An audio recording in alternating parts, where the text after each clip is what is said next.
PALWORLD 1.0 is finally here. I was lucky enough to get early access to the massive update, and in that time I spent a lot of it grinding out a 100-day series for you guys to enjoy. Now, yes, granted, it is a little bit long. There are timestamps down below if you want to see something in particular. I obviously would recommend watching the whole thing so you can see some of the 1.0 stuff in action, but it's a 4-hour video, so I wouldn't blame ya. But if you guys find yourselves enjoying the video, don't forget to leave a like and subscribe down below for more PALWORLD content. And other than that, enjoy the video and get ready for PALWORLD 1.0. And thankfully, the intro still remained the same. We woke up on a beach surrounded by 3 pals, Lamball, Cjthecheesedj, and Cjthecheesedj, all running off, and in front of us awaited our tablet with a very brief message on it that would guide us for the next 100 days to come.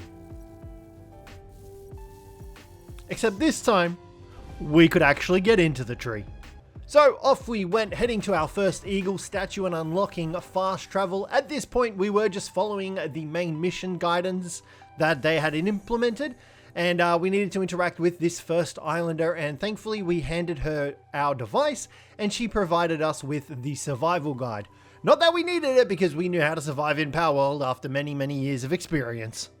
She also mentioned that we should head out to the settlement that was located just a little bit north of here. But obviously, keeping in line with the missions, I went ahead and checked the survival guide, and then I got to work gathering some basic materials, setting up a basic workbench, making my first lot of tools such as the stone pickaxe and the stone axe. I then unlocked the second level of technology, unlocking the power box and the power sphere. It was then time to do a little bit of exploring, and leaving that first area, I went ahead and grabbed the chest, made up some PAL spheres, and then I went ahead and caught my first PAL. And let's catch our first PAL. Hopefully this is going to be super embarrassing if it doesn't catch. Just going to ignore that. And now we've got an army of Cjthecheesedj trying to murder me.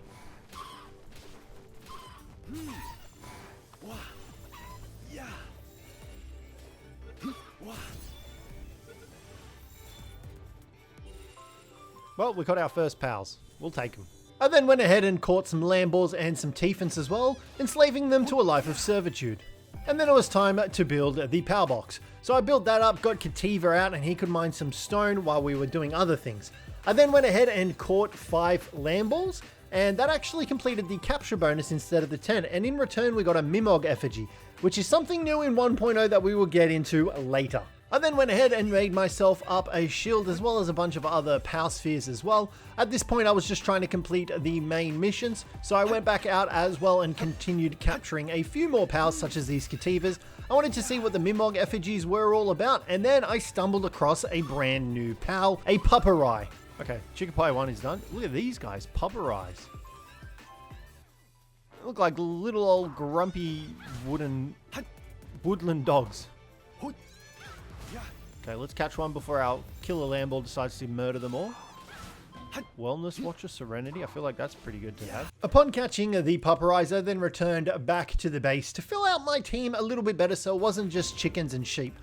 I also caught all of the Cjtheesejdj, getting another Mimog effigy, and then it was nighttime and we found some daydreams. So I beat them up and caught them as well before venturing out into the next area where we found an Cjthecheesedj. Now, we were slightly underleveled for this guy. He was level 10. Meanwhile, we were like level 5 and level 4. But that's cool. We had Pupperai on the case, right? He was totally going to handle this Cjthecheesedj. Nope, we just brought him a very swift death instead. But thankfully, we did have some Mega Spheres, so we were able to capture Cjthecheesedj in the process as well. Let's just beat this Foxsparks to an inch within its life and catch it to a lifetime of enslavement. The next day, I spotted another new pal as well. However, some syndicate thugs were able to kill them before we could get a proper look. Thankfully, I found them, and these guys were called Clovies. They were very cute. They were grass and normal type pal, and I obviously had to catch them being part of the new 1.0. So I got to work at trying to weaken them up and catch them with my power spheres. But halfway through, a Rushaw decided to attack and invade, so we had to make some quick work of them, and we thankfully were able to catch one in the process. And some Rushaws as well. Then it was time to make my way to the village. And I'm glad to see that the Tphant is still trying to suffocate the Cjtheesejdj.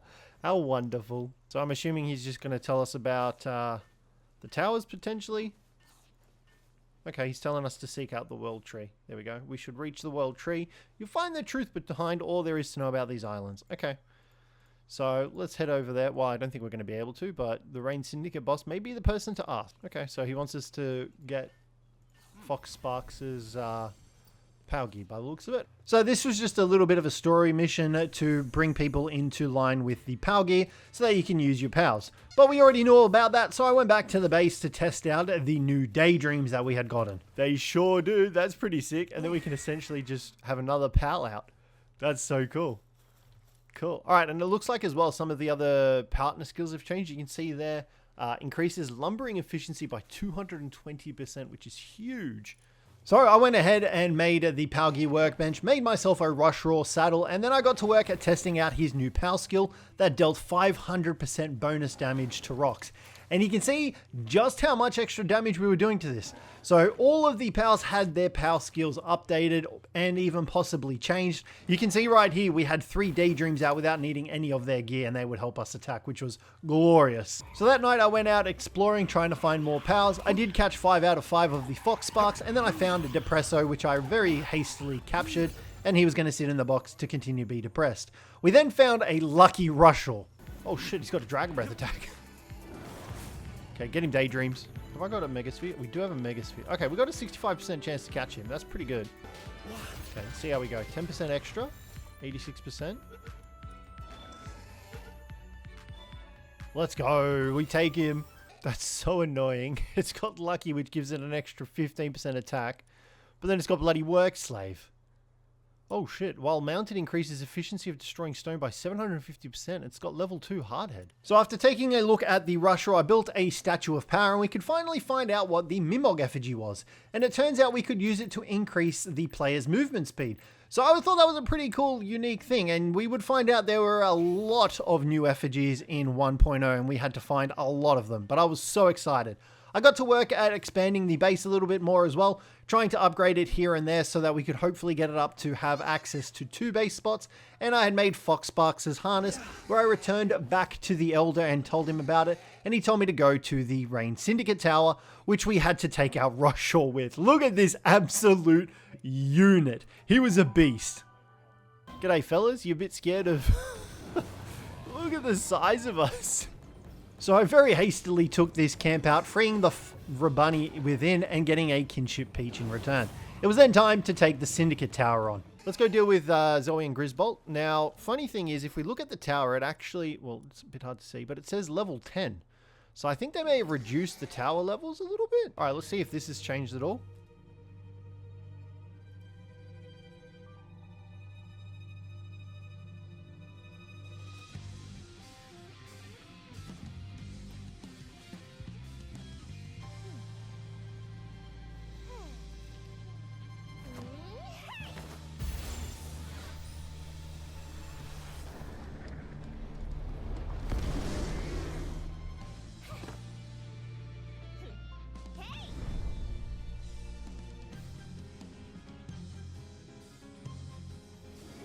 Alright, here we go. I mean, our Daydream's already doing a crap ton of damage. Let's throw in our Rusher. Whoa. I mean, we're already doing quite a bit of damage. I wish I had brought my bow, but that's fine. We're going to smack it with our bat. Right in the ass. Oh god, I'm sorry, Grizzbolt. I was trying to get behind a pillar terribly, I might add. Daydreams, go attack, please.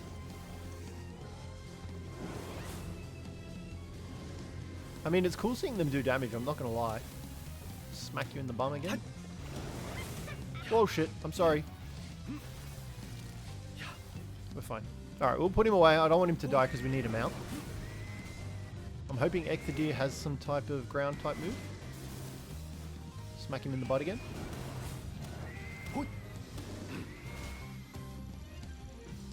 I mean, our Daydreams are doing enough damage anyway as it is. Yeah, look at that. Boom. Zoe and Grizzbolt dead. Easy. Key Sphere of Envy. We got a Key Sphere of Envy. I don't know what that is.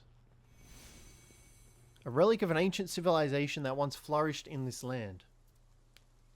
Okay. So I'm assuming all tower bosses now are going to drop this, and it's going to be our way getting into the tree. So I returned back to the small village to speak to the chief, and he was surprised that we managed to defeat her. But we didn't find any necessary information out, so he kind of told me to go back there and actually speak to her instead of killing her and Grizzbolt, which kind of made sense. She's just casually waiting for us outside of her tower? Sure. G'day, Zoe. What are you doing? I was just about to go looking for you, and yet you come waltzing up on me after what you pulled last time. Wait, is that my key sphere? I thought I'd lost it. You had it the whole time. You think it's okay to beat someone down and steal their stuff? Just keep it. Okay. Huh? You didn't come to challenge me? You just wanted to talk? Why didn't you say something sooner?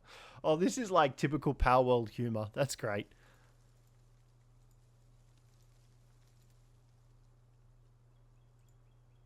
Alright, well there are 7 others, so maybe you'll find out more if you collect all 8 of them. So, 7 more. Bjorn, Saya, the desert dude, Marcus and Faleris. Yeah, so it's the tower bosses. Cool. Alright, so search for clues about the next tower. Oh, and the Free Pal Alliance as well. We forgot about her. I then went ahead and ran a couple of dungeons to try and find any new pals. Unfortunately, we didn't find any really new pals, but we did find a Melpacker out here, and I figured, well, we could try and catch these and use these as a mount, but instead we just murdered them and only caught one of them. So that's still valid, right? Our Daydreams and Rushhaw were just too much beasts to bloody not kill them all.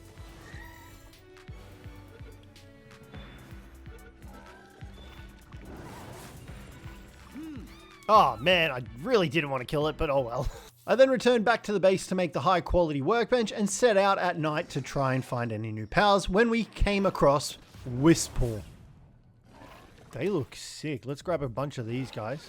I want to have them. They look dope. Check them out. That's so cool. I'm going to grab a couple of these guys, see if we can actually just max them out while we're here. So I managed to capture 5 of them, as well as that I found a Tombat as well, who I caught. But I was definitely adding the Wispaws to my party. They looked so cool, and they were a really dope looking pal. And I wanted to see what they could do. I managed to make it to the Desolate Church through the night, and I found the Dog Coin Trader as well as Zoe. So I spoke to Zoe, and she wanted me to catch her a Grizzbolt, so this was pretty much the same mission from before. And then I returned back to the base to upgrade it, so we could now make 2 bases. I also grabbed the beginner fishing rod so we could start fishing, and some wooden boards, which was a new technology that was added in 1.0 that we were going to use a lot to make a lot of future structures. It was then time for another dungeon, and I wanted to test out Wispaw on some poor unsuspecting life monks, so that's exactly what we did. Bringing Wispaw down, it was a little bit stronger level than them, but I did not care. I just wanted to see the sick-ass animations from the cat with the shadow arms. Was that Flare Storm? I feel like that... Was that it? I don't know. Let's see if we can catch all of these life monks. Alright, let's put Wispaw away for a second before it murders everything in the area. Alright, nice. That one's caught. What are you doing back here? And we've got some more technical manuals and a speed remedy. Nice. I then returned back to the base to make up my first fishing rod, as I knew fishing was going to get us a lot of good loot, as well as a lot of genes or traits for the pals. So we headed out to the village and fished up some celery, as well as a giant-ass pen gullet. Alrighty, and we've got a new pal just here. New but different. Tansy Ignis. I don't believe Tansy Ignis was in it before. So let's go ahead and capture both these guys anyway. Number 1. Hopefully he gets caught. Okay. Turns out he didn't want to stay in the ball. Oh, shit. Well, our first death. That was very unexpected. After dying to the Tansies, I then made my way to another PIDF camp where I freed a Fuddler, and then it was time for another dungeon, this time facing a bunch of Pengullets. Thankfully, Wispaw was here on the case and just absolutely shredded majority of them. I did throw out a couple of spheres to try and catch these guys, as I just needed the extra XP, but Wispaw was just so brutal, I didn't even get a chance to capture the giant Pengullet, and then I claimed my loot and got the hell out of there. I continued exploring and stumbled across some Vixies where I caught a couple of them, and then it was time to dive into another dungeon. This time Capriti was waiting for us at the end of the dungeon, so we obviously had to hastily destroy this guy in the process as well. I did want to try and capture some of them because I was just trying to capture one of every power that we saw. So I needed to do that as well. Plus it would give us a bunch of extra XP and the Mimog effigies if we caught 5 of them. We are going to try and get this one as well. Our Daydreams should have it in the bag. Oh god, I'm almost dead. Let's see if we can get it. Nice. Nope, never mind, spoke too soon. Okay, that should catch it. We take those, let's go. After the dungeon, I then made my way to my first Alpha Pal, and that was the Chillet. Now, I may have been 5 levels above it, but I wasn't expecting a slaughter like this. Give the Chillet a slightly fighting chance. Fucking hell, never mind. Yeah, they got fucking annihilated. Alright, I feel kind of bad for it. Nice. There's our Chillet. That was a very quick fight. That was way too close to colliding with the fucking Mammorest. Jesus. I saw my life flash before my eyes there. Remember how I thought it would be a cool idea to have a lucky giant freaking Rushaw? It's really not that cool. He keeps getting stuck on freaking everything. So after exploring and catching some Mozzarinas, I then managed to find a sealed realm which had a Foxicle inside of it, which was really cool because I don't think this was here before. So I got to work at trying to defeat the Foxicle, but thankfully Wispaw and the Daydreams were just too much of a threat, and we were able to capture the Foxicle in the process as well. So I returned back to the base, and lo and behold, it looks like we were getting raided. This time we had a timer pop up, and there was actually a negotiator with us that we could pay to stop the raid from occurring. Now, obviously, when we weren't having none of that, I say bring the raid on and show us what you've got. So I then tried to capture the negotiator just to send a message, obviously. Yes, we can, apparently. I felt a little bit bad, but I mean, it is what it is. All right, here we go. Herd of starving wild pals. Okay, so it's a bunch of Lee's punks. Our guys are starving too by the looks of it, because I ain't treating them right. All right, let's see if we can deal with these guys. Where are they coming from? Are they gonna, okay, they're just gonna rain bombardment from above.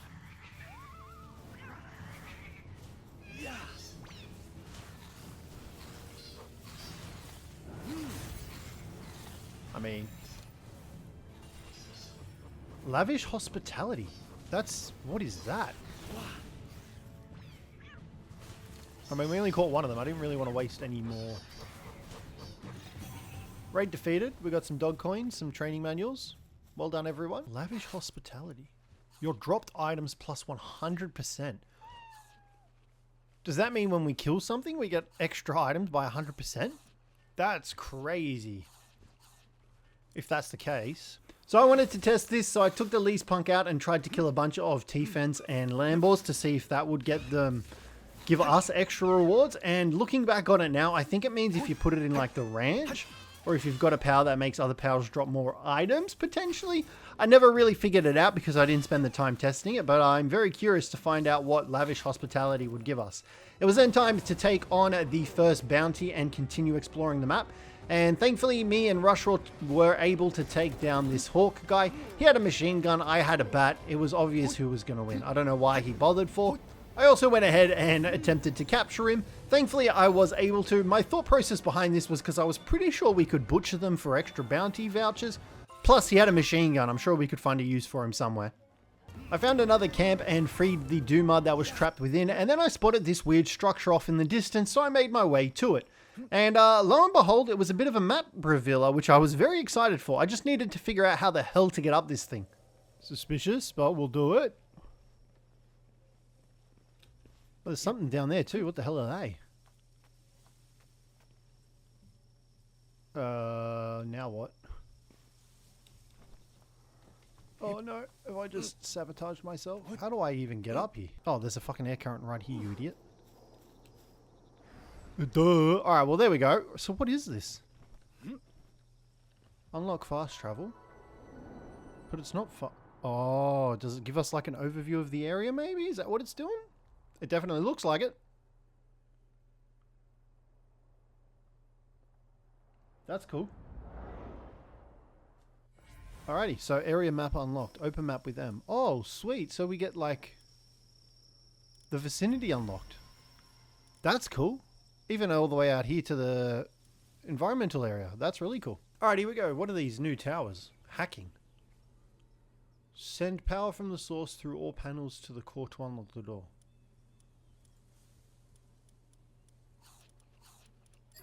Huh. That's cool. So it's like a hacking minigame. That's really cool. What do we get? Pendant of Diligence schematic and dog coin. We've made it over to the bamboo groves. We've got a bunch of woolly pops here, which I'm definitely going to quickly capture. And we're going to put those in our ranches as soon as we can. Oh, you're not supposed to kill them. Wispaw, settle down. Oh, they dropped pal oil now. I don't think they dropped pal oil before. Oh shit, someone hit the Mama Rest. We're all dead now. We've got a rampaging Direhal. Yo, Mama Rest, come pick us up with this, buddy. Oh, you can't capture it. Is it a predator one?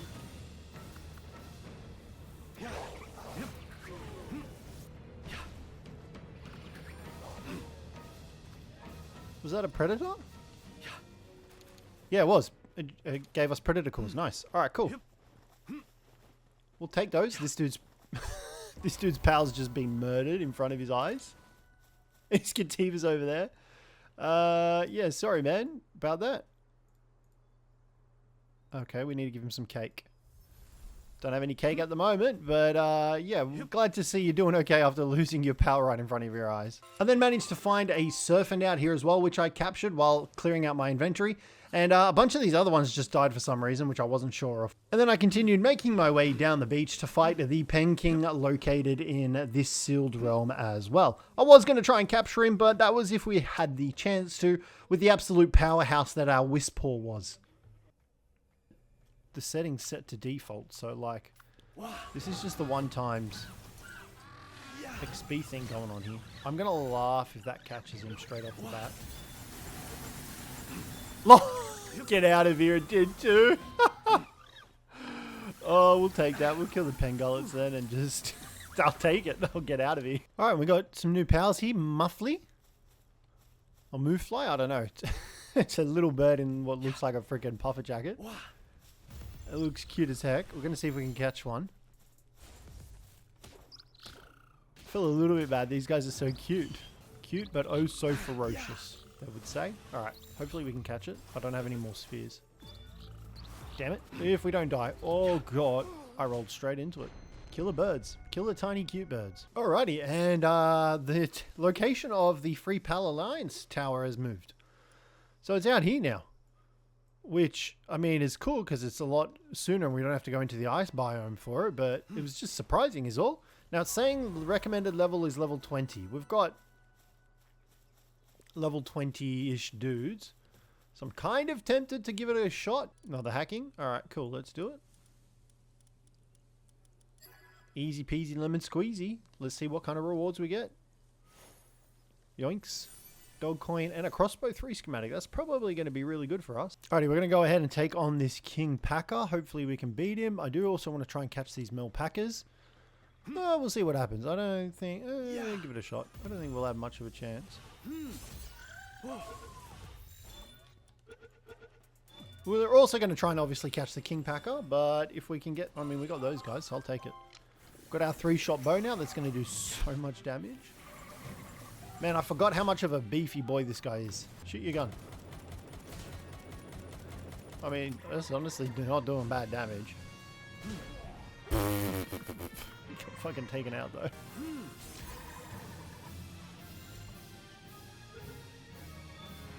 Oh, let's go. We take it. They're just casually feasting on the Melpacker's body. Keep it up, fellas. Alright. Main goal of that fight was to level our Fox Sparks up. It's now level 20, which means we've got the Flamethrower at level 20. Which means I think we're ready to try and take on Lily and Lyleen. So we're just going to head straight for them. Alright, here we go. Let's try our luck at beating Lily and Lyleen. Oh shit, here we go. First new boss tower that's different. So Zoe's was the same, but Lily and Lyleen's looks much different.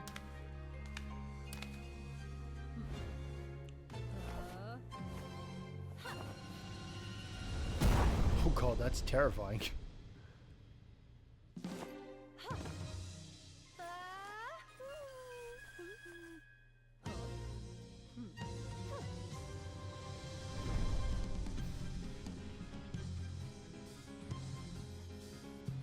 Alright, here we go. Oh, I want to just take a look around their environment. It looks really cool.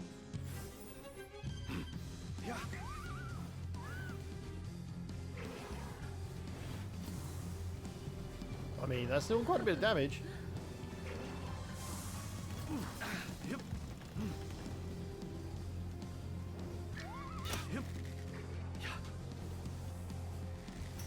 I'm taking a lot of damage, but I mean, we've only got 5 minutes to kill them, so I think they've nerfed them by quite a bit. I'm going to say we're not strong enough yet, maybe, just because of the fact that...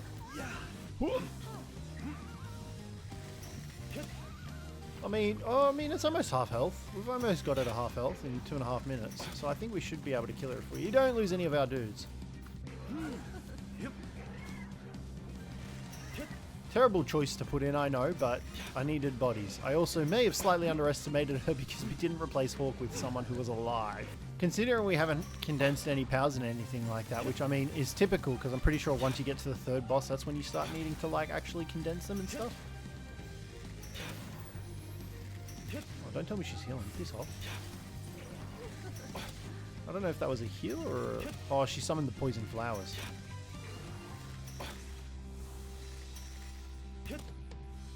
Oh, they're killing her.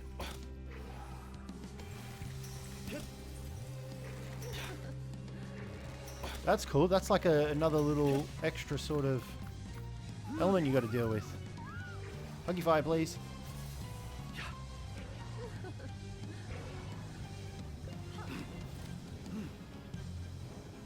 Alright, this should kill her. If we don't die, we should be fine. God, that attack is so strong.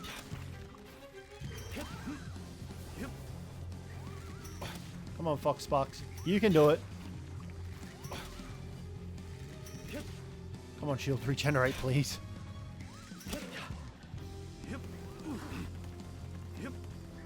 Alright, this should be it. She should be almost dead. Oh, alright, that's fine. Whisper can finish the job. Go on, Whisper. Let's go. Killed her. Key Sphere of Pride. I feel a little bit bad, but that was a really cool fight. That poison from the flowers was really cool, and this boss arena is sick. Okay, looks like we've got a Lunaris effigy. I'm assuming if we hand this in, it'll be for weight. Yeah, Lunaris effigy. That's cool. So after finding the Lunaris effigy, I then continued exploring, trying to find new things, and I found more of these towers, which seem to drop blueprints quite a lot.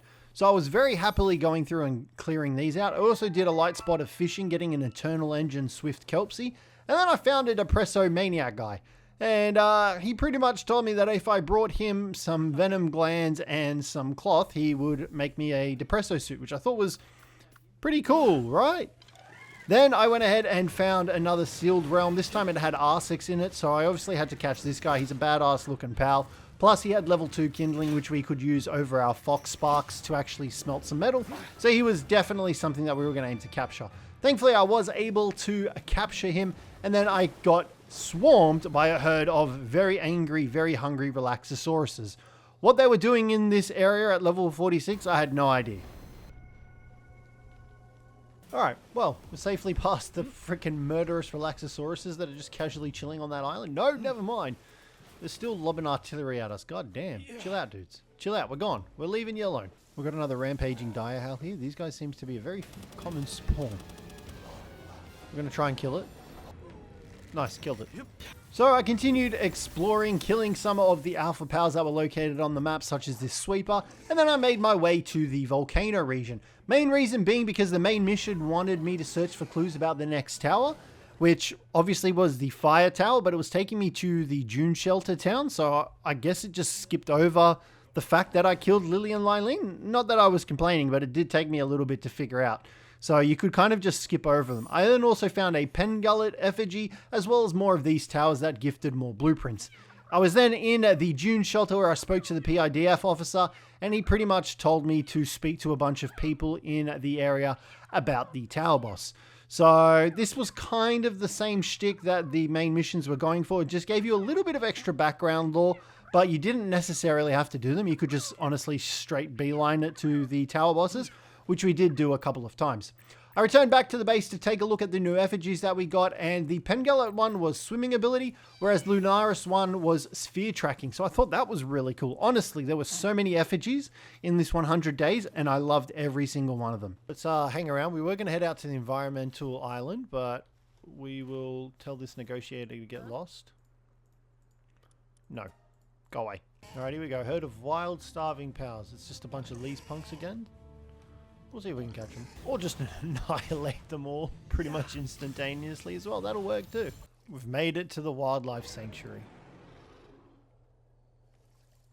Now, upon arriving at the wildlife sanctuary, I found some fishing spots. However, I did see some drones flying over before. From these fishing spots, I managed to catch a penking, and then a drone was circling over, and I couldn't cancel out of the damn fishing animation. Well, damn. Couldn't get out of the fishing animation, but I guess that's what happens when you get caught. Upon returning to the wildlife sanctuary, I found a new resource, ancient bark. So I thought this was really cool. I wasn't expecting to find this, and a little bit of a spoiler, each of the islands have their own unique resource. So it's only one, but there is one of these on each island, and you will need them to make some of the select accessories. So I harvested up some of it, and then I continued exploring the island, seeing if I could find new pals. Alright, oh, level 25. Oh, look at that dude at the back there. Let's send in Wispor to deal with this Lunaris. We've got a 16% chance at the moment. Oh, shit. Okay, then. I was not expecting that to happen. Oh, this is... I wanted this dude. I saw him in the trailers. Elgrove. Let's go.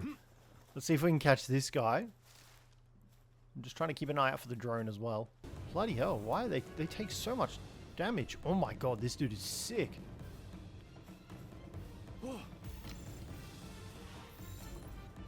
It's kind of giving me Chopper vibes.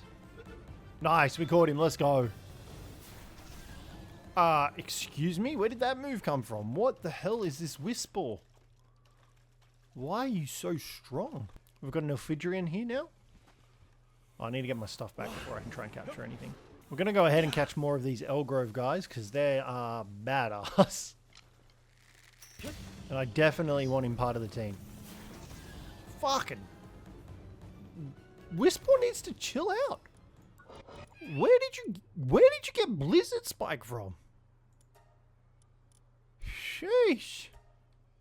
Oh, it's level 36. But that doesn't boost its attack because it brings it in line with ours. Okay, so it almost looks like the drone doesn't actually patrol inland. So I'm thinking we maybe even set up a base over here, to be honest. Alright, and we've found the Grizzbolt. I mean, Wispor's doing damage. Shit. Wispor's really doing damage. We're just going to hang back, let Wispor deal with it. We'll play Distraction. Get ourselves a cheeky Grizzbolt. Go on, Mimog. Does no damage. Why does our freaking Wispor do so much more then? Yeah, even Foxicle doesn't do that much damage. It's nuts. I don't know what's causing it to do so much damage. Okay, we're just going to throw balls at it now. Because we can't afford to take a damage.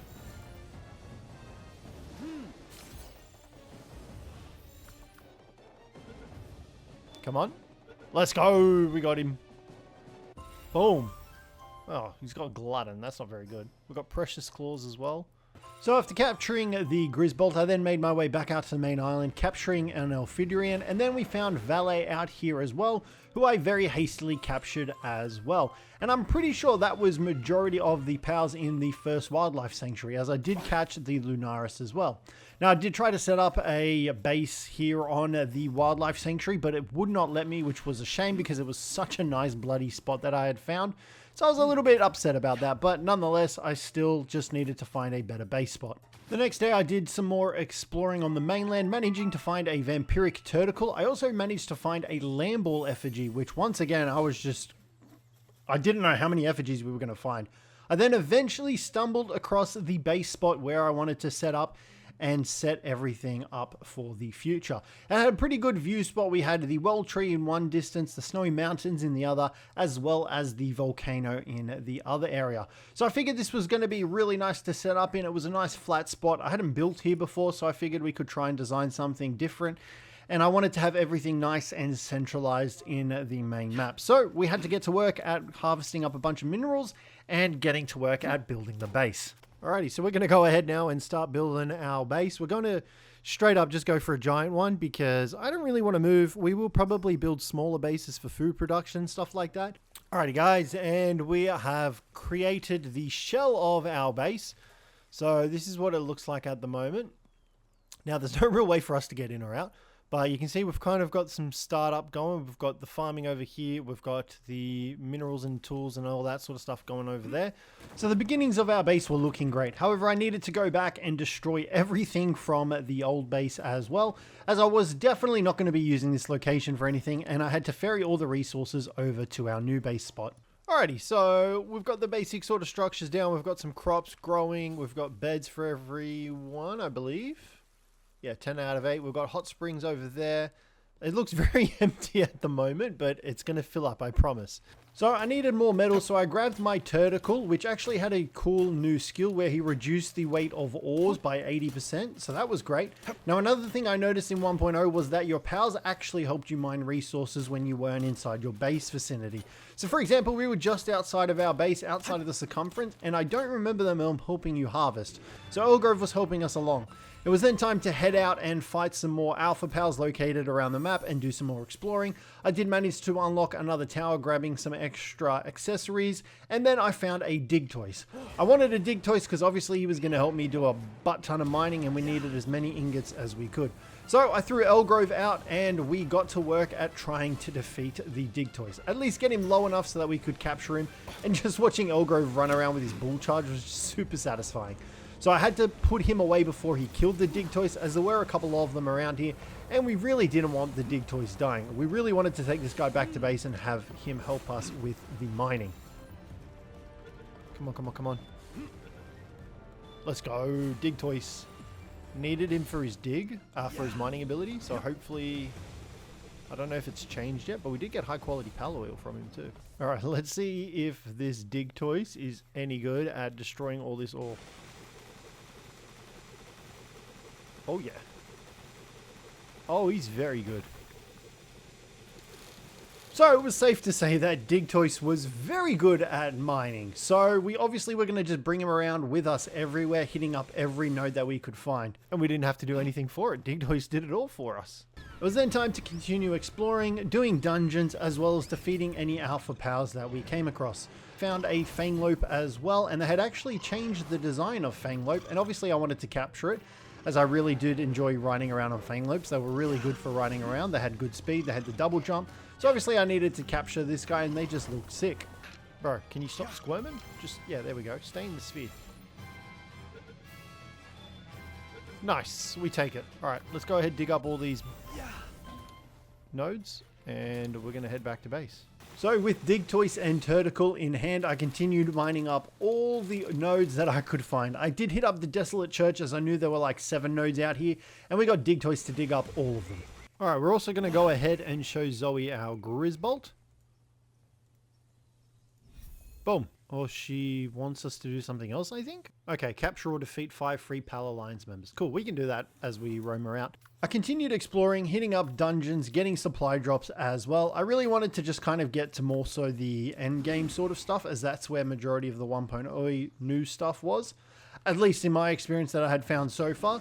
So I had the default experience set to 1 as well. I didn't have that boosted or anything like that, and we were still getting levels like crazy. So we were at level 30, so I figured we could take these Mammorests on. Granted, it probably wasn't the smartest idea to use Grizzbolt, considering these guys had the typing advantage, but it was the best we could do with what we had. I just missed the opportunity. Oh, that was close. I almost missed that one. We're fine, we're fine, we're fine. Alright, we got that one. Nice. And we've got the map fast travel point for this location too. I can already see a couple of bases down there that I kind of want to hit up. So we might make our way down there anyway. We're not too far from our base at the moment anyway as well.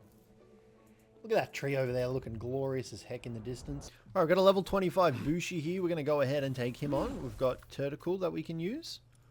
Hopefully Tentacle does decent damage. Oh, shit. And this is a new dungeon. This looks sick. Oh my god. Tentacle is destroying the Bushi.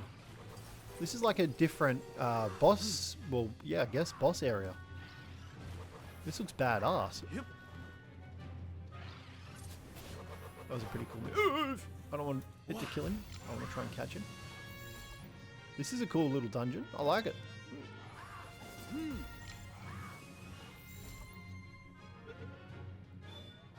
Nice.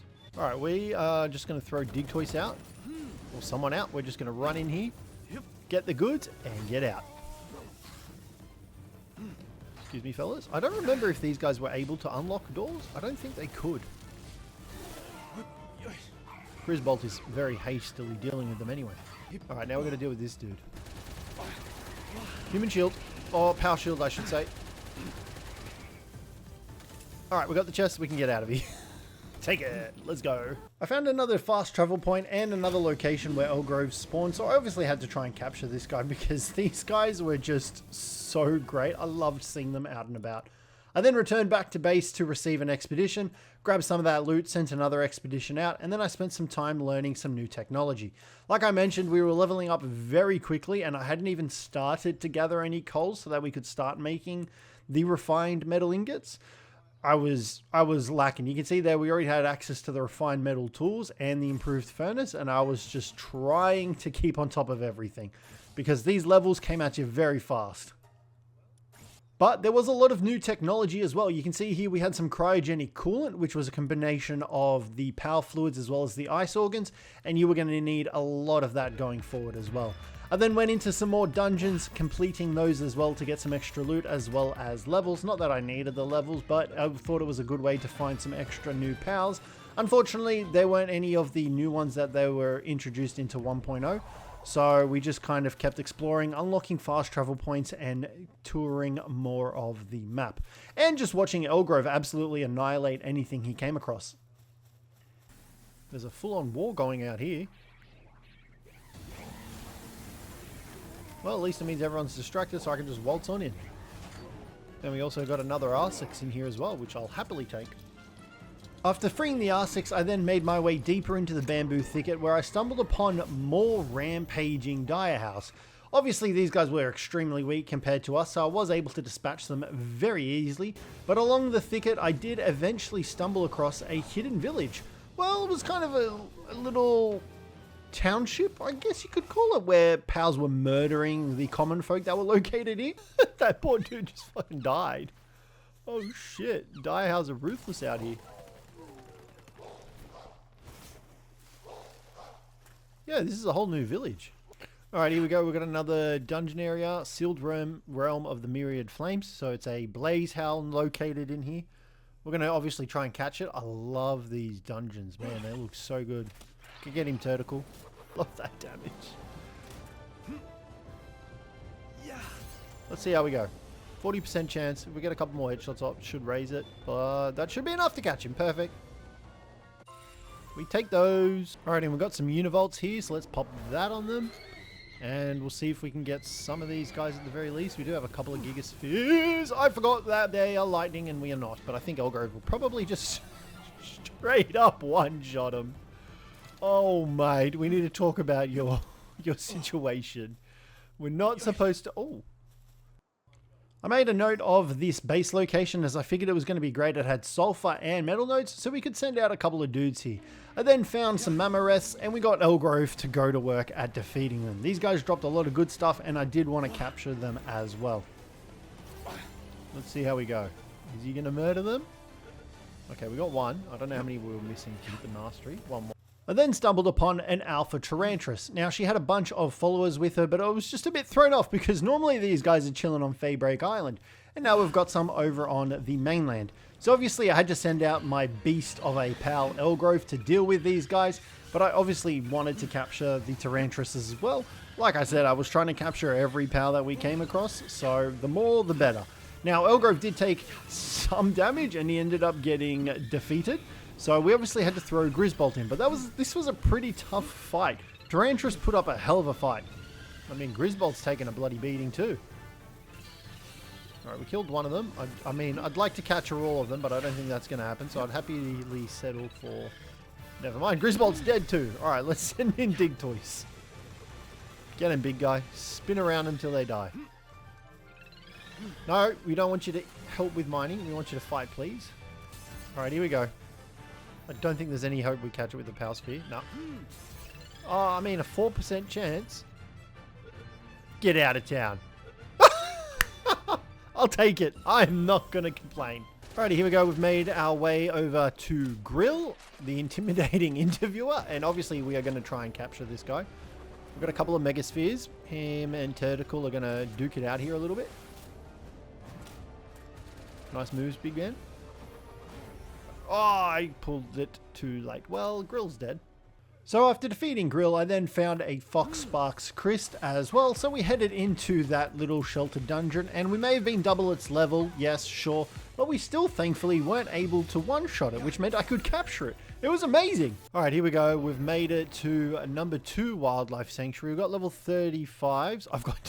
I'm an idiot. I've got 2 fucking Gigaspheres. What the hell do I plan on catching with 2 Gigaspheres? Maybe a Kidsun? Question mark? Let's see if we can catch it. It's level 38. I don't know if it's we probably need like Hyperspheres or something like that. I mean, oh, hopefully the drones don't spot me. Ooh. Yeah.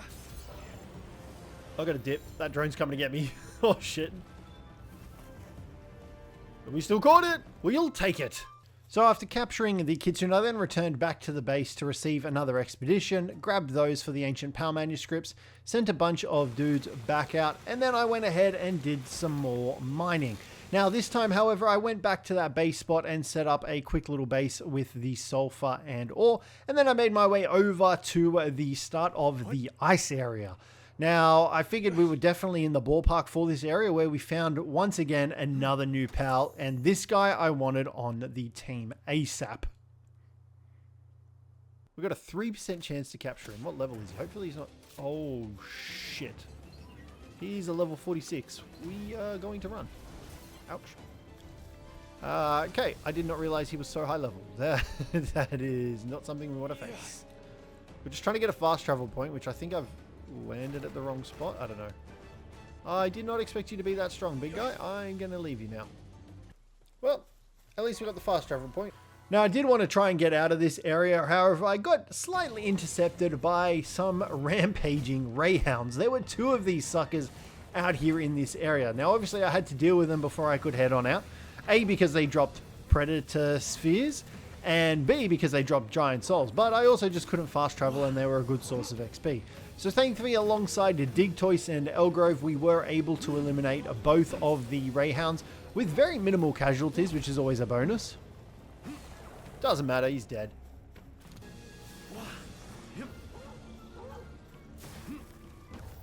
Oh shit. I don't know how he just killed it with all that health left, but I'm not going to complain. Okay, we've got another effigy here. What is this one? A ruby effigy. I wonder what that's for. We have run into a problem. We are surrounded by lavenders. So we're going to try and catch one, obviously for not suspicious purposes, I swear. We just want to see what their new partner skill is. Because there's a whole new update and we could... I don't know, it could be anything at this point, to be honest. Alright, we got one. But the other one was able to kill me without it being captured. So that's unfortunate. Alrighty, it's been about a day and we've just been doing a bunch of stuff, mainly harvesting up resources. We did build a new base over here, which is where that metal and sulfur was. So we've now got that set up. We just need to set up some food and then we can transport the Digtoises over. It's a Patalia. I'm not going to lie, I wasn't expecting a Patalia, but I'll take it. We're going to get another egg going and we'll see what that hatches into. We've got this dark egg. Alrighty, so we've gone ahead, got this little setup going. We're going to chuck some berry plantations down as well, and then that should be these guys set. Now, back in our main base, it's a little chaotic. It's maybe more than a little, I can confirm. We did just set up this bad boy, so we needed to get this A for a base mission as well as to start making some better actual gear. That's right, we needed to make this so that we can make the cryogenic coolant and some of this corrosive solvent. So let's go ahead and make a couple of these. I think we'll need maybe 15 for now. So with these new materials coming in, I was then able to make the improved furnace, so I could now finally start making some refined ingots. I was only like 15 levels too late, right?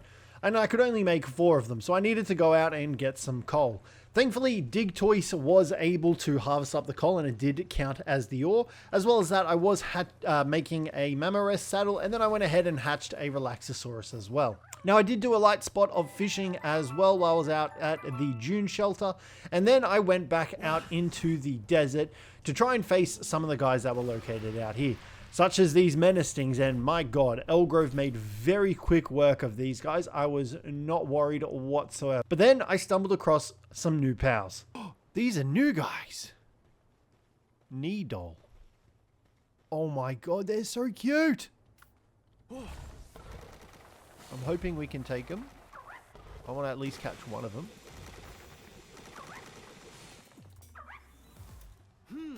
They're so cute. I love them. Let's go. We got one of them. I'll take it. I then made my way into one of the dungeons nearby, A, because it was cool from the desert heat, and B, to get a bunch of coal as well. I did throw Elgrove out, and he literally just demolished the entire cave, so I wasn't really worried about much back here. I then also found a green fishing spot, so this would have one of the fancy diamond ranked traits, but Elgrove accidentally scared it off by trying to attack one of the PIDF officers. However, he didn't save me in the process, and I still copped a grenade to the face. I managed to make it to the end of the dungeon where there were a bunch of Cognitos, and Grizzbolt decided to pull out his brand new freaking skill on us, absolutely annihilating all of the Cognitos except for the boss one. Alright, we're going to try one more time. And then we'll just probably kill him because I don't have the health. Alright, cool. I'll take it. We caught him. Let's go. That was terrifying. He freaking went invisible and everything. Now, I continued on my journey to the main settlement in the desert. However, I did need to stop into these caves as they were cool in temperature, so the desert heat didn't actually kill us. Thankfully, I made very quick work of these dungeons, and I was able to make it to the township located in the desert. With my health restored, I was able to withstand the heat from it, so we were able to get the fast travel point, and we could take a look around. And lo and behold, the black marketeer trader was still here selling a bunch of illegal pals, which I took a quick look at, obviously not supporting him in his endeavors. But I did make my way into the Mount Township to see what had changed and see what was going on. And honestly, it was just super nice to wander around, see the pals, see the people. And the merchants were still all there as well, so we could buy a bunch of different stuff. The bounty officer as well, and we did get a couple of side quests while we were out here as well. Alrighty, let's test our big dude out. Let's see how he goes against these trees. I don't know what the best way to do it is. Earth impact, maybe? Oh, shit. What the... Logging efficiency was only by 220%. So imagine the mining efficiency. Oh my... We just leveled the entire forest. That was so badass, Mammorest. I can't move, but that was so sick. What the hell? That's... Oh, no, that's the wrong move. That's gnarly. We're going to take this guy out to the desert to try and get it on coal nodes. That is crazy damage. So with Mammorest's crazy gathering skills, I made myself up a grappling gun so I could move around while I was over encumbered. And then I went on a massive gathering spree. The next day, however, I found a huge herd of Relaxosauruses guarding a nest. So obviously I needed to take them out and steal all their offspring, and so that they would die for nothing. Oh, that's a nest. That's why. It's like, why are there so many Relaxosauruses here? We might as well just capture all of these guys. We did hit level 45, which means we now have access to glass structures as well, which is wonderful, because I've been waiting for those to help with the base design. We're getting fucking clobbered. Alright, let's send the big guy out. before we die. Ooh. You can kill the rest, big man. Get in there. Go on. Literally just one shot all of the wild small ones. I don't want him to kill this guy. I do kind of want to catch him if we can, but we'll see what happens. Oh, okay, never mind. He just one-shot that guy as well. That's fine. Now, obviously, I may have skipped a tower, considering I made my way to the desert before I'd actually made myself to the volcano. So I decided to pay a visit to the volcano, getting the foot of the volcano fast travel point, and then actually venturing into the volcano area, as that was our next tower boss, not the actual desert. So alongside Serpent, which was just a perfect environment for Serpent, by the way, I made my way up there trying to spot any new pals in here. Unfortunately, there weren't any at the start of the volcano, but as we got further in, we definitely spotted a couple. Oh, it looks like Blazama Ryu has also been removed from the volcano area too. This used to be his little cave, but now he's not here anymore. Alrighty, and we've got the area map of the volcano region done as well. So we might head back to base, grab Foxicle so we can tolerate the temperature and see what else we've got around here. Oh, shit. That is a new pal just over there. Oh, can I make this rock? I set myself on fire. That's not good. Moldron. Okay, we got to be quick here because we're going to die. Oh, they are sick. That's the wrong one. Oh, it's behind it. I'd really love to catch this guy. There we go, got the headshot. I might even throw a hypersphere.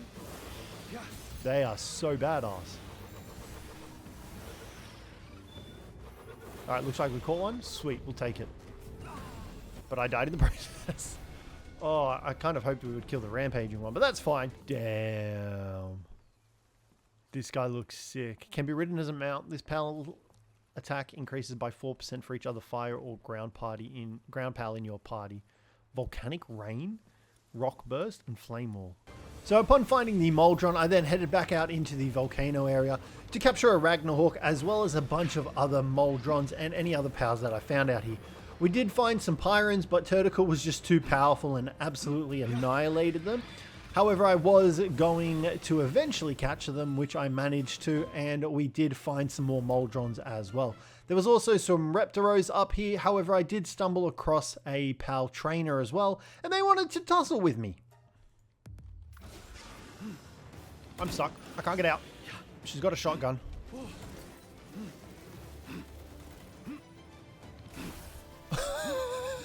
She got fucking nuked. She dead. Alrighty, so we managed to make it to the volcano porter up the top here. Which is odd because we haven't had anything about Lily and Lyleen. Right, like we've got... This was the continuation. You took down Lily Everhard and obtained the key sphere of pride. Your next objective is the Eternal Pyre Tower. And then I got this quest, but I don't know how. So I guess, do we just go ahead and take him on? Like, I feel like we... I then returned back to the base to gear up for the fight with Axel, and I finally made myself some new armor. Actual metal armor instead of the first cloth outfit that we made. So that was pretty good. I then managed to make my way to the top of the volcano. We got a nice scenic shot of the Sky Islands. I was in for a long climb first, but thankfully I had my trusty grappling gun, and I was able to make it to the top where the fast travel was located, all while suffering from intense heat. So that was definitely smart play on my books, but I was level 47 and Axel was only going to be level 30. But we still wanted to give it our best shot, so we went ahead and started the fight with him, getting a chance to gaze upon his arena, which was absolutely badass. They are killing it with these new changes they've made. Still the same animations and everything, but the arena looks freaking fresh. Alright, here we go. I don't have Iobes, to be honest. I know we're like 10 levels above him. I just don't have high... Oh, I mean, that did damage. But Dig Toys took a shit ton of damage too.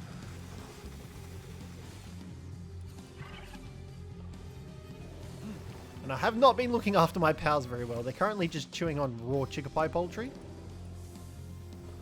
We'll give them that too. I mean, Dig Toys is doing work.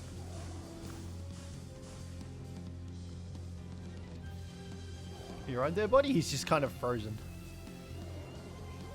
Let's send out our big guy.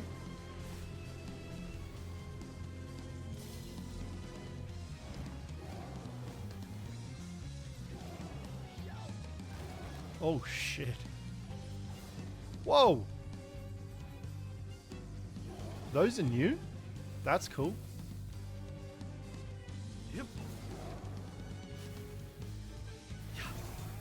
Elgrove, you want to use your attacks, buddy?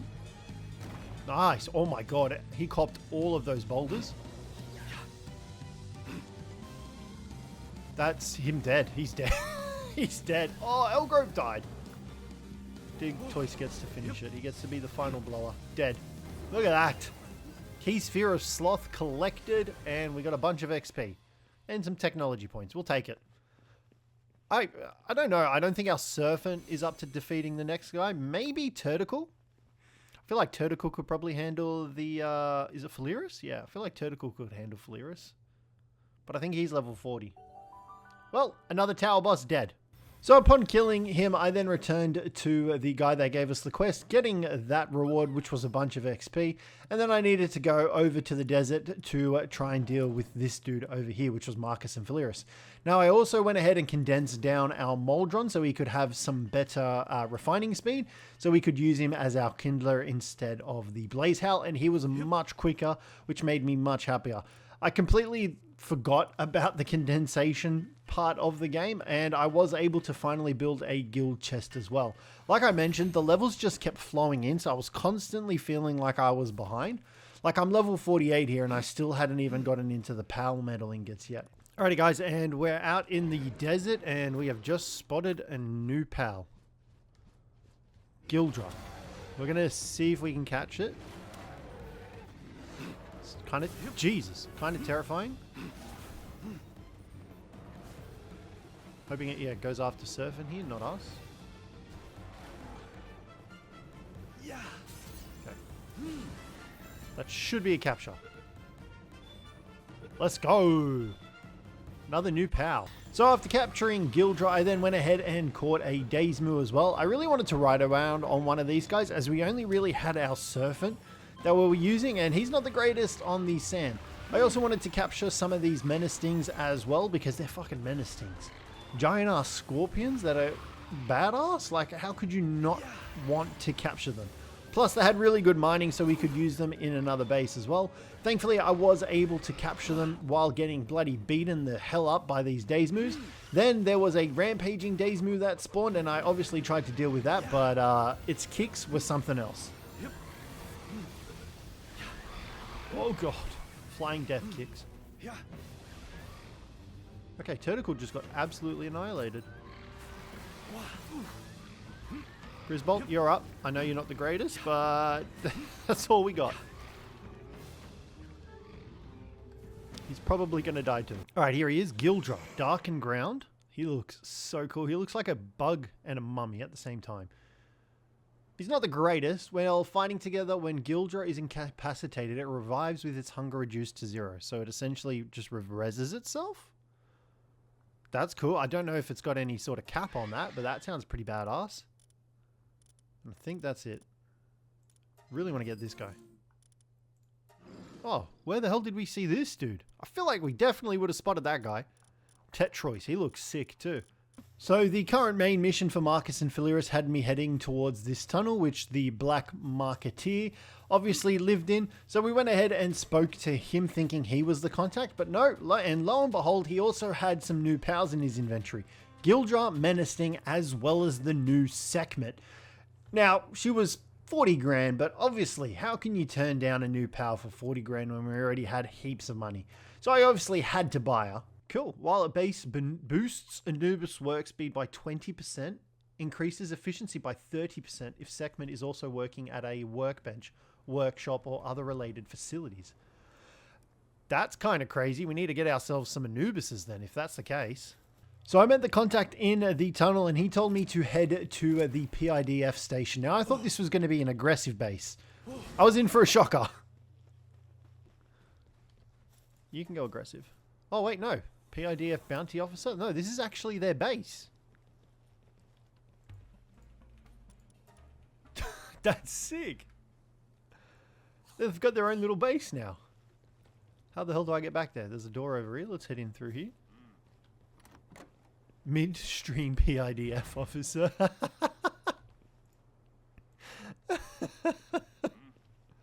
Oh, that's so good.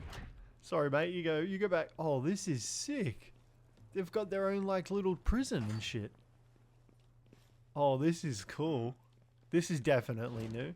This is the warden. He's got all the luxurious life goods. This is sick. There's actually enemies in these cells. There's more cells. What is in here? Oh. We got a big boy. I do like it. It's entertaining how they're not attacking. Like if I head in. Oh, yeah. Never mind. I spoke too soon. You stay in there. Stay in your prison cell. This is so cool. I love this. I really hope that there are more of these around because this is so cool. So after speaking to the contact at the PIDF station, I returned back to the town to speak to this guy, and he pretty much told me the same thing that we knew at the start. That we needed to stop Marcus and Faleris. So that's exactly what we wanted to do, but I needed to do a few things first, like sort out some stuff around the base. We did grab a Daysmu and put a saddle on him as well. So we were going to use him to get around as well, which I was very happy with because he flew on this desert sand. Oh yeah, this was a good choice to make. This was a very good choice. So I continued running around the desert, managing to find another one of the map tower outpost things where we actually got a sight of the wildlife sanctuary. So then I continued exploring, and lo and behold, I finally found myself a Tetrois. Oh shit, he's level 50. Oh my god, this dude is sick. Look at him. He straight up turned into a fucking hat. Oh, we killed him. I was going to try and capture him. Oh, Sekhmet. So I fought the Sekhmet, and then I was able to finally get a power sphere off on it, and I was able to capture it in the process as well. So we were getting a whole bunch of new powers out here, but unfortunately the Tetrois still managed to elude me. I then found a rampaging Gildra, so I obviously needed to take him out, XP and everything like that, but unfortunately he managed to get the drop on me and absolutely murder me in the process. I then returned back to the desert to claim my body, and lo and behold, we found another Tetrois out here, and obviously I wanted to catch this guy. Like, how cool is he? He turned into a giant fucking hat to try and squish you. How glorious. So we threw out a couple of spheres, threw out Elgrove to try and weaken him, and once again, Elgrove just absolutely obliterated the poor little turtle. Alright, here we go. We've got Tentacle and Serpent, so let's see how well this goes.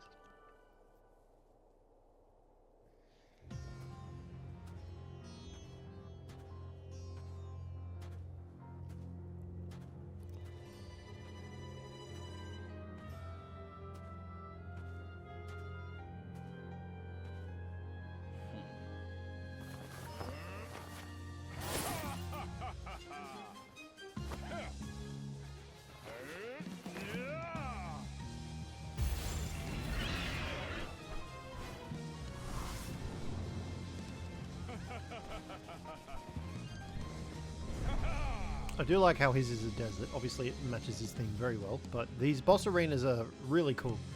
They just really help add to the immersion, I reckon. Yep.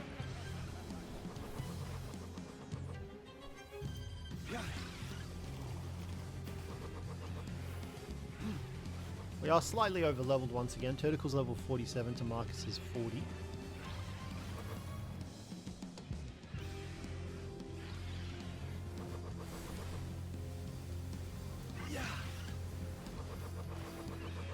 I mean, it looks like Tentacle's got everything fucking set.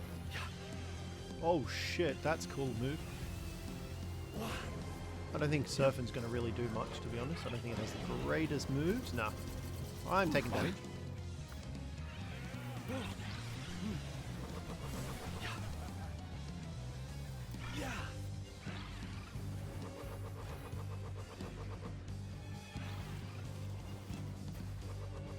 Yeah, I don't think we have anything to worry about. As long as we stay alive, we'll be fine. Man, Tentacle is absolutely demolishing this guy. I was worried Tentacle was going to die. Like, yeah, we're only 7 levels higher than him. But, like, I feel like they've definitely reduced the difficulty of the tower bosses. But in saying that, because I remember Marcus and Faleris having, like, in the hundreds of thousands of HP. He's got 72,000 here. Boom. Killed him. Easy. Will you take him? Yeah, we're, like, almost ready to go and fight Viktor and Shadowbeak, I think. And we got the key Sphere of Greed.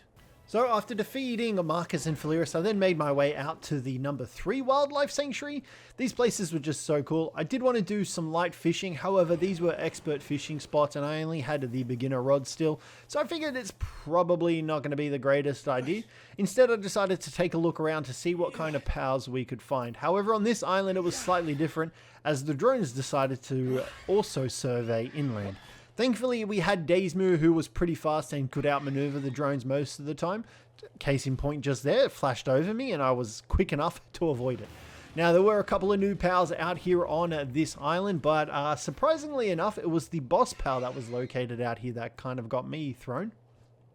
This is a resource. Ow. Ancient bones. Bro, do you mind? Fuck off. That's a new pal. Terrifying. I have no idea what it... There it is. What is that? Carnivora.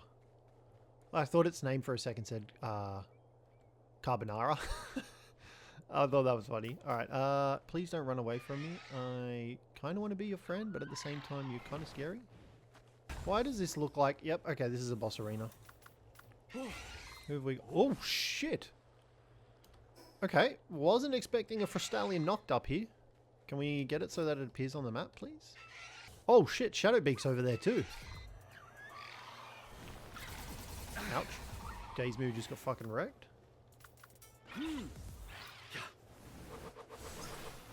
Oh, fucking hell.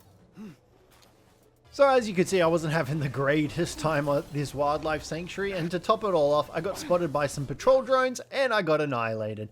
Thankfully, there was another island that was located out near the wildlife sanctuary. This one looked even terrifying. It was all lava and fire and whatnot, but nonetheless, we did take surfing out there to take a look, and it was called Flame Pulse Islet.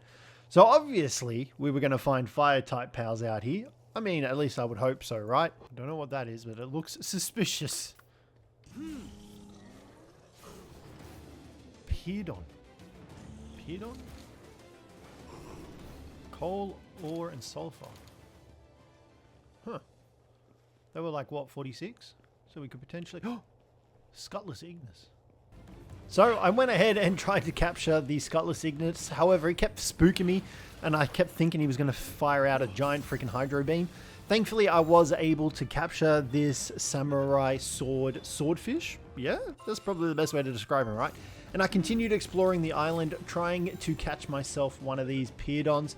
They were so badass, but thankfully I was able to catch it even with our super low chance, and I continued exploring the island as there was going to be an alpha or a boss pal over here. Now, I did find one of these towers and I managed to get a Blaze Howl ring schematic, and then we stumbled across a Blaze Zarmit. Let's send out Tentacle. I mean, we could try, right? We might get lucky with the Piedon. I was going to try and catch that one too. Coal and Flame Orc. Now, unfortunately, I wasn't able to catch them, thanks to Tentacle absolutely annihilating them. So I left the island and continued sailing the high seas, where I found what looked like an oil rig. However, as I got closer, I realized this wasn't an oil rig and it was actually a base. Due to us being able to now build on water, it turns out the enemy could now build on water as well, and this is exactly what they had constructed.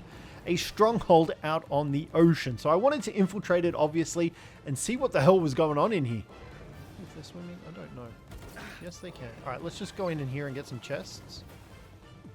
Hopefully. Nice. Any more chests? Head inside. G'day, fellas. Ignore me.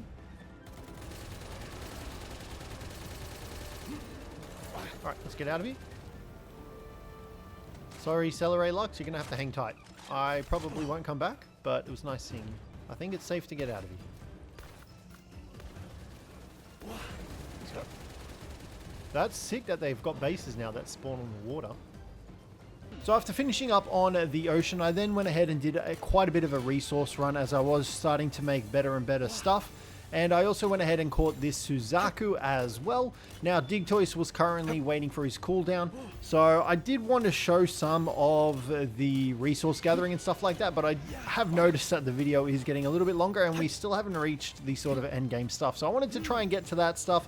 So I have cut out quite a bit of the resource gathering as well, and I will try to make sure that we're showcasing the new powers that we find as well as we go along. But in the meantime, I managed to grab a crap ton of coal and catch myself a Suzaku. Alright, now hopefully our fellas over here have been very busy. I mean, based on the amount of sulfur and ore we are getting, it definitely looks like that. Alrighty, we can go ahead and build the electric furnace. Let's get that bad boy... Where is the pal? Let's get that bad boy up and running instead of that. And we'll use that instead, and that should mean we're getting pretty good in terms of refinement of ores.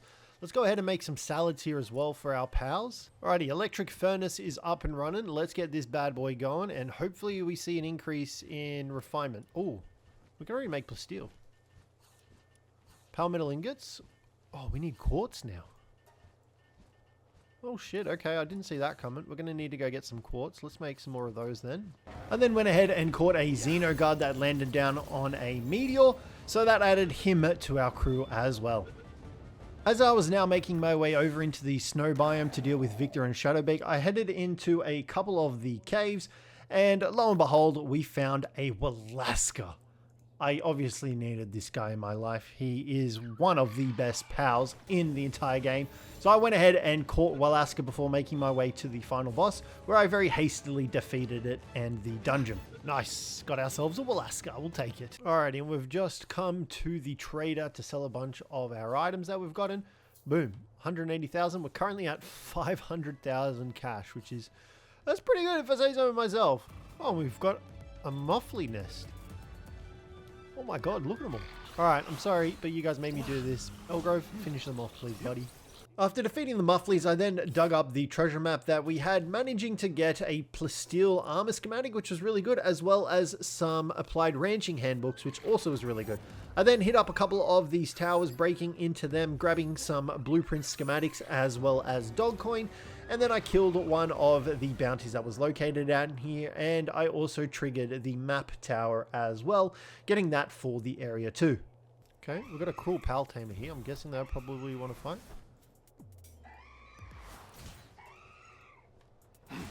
Oh, buddy, I'm sorry.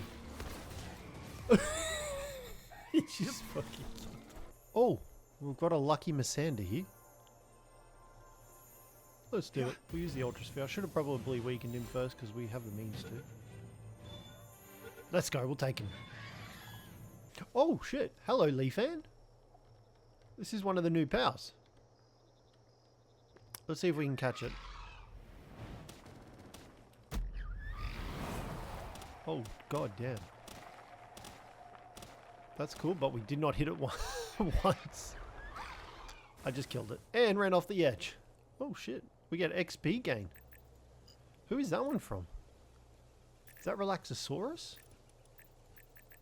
That's cool. We get an extra 12% XP now. Alright, here we go. Fuck's sake, that's embarrassing.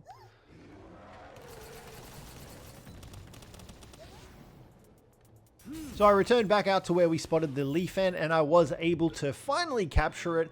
And I was pretty excited. A new pal, and it was always exciting finding these guys out in the wild. It had a huge flavor text, but we did continue exploring the map, unlocking more of the map towers, and I did spot a stronghold down there that I went and very hastily cleared out alongside Elgrove. Be free, Missandei.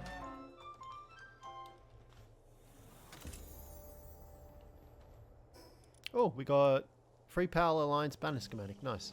Alright, here we go. We've got a Yormantide in front of us, level 55. You know what? Let's go for it. I don't know if we'll be able to capture it, but I'm very curious to find out if we can. It is level 55. We don't have Grizzbolt with us, who's our lightning type. And it's a bit annoying that he's out in the water. Sand Twister, look at that. That's good damage. Shit, that's a lot of damage. 4% capture rate chance with the Hyper Spheres. I should have brought better spheres. Whoa, whoa, whoa.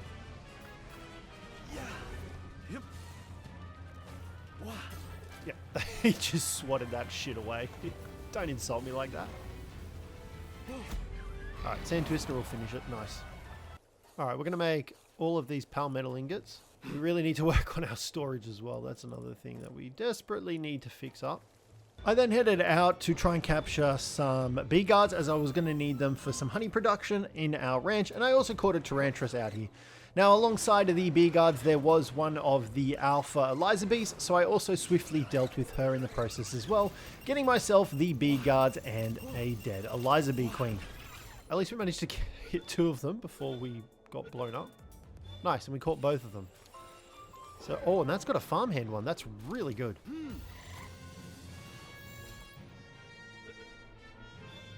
Nice. Alright, we got her. Alrighty, we're going to continue exploring this area up here, get that finished, and then we're going to come back to base and set up the next level of our area, because we're going to start needing to get some ranches set up. Actually, you know what else we might do? Wait, can we set up another base? Okay. You know what we might do? We might get the base level to 15, then we'll have 3 bases, and then we can set up a ranch so we can start some ranching things going on. Alrighty, and we're going to pretty much spend all of this. We can only make 52. God. Let's go ahead and start that. That's literally all our wool production gone. And we can now build the refrigerator, which we're not really going to use all that much, I don't think. And then also needed to make 3 large pal beds so that we could upgrade the base to have access to 3 bases, and we could set up our ranch base. I then wanted to try out Skutless Ignis's unique power. Oh, that's sick. And he literally just flops there. That's his body. We've got his head. I mean, you can see there the bar is going down. I probably could have tested it on something a little bit better. But he dies if you don't return it in the 10 seconds. Okay, that's cool. So I feel like it's like a temporary power boost that you get. So I went ahead and started condensing a bunch of land balls for my ranch base. However, I came to the idea that crevices were actually going to be better. And let's upgrade the base. Boom. So now we can set up 3 bases. We need to build an electric kitchen. While catching all the crevices, a Braloha actually spawned outside the base. So I figured he'd be a good fit when we eventually get around to doing breeding. And he'd also just be good for farming as well. So I caught the Braloha, and then I got to work at condensing down all the crevices. Thankfully, I did have one that had a farmhand, so that meant it was going to get a buff. So from that, it actually put it up to level 5, which was going to be great for wool production, and we needed a bunch of wool so we could get a bunch of high quality cloth. Alrighty, we've gone ahead and set up a new base. These are coal rocks, right? Okay, good. I was like, I hope these are coal rocks. So we're going to go ahead and stick some ranches down out here. And then we're also going to put some mining powers out here as well. Now, while I was setting up the new base, 3 rampaging Days Moos appeared. Thankfully, we had Elgrove to very hastily deal with these guys, and we got a bunch of giant Palslols and Predator Cores. Alrighty, so we've got the ranching base up and running, so more or less so. So we've already got, I don't know, some items being produced. It's a terrible design. I'm really going to need to fix this up in the future. But we're already getting a decent amount of honey. We've got some milk coming in. We've got wool coming in. So I'm pretty happy with all that. Our menacings, I've got 2 out. They're set to combat and to wood cutting. Okay. We've got a snap point. We'll take it. Yeah. That looks like that's working. We should see some production from them in a second. Cinnamoth is giving a +1 to all farming powers. So these guys have level 3, level 2, level 2, level 2, level 6. Fairy floss. Okay, there are organs down here. So everything is working perfect. And we can go ahead and make ourselves the large pouch as well. Perfect. So after finishing up the base, I then went ahead and handed in this quest that we had, and that completed that.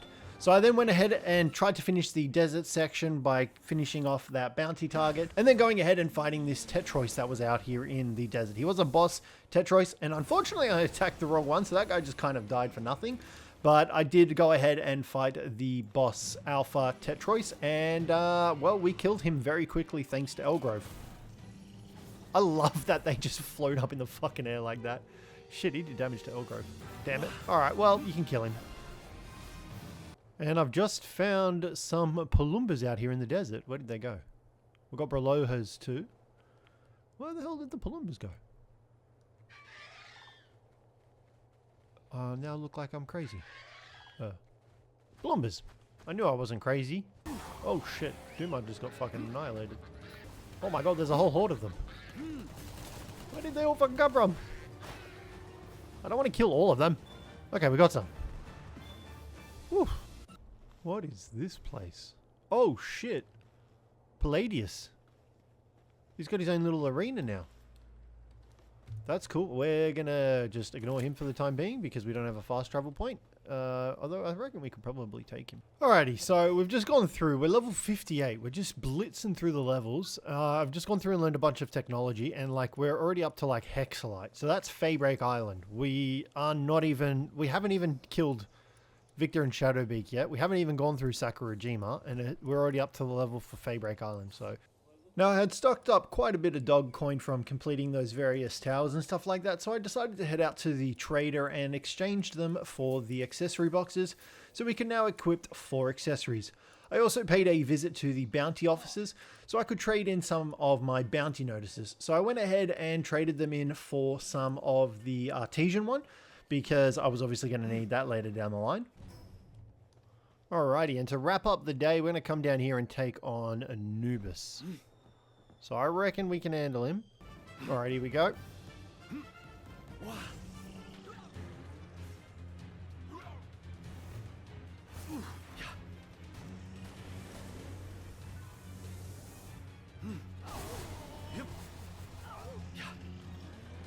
Oh yeah, he's feeling that.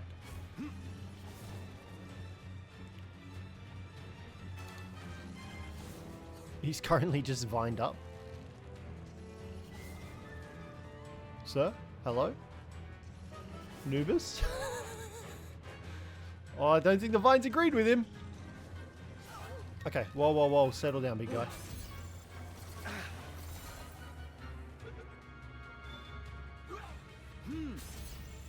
Come on. I've only got 5 spears left. I really hope we catch him because he'd be great for the base. I know we can probably breed him, but with the state of the base, it needs some work first. Alright, come on. Anubis? Oh, he's over there. How did he get over there? Not that it made a difference. Come on. 1 more sphere left. Yes. Oh, let's go. Thank you. Got him.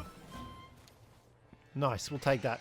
Happily. Alright, well, he can go straight into the main base with Sekhmet. After defeating Anubis, I then returned back to the base. Now, I did upgrade it, and I had a new mission to build an oil generator. However, I wanted to build these new items, the high-pressure crude oil extractor, as that meant we didn't need to set up a new base. So I needed to get those up and running, but I wanted to spend some more time sorting the base out first. Alrighty guys, and we've spent the last few days building up the 2nd level of the base, and this is what we've got so far. Now, the only thing I don't like is this section. I'm not really sure on it. I think I kind of want to just tear it all down and have the base as is. Do we need a roof on this? Not really. But we have gone ahead. We've left this area nice and open, and we're going to do some like planting of trees and stuff like that to give it a more naturey vibe. So I've gone ahead and made a saddle for Ragnarhawk now. So we can now ride around on Ragnarhawk, which is great. It's a pretty good flyer. So we're going to go explore the ice area, and then we'll slowly make our way over towards Viktor and Shadowbeak as well in the process. All right, and here we go. We've reached the area maps. Let's pop that bad boy over. After unlocking the map tower, I then found the Black Marketeer and he had some dueliths for sale. So obviously I had to go ahead and buy this guy. I really wanted him as part of my crew, so we ended up grabbing the duelith as well, unlocking another fast travel point and continuing the location of the main story mission. So there was a bunch of people that lived out here in igloos and they wanted me to go and kill some of the PAL genetic officers. So we obviously had to oblige them and I went ahead and murdered them, but they then gave me another quest to track down something else. I decided to beeline it straight towards Viktor and Shadowbeak instead. Alright, it wants us to go search for clues in the abandoned ruins. We're not going to do that. We're just going to look for the tower and go do that.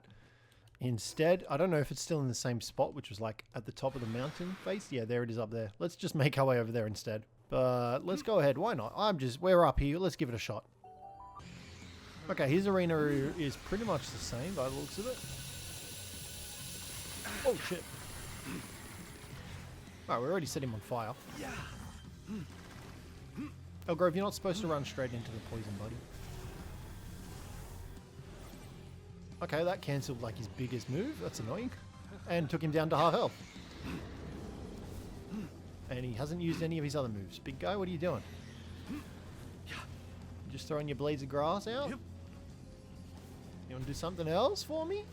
I'm going to throw him away because he's going to get us killed. Throw a Grizzbolt out here. I think we just cycle between them. See how we go. I mean, that was some pretty solid damage. Lightning strike. Boom, baby. Tentacle. Use your biggest moves, buddy.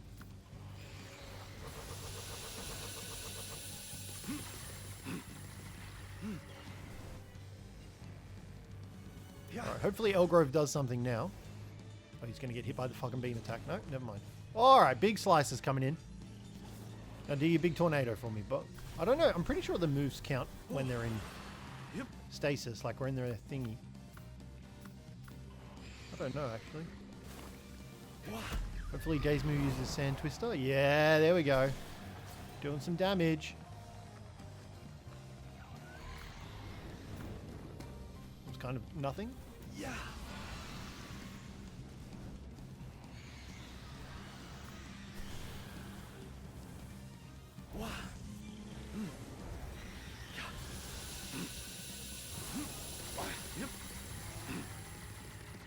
Saved Elgrove just. I mean, we've almost got him to half health. We've still got like another 30 seconds. I was going to say, I really hope that hits. And considering I don't have any dragon types with me using any dragon type moves. What the fuck? He just disappears. That's cool. Yeah.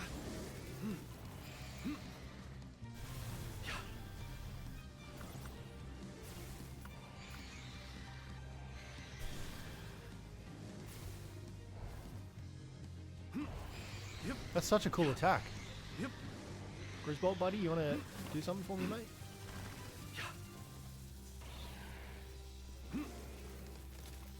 Big lightning strike, come on down.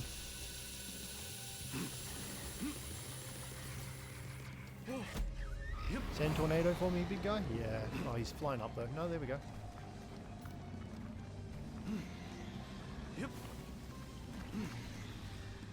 I reckon we can take it. I reckon we got him. Yeah.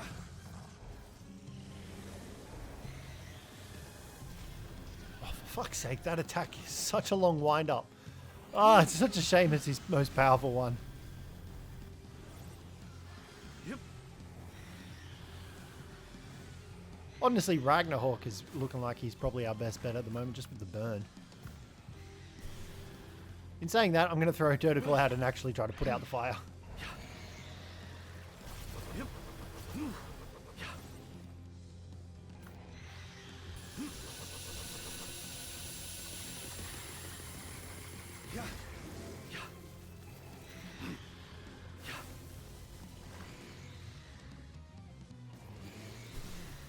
Okay, we've got a minute to kill him and do 17,000 damage. I reckon we're up to the task.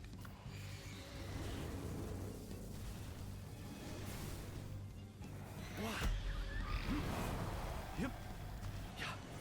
Yep.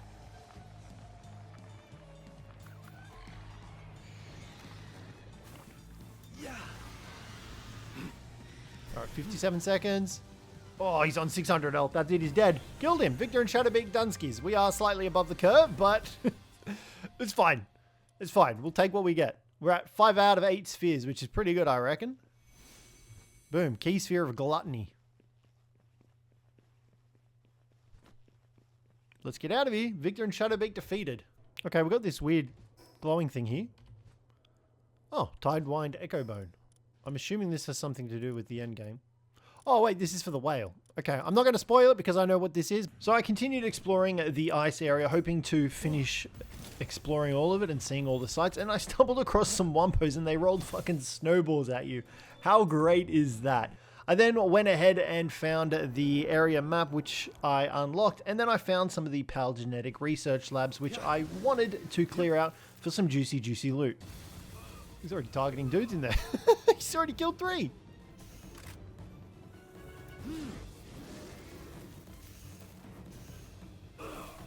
He just wiped the floor with all of them. They're all dead.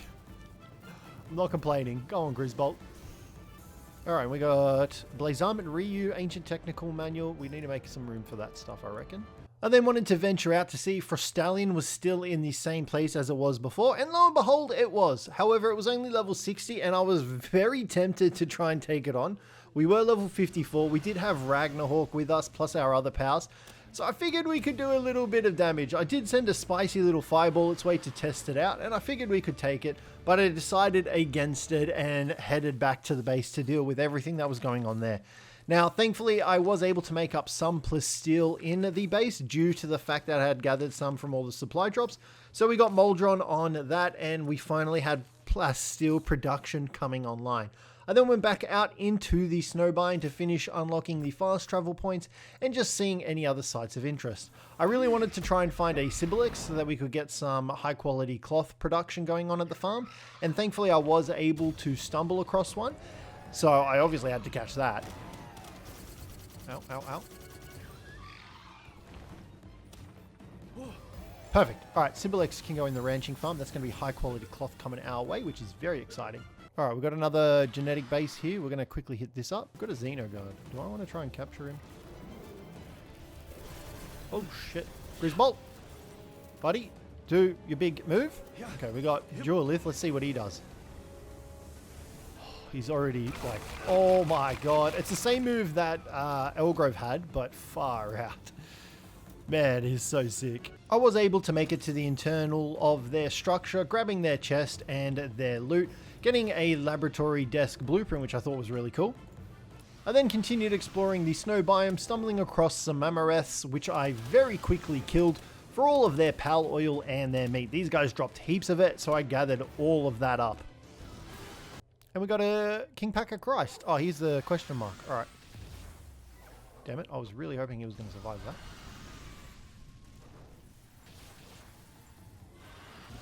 Oh my god. That could have been a headshot. Oh, we got a legendary sphere. Yeah, we're just going to kill him, I think. Jokes, we got to hit him for that. After the snow exploration journey, I then went ahead and sold a bunch of my loot, and then I made my way back out to that magma island where I found the boss waiting for me at the top of the cliff. It was just another Peerdon, and I was very quick to demolish this guy and kill him. Elgrove and Dualith were both grass typed, so they were going to do a butt ton of damage to him, and we didn't have anything to worry about. Do I want to catch this guy? Probably not. Back-to-back freaking giant beams and windstorms. And this guy's pretty much dead. Nicely done. Good job, everyone. I then made my way out to a brand new island that wasn't here before, and it was called Suncrest Isle. Now out here we had some Polar Pup Terrors as well as Woolly Pup Terrors. So these were two new pals, well technically subspecies of pals, and they were a little bit too high level for me to catch, so instead I decided to just go ahead and murder the local populations of them. I then made my way to Sakurajima Island where I stumbled across the Wumpo Botans, and they had a very similar move to the standard Wumpos. Instead of a giant snowball, it was a bundle of vines, so obviously I needed to catch this guy as well. Wumpos were definitely one of my favorite pals. It's just that they weren't one of the new ones, so I didn't have them in the team. Now I then stumbled across one of the towers that unlocked the map, got that for Sakurajima, and I stumbled across another new pal called Bulldosu. And I feel like Sakurajima Island was a perfect place for this guy to spawn. Alright, let's see. 23%. Come on, let me get this bulldog dude. Nah, fuck you. Unfortunately, I didn't catch him, so I just murdered him instead. I then found a little retreat area, very similar to the bamboo forest, that had me speaking to this guy in regards to the main mission. I didn't really need to speak to him, but I did so anyway. I noticed the Krojiro soaking in the water at the back. I then returned back to my bases to take a look at how they were all going and gather all the resources that were being produced out there.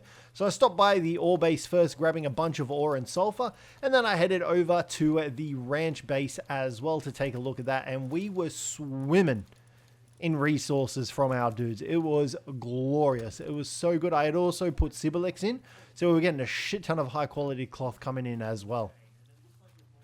Oh, I haven't even checked the food actually. 500 milk, 500 honey. That's perfect. Exactly what we need to get some cake production up and running. Dude straight up looks like he's having a seizure. I feel bad for him. Alright, we're trying to boost our power production. We're slowly getting there. Alrighty, here we go. We're at another habitat wildlife sanctuary. So number 2. Oh, Magex, you're new.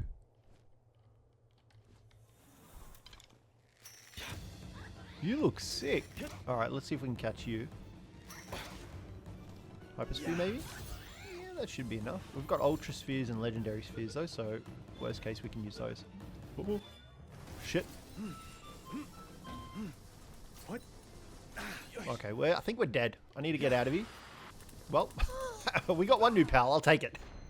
I then returned back to the island to find that Astagon was the alpha pal on the area. So obviously I needed to fight him. He was only level 55 and we were definitely up to par on taking him down. I mean, that's doing shit tons of damage still. Okay, Duelith is taking damage. What's our cap chance? 16%. I don't want to kill him. Yeah. I'm glad I brought these legendary spheres with me, that's for sure. Let's go! Nice, we take him.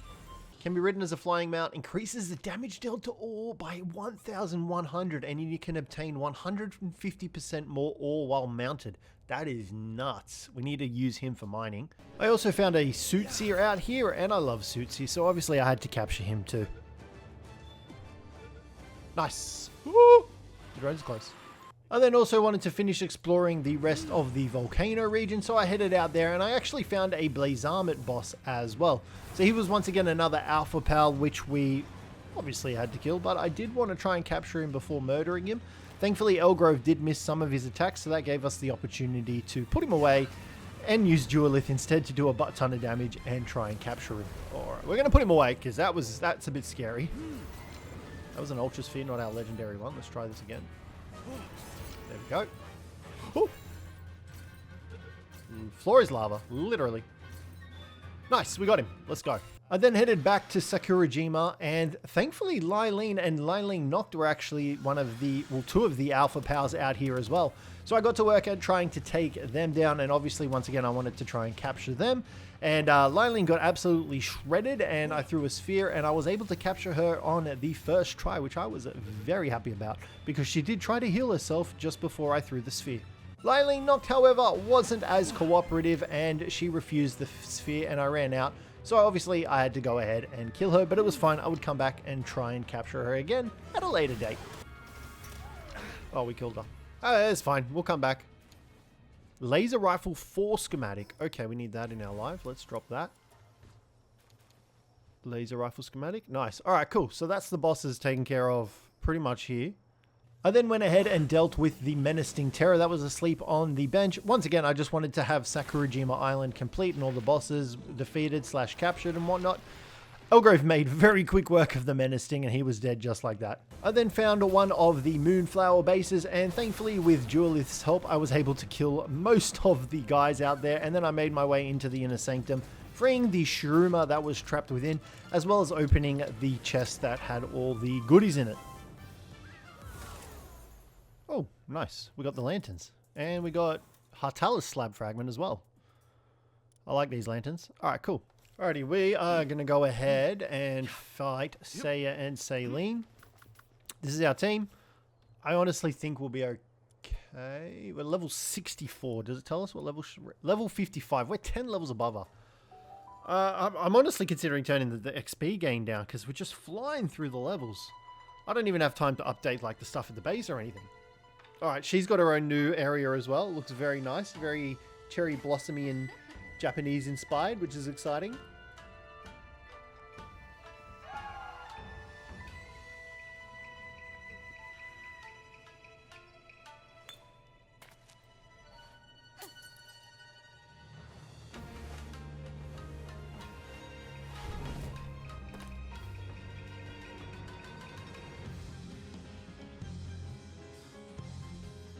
Alright, here we go. Oh, this arena is sick. Alright, she did a lot of damage to Julie there. She's got actually quite a lot of health. We're in the 100,000s now. Maybe we might actually need to start condensing and possibly even giving souls, because I still don't think we've given any souls yet. Oh, I forgot she's... Should have brought... I did bring Xeno Guard, so we've got Dragon type with us. Might just pop him out here while Julie recharges his attacks.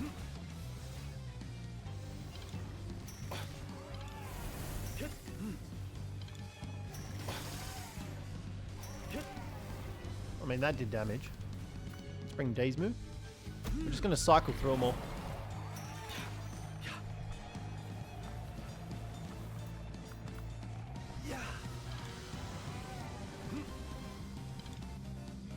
Oh, I'm out of ammo. Totally came prepared for this fight. In comparison to before 1.0, where you had to make sure your powers were fully condensed, had all the bloody souls, you had plenty of ammunition ready to go. It's not a cakewalk, but we only have 5 minutes to kill her as well, actually. I've just realized that. So we might not actually beat her this time. We might not actually beat the tower boss.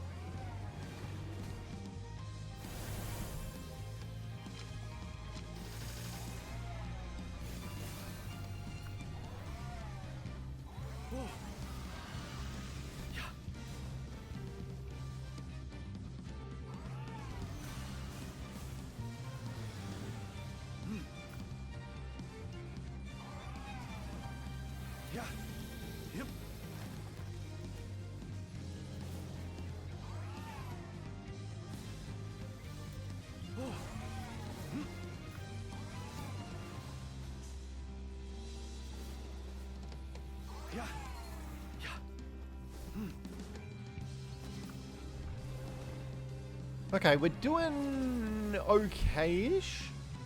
We're just under the halfway mark, and we've done half the health of her. So not bad. As long as we survive that attack. I remember this attack absolutely obliterating us beforehand. We could never dodge that bloody attack. And it looks like the pool's now poisoned in them, so we've got to watch out for those as well. Yeah, she's poisoned Xenoguard.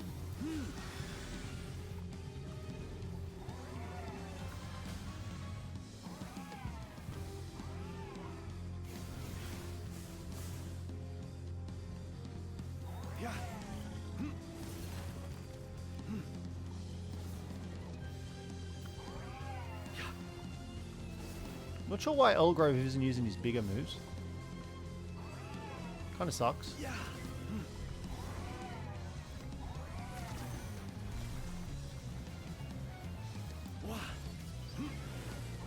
Here we go. Oh shit. Oh, that was close. Here with the big solo attack, big guy. That's the first time we've seen him bloody use that. And I walked into the poison pool.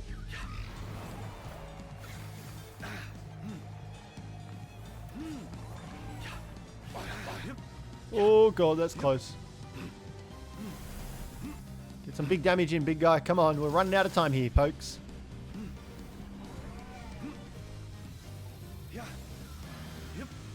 We're gonna cut it close.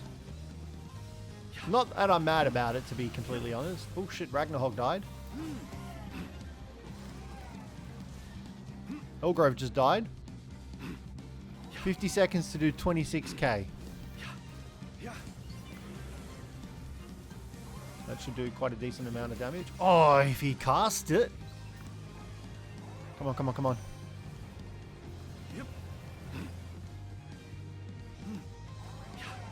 She killed Duelith. Alright, this might actually be a close one.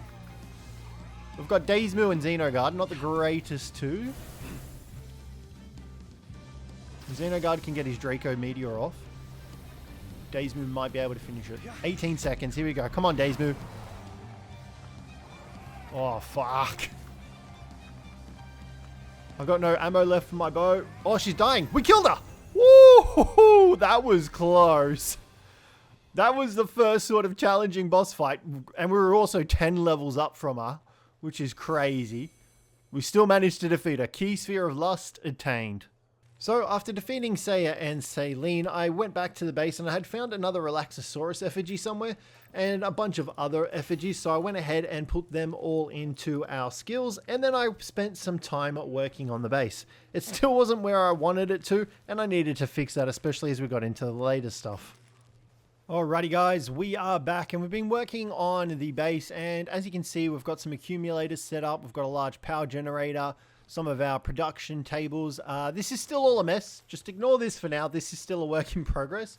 But we've gone ahead and worked on our crops as well. And I figured, you know what, let's stack them instead of laying them out. So we've got three crop plots for each vegetable except for wheat. I believe we've got 4 for wheat, and then everything else is 3. So it looks nice like this. I'm still a fan of it. We've got the crusher and the mill at the back here. We've got some tree lives, we've got some banners, we've got some power pods, we've got this thing, what is it called? The hot spring. This is still going to change as well. We just don't have the resources to make the one that we wanted. We've gone ahead and placed 2 of these oil makers. What are they called? The high pressure crude oil extraction. So these are a little bit more expensive, and apparently they do use a little bit more power than the standard ones, but it means we don't have to build a new base and go set up elsewhere. So I'm happy to leave them here. Now, in saying that, however, we are running out of power pretty quickly. We've only got our Grizzbolt and Massander Lux on that generator. So we're going to head out and we're going to look for some more lightning powers, but we are going to head to Faybreak Island. Alrighty, here we go. We've made it to Faybreak Island, and we've already got a couple of smokies here, so I'm going to try and capture a couple of these guys so we can use them to find... I don't remember what it's called. Is it Hexalite? No, Hexalite is the quartz, the other stuff. I can't remember what it's called, but I'm hoping we can find... I mean, we already got a smoky. I accidentally killed that one. Chromite. There we go. That's what it's called. Whoa, shit! I really should have activated the fast travel point first. Alright, cool. There we go. And we've got our first bit of chromite as well, which is wonderful. So that's our next tier of stuff that we need to unlock, I believe. To get the Hexalite, we need chromite and the Hexalite quartz. Now, I also found an Amaskul out here on the beach of Faybreak Island, so I caught that as well. And then I headed back to the base to take a look at its partner skill, and boy oh boy was I surprised. Amaskul's partner skill is very good. Increases party powers XP gain by 40%. I then also went ahead and made a bunch of saddles for our dudes. So I made Astegons, Dueliths, and Smokey's harness, just so I could start the chromite production going on so that we could eventually get our Hexalite bars. As well as that, I just wanted a saddle to be able to ride Duelith around. I also went ahead and grabbed another Anubis as he had respawned by now, and these guys were great around the base with Sekhmet, so I managed to capture another one. And then it was time to head back to Faybreak Island, where I caught myself a Splatterina, and then I went ahead and found the Silvergus boss at the end of the tunnel as well, and I went ahead, fought him, and caught him as well. Now, thankfully in this cave there was also going to be some chromite, so I pulled Smokey out and decided to use his detecting ability, and then we put Astegon to work to see just how amazing he was going to be. So we definitely want to use him then, and I guess we just go for like a Fire Fist. That seemed to have done the most damage before. I mean, we got a decent amount of chromite from that.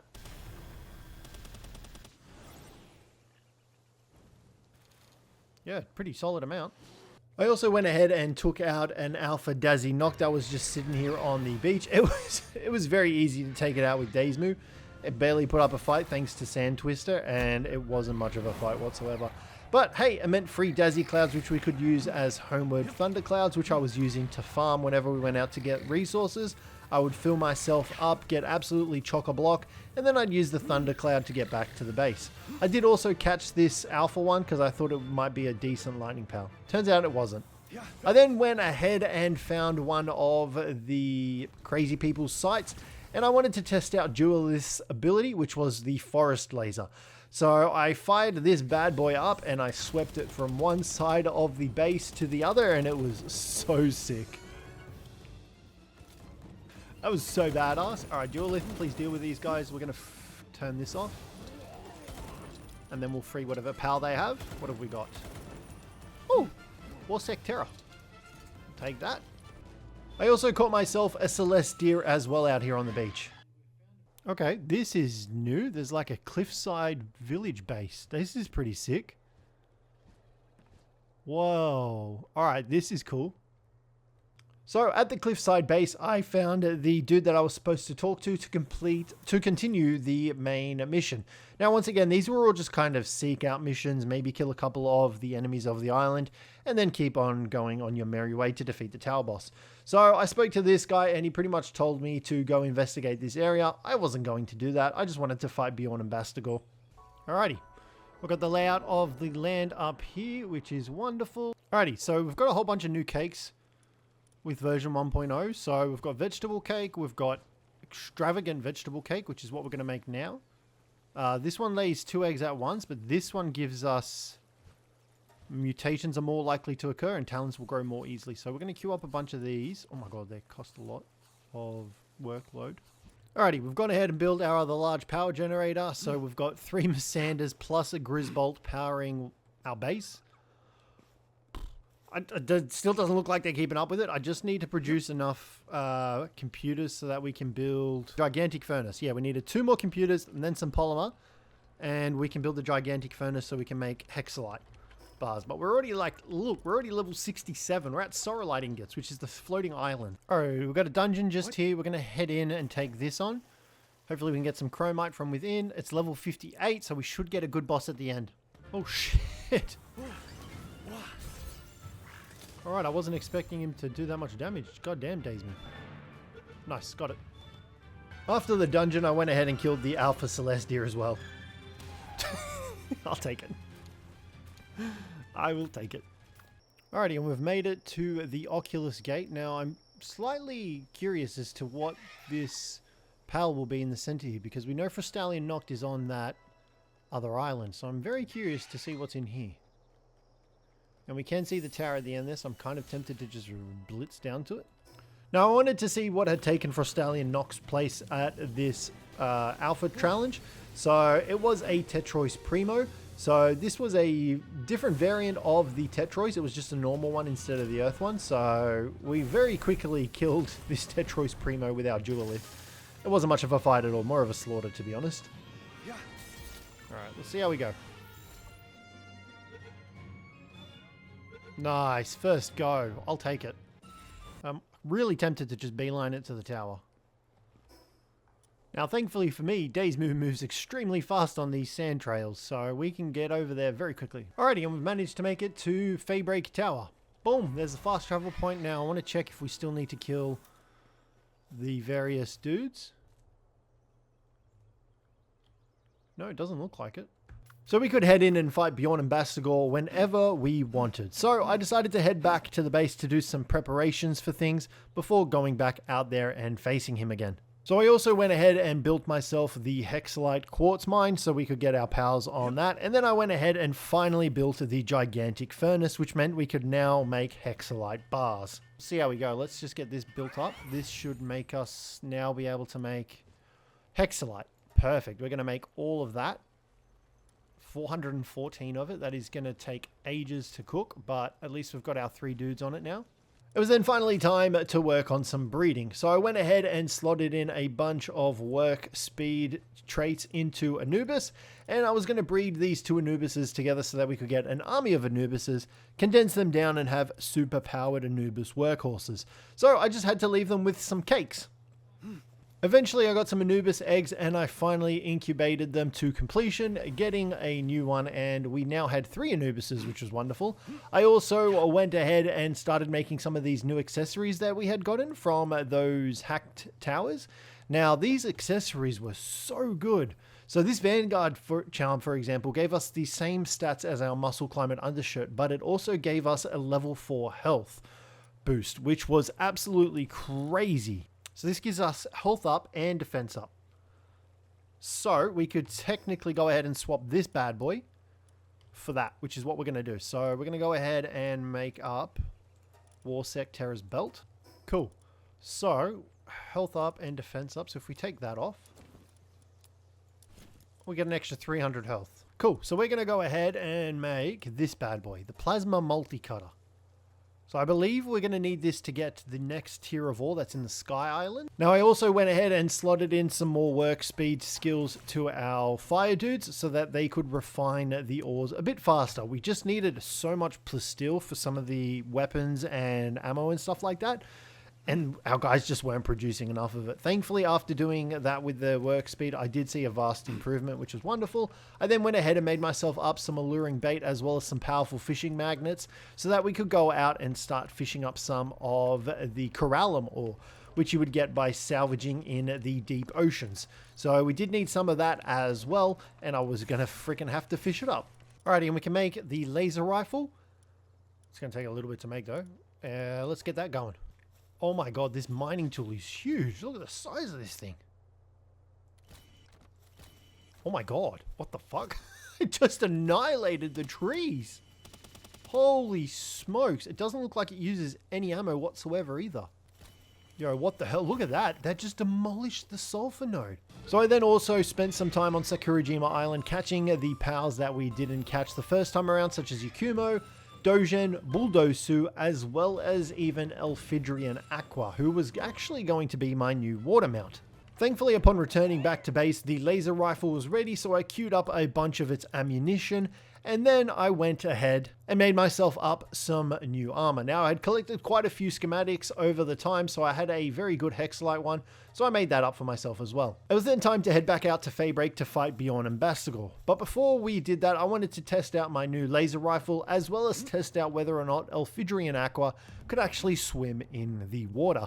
So we didn't have any food, so our health was minuscule. I had already made up the saddle, and then I just dived into the water, hoping for the best. Thankfully, Elfidrian Aqua did swim in the water, which was wonderful news for me.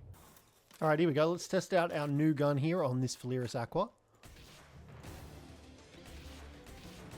I mean, that looks pretty damn good to me. Now, before fighting Bjorn and Bastigor, I did just want to do a quick resource run as well to grab a bunch of Hexalite Quartz and Chromite, and I found these 3 Hexalite Quartz nodes right together with a person standing in between them. So obviously the natural thing to do here was to harvest those Hexalite Quartz. Unfortunately, the person didn't take too kindly to being blasted with a giant dragon's breath attack.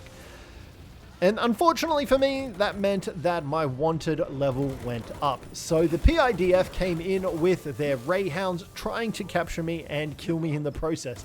And you can see in the top right hand corner, I had a wanted meter.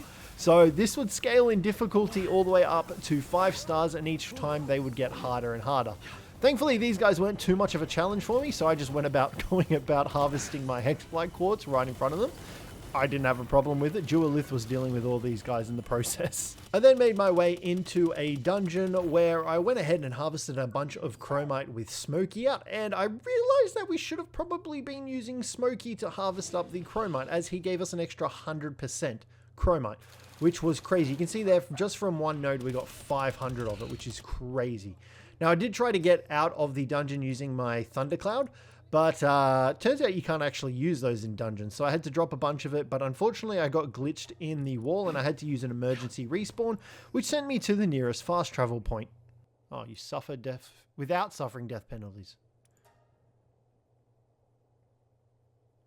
Yes. Oh, but I lose my items. Oh, well that fucking defeats the purpose.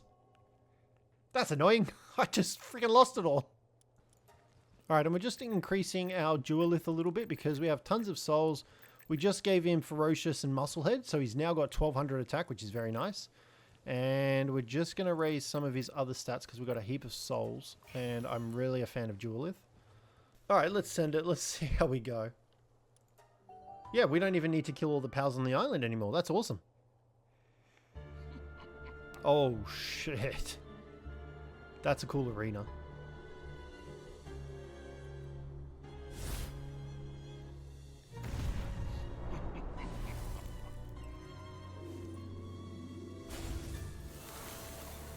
Okay, that's just as terrifying as it was before, but he's got like the ship in the background as well. Just helps sell the effect. Low-key terrifying. Alright, here we go. I don't even know who we want to send out first. Sure. Duelith, you can go out first. Alright, we're going to just casually start shooting. Whoa! I mean, we're doing damage. Oh shit, that's his big attack. Duelith is fine. Yeah, we're doing damage. I'm pretty impressed so far. He's getting chunked pretty hard. And Duelith isn't taking too much damage from him either.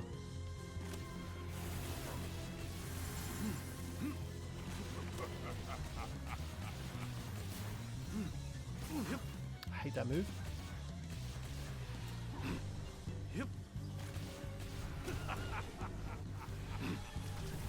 Duelith is technically our strongest pal, so I mean it makes sense that he's doing the most damage.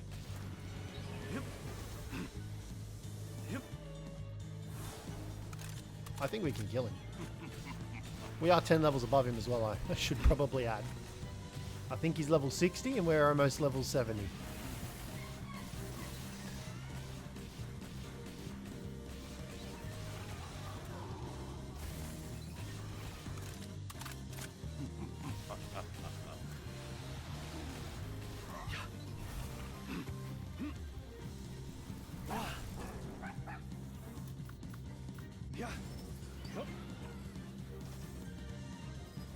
Let's charge up our forest laser. Hopefully we can use it before he tries to attack us. Let's go. Probably not as much damage as I thought it was going to.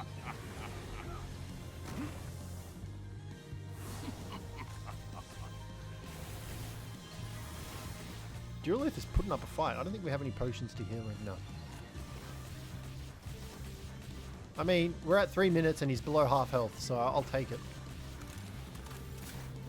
I'm gonna do that for you, big guy. Alright, let's throw in Smokey. Let Duelith recover some HP a bit. I mean, our laser gun is doing 1,000 damage a pop.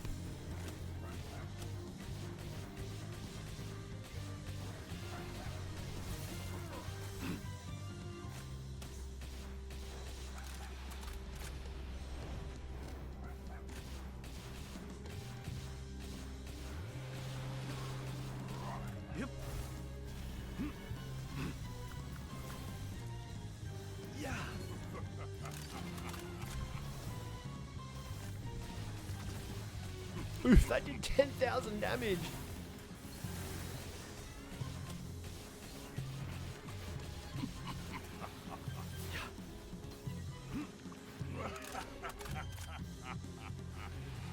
Yeah, we don't have anything to worry about. We're fine. He's dead.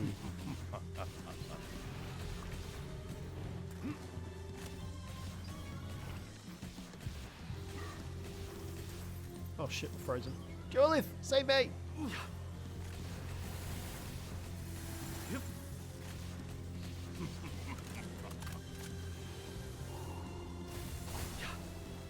And he is dead. I'll take it. Key Sphere of Wrath. That's 7 keys done. We need one more. One more and then we can see what happens. And we hit level 70 as well, which... the levels are crazy. We'll take it. Oh, what the hell? There's a portal. Does this take us to the Sky Island? Oh. It does. Oh, shit. Oh shit, this is cool.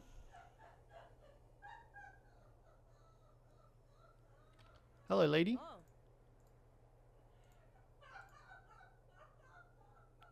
Okay, so we need to shut down barrier sources. You should go meet Lady Auri. I think you're the person she's looking for. Yes. Boom. There's our fast travel point back up here and our map. It looks like we've got new effigies over here as well. There's 2 purple ones on the edge over there, which is cool. So after unlocking the fast travel point, I then went ahead to use the plasma multicutter to try and get some of the Seylene ore. And turns out it can break. So I was unable to harvest any of this Seylene ore and I needed to repair it first. But first, I needed to go ahead and catch some of these new pals, such as this Seylene right here, looking cute as heck. I then also found another new pal. Obviously, this area was just going to be absolutely chock-a-block with new pals, and this was Snock, the electric snail. And at first sight, I knew I had to make him part of my team. So I accidentally killed the first one, but I was able to capture some of them.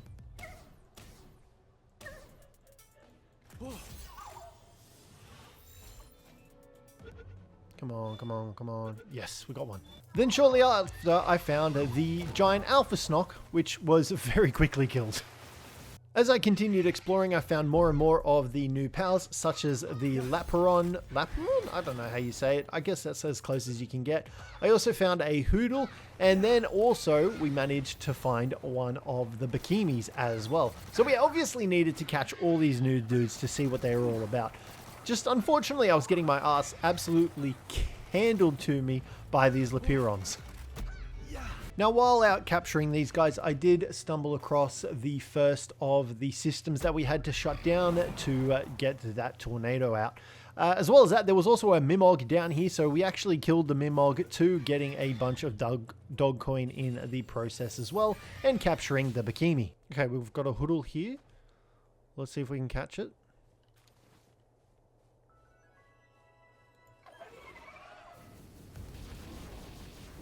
Instead, we murdered it. God damn it. Oh, look at it. It's cute. All right, let's send in a Fildrine Aqua. We should be able to get, some Draco Meteors off. After a brief bout with Stella, I was then able to capture her, and thankfully she had a really cool skill. Remarkable craftsmanship, which was great for her because she had a very high handicraft. Let's go. We take it. Remarkable craftsmanship. That's exciting. All right, cool. Let's exit here and see if we can catch a Hoodle. We got 2 balls left, I think. Yeah, we can't capture it. Oh, wait, no. 10% chance. I'll use all my legendary spheres if I have to Hoodle. Oh, we don't need to. Let's go. Oh my god, look at all of these dudes. Slow what? Let's kick them. What did they give us? Power fluids and electric organs. That's actually really big. I'll take them. We'll kill him for it. I will try and catch one eventually. We just probably need to make some more spheres when we get back to... Oh, we've got another slow wad out here. I reckon we could just take him.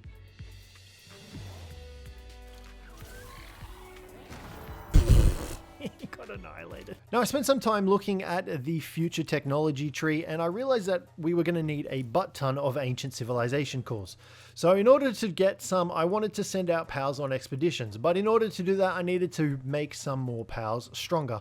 So one of my tactics was to catch a bunch of Faleris and condense them down and use them as our expedition team. So I did spend quite a few days doing so because I was going to need quite a few civilization cores to actually build some of the stuff. So if you ever hear me mentioning catching Faleris, that's what I was doing. As this video is getting long, I did want to try and cut out most of the footage of me actually catching the Faleris. So you will see me condensing them down and their fully condensed versions.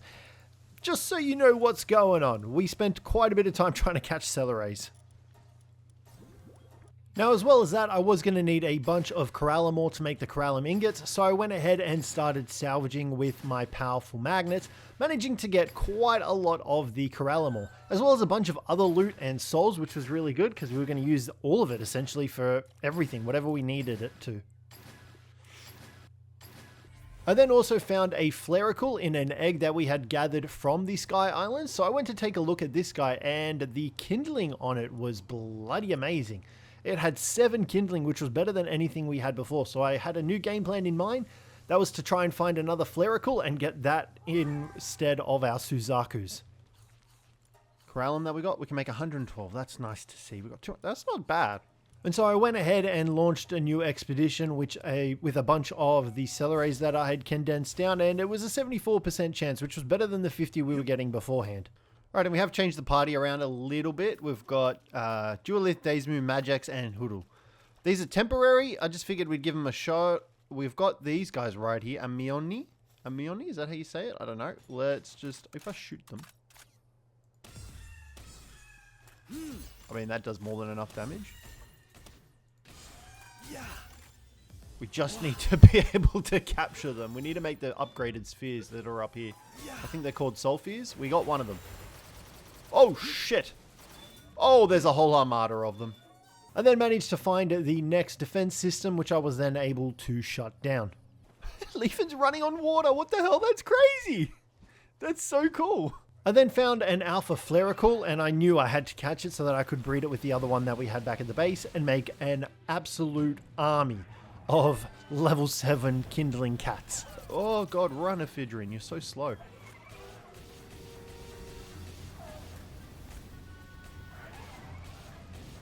The only thing about Ephedrine is that we haven't made her as a battle mount, we've made her more of a travel mount.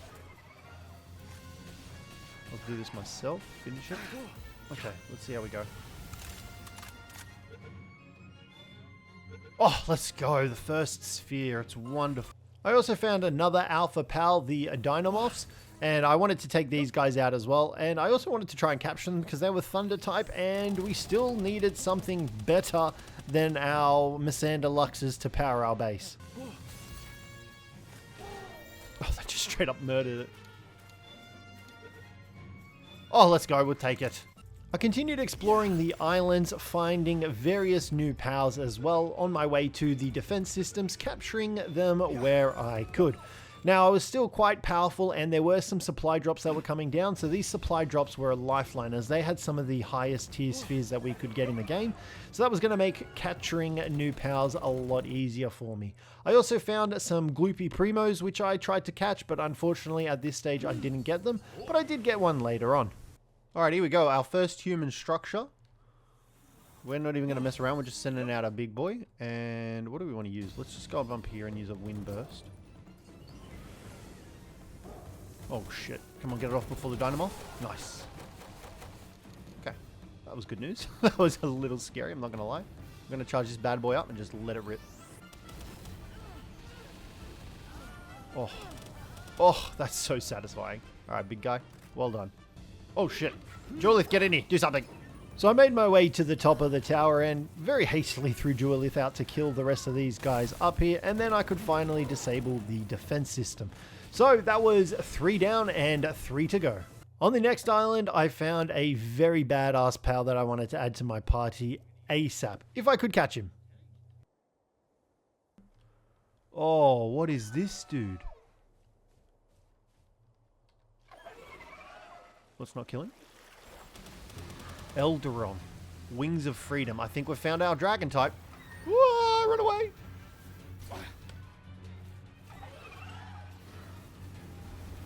Oh, shit. This dude is sick. I don't want to lose Ephedrine. I think we found our dragon type. Oh, that's the wrong fucking weapon. Okay, let's do that because I don't want you to kill him. Yo, this is sick. Yep. I'm very low. Okay, let's pop the Ancient Sphere. Oh, wait. Oh my god, 70%? What am I doing with my life? Where the hell do the Ancient Spheres land? Oh, we got him. He's a pacifist. Ancient Sphere level 74. Oh shit, that's like the next level up. We haven't even gotten the exotic sphere yet, I don't think. We've got the Soul Sphere. We're at this is the pinnacle of spheres. I'm literally looking for the chests now, if it means we can catch those guys with that much guarantee. I had then managed to make my way to the next defense system point where we threw Duelith out to do his thing and absolutely annihilate everyone. Alrighty, we've got 2 more towers left to disable, and let's get out of here. Is that what it's... I don't think it's called the Coral Dragon. I don't remember what it's called. But that looks sick. We're going to definitely use one of those Ancient Spheres on it. Oh, it looks so cool. Its little habitat is also sick.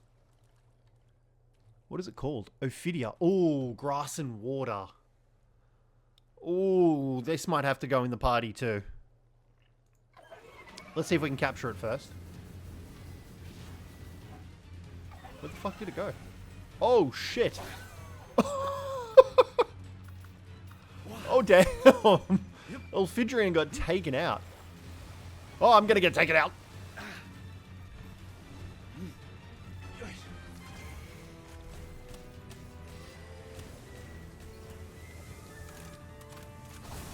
Oh, shit, that's not ours. I thought that was ours. Oh, we're vined up. I can't dodge.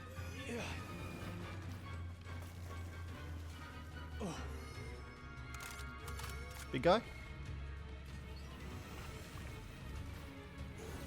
That's so cool. I'm going to put him away because I reckon I can just shoot it with headshots and we should be fine. Alright, let's pop an Ancient Sphere on it for sure. What?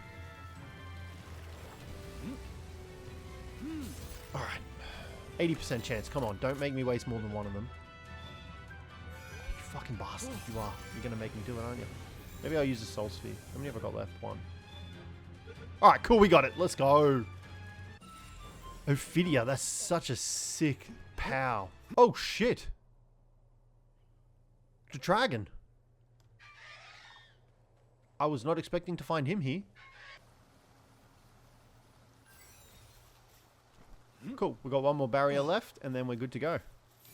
We're going to use our Solar Blast. Our Forest Laser, sorry. And Dragon is currently asleep. Do we just pop the Root Cannon here?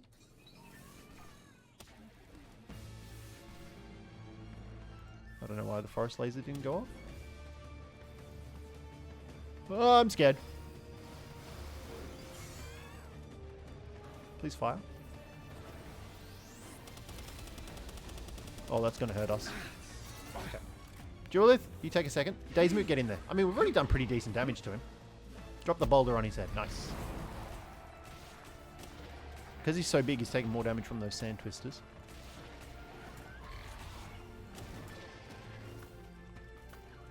I don't think it's worth using our Dark types just because they'll get destroyed by his attacks. And they're not really that strong either. Yeah, see? You can try Hoodle. I ain't messing around. We're just going to use the straight up Ancient Spheres here too. Oh wait, are they ours or his? I don't know.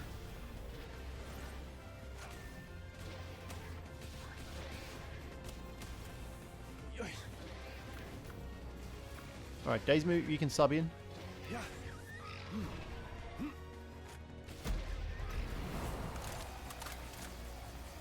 Oh god, Dazemoot's dead. Alright, Duelith, you're in.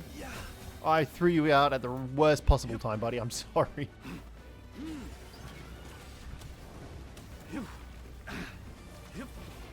Oh yeah, that was big damage.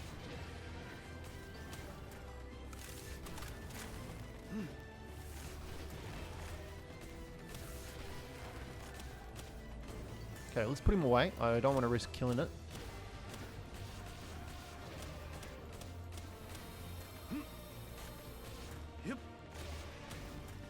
Alright, let's see how we go. 80% chance. Come on, surely we get him with one. Yes, let's go. The dragon has been caught. I'll take it. I will take it. After capturing the dragon, I then made my way to the final defense system, disabling that in the process as well. I could now go ahead and take on the boss of this region.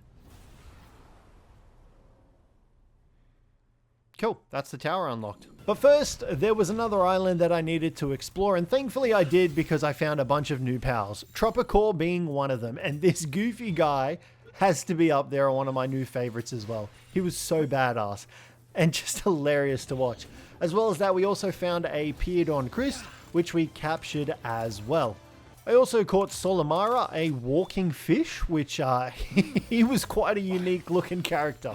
I then returned back to the base to figure out who I wanted to put on the team in order to take on the tower boss of this region, as well as just to figure out who we were looking for towards the end game. I also then went ahead and bred the two Flericals that I had caught so that we could start condensing them down as well.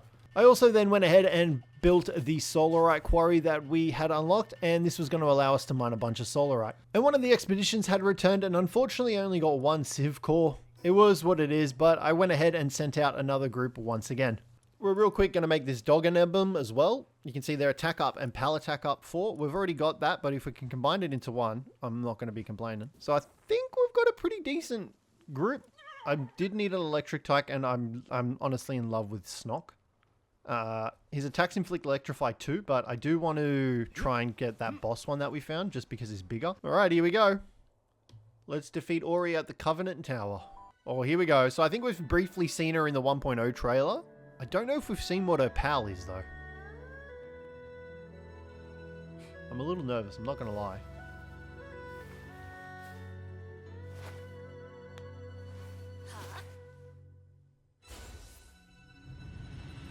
Oh, shit. Hers is this guy. Oh, god damn. That is sick. What a badass looking pal. Auri and Shaolong. That's sick. Alright, what type is he? Dragon and water. Oh god! There goes our shield. We should probably throw something out, right? Okay, I think Duelith should do damage. And our attacks also do lightning thanks to Schnock. That was complete coincidence that I grabbed him as the lightning pal. Oh god, this arena is not very big. Okay, that extra lightning damage that we're doing is big.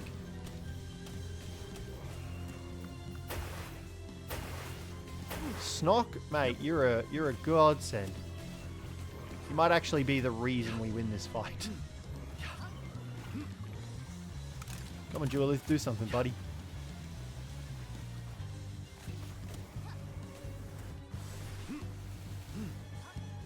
Alright, let's send in Snock. He just got fucking one shot. Although he did do damage. I don't know if his skill carries over if he's dead. I'm hoping it, yeah, it does. Cool. Poor little guy. Alright, let's send in Elderon. You missed everything, big guy. Oh, that was a sick move.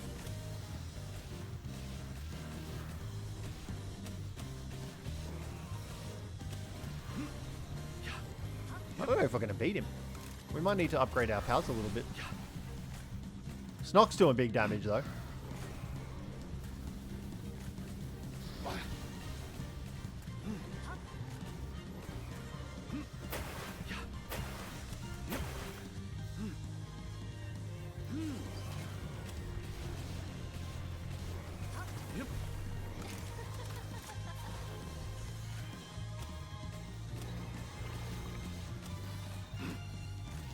Oh, we shocked him. That's cool.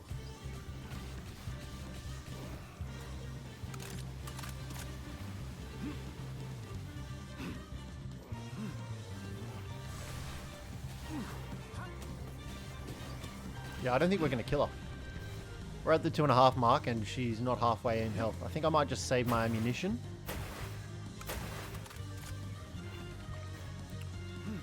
I mean, Duelith is doing damage, but like we haven't buffed him at all. See what a Fieldry and Aqua does. It might be a return of Elgrove, to be honest. I don't think we're going to beat her. Which is fine. It's cool to gauge it, but yeah, we're going to obviously just die here. Alright, we're dead. That's fine. So after losing to Auri, I decided to grab the dog coin that I had stockpiled, head out to the trader, and I decided to buy a bunch of these star fruits so that we could actually upgrade our Duelith into a 40. Now, I did have enough Dueliths that I could upgrade in the first one, but I still needed the 3 other ones. So I just decided to trade in my dog coin for a bunch of the star fruits so that we could go ahead and rank up our Duelith to hopefully help us beat Auri. 1,050. 1,500. Alright, let's just pop them all on him. Do I care? Nah. Okay, he's gone up quite a lot. Alrighty, we're geared up a little bit better than before. We've got Mama Rest Curry that we want to feed to Duelith.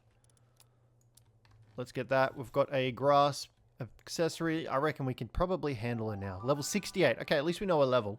We're going to throw Duelith out straight away, and we're just going to run behind this. We're going to charge up our forest laser and we're going to blast him. And miss everything. Alright, Duelith, go ahead, mate. Oh, you know what? We didn't bring fucking potions. I knew I was forgetting something. Yep. You know what? I'm now realizing I don't think grass isn't even strong against water. It's lightning that we needed.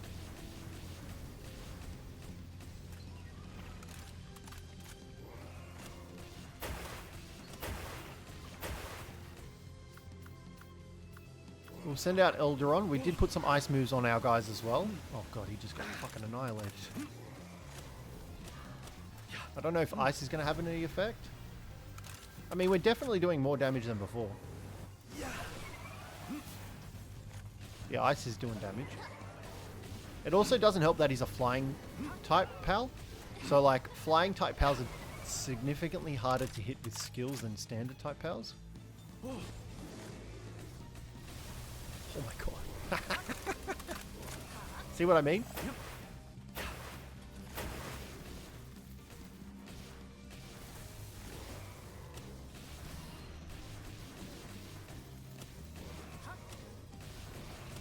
Yeah, Grizzbolt did damage.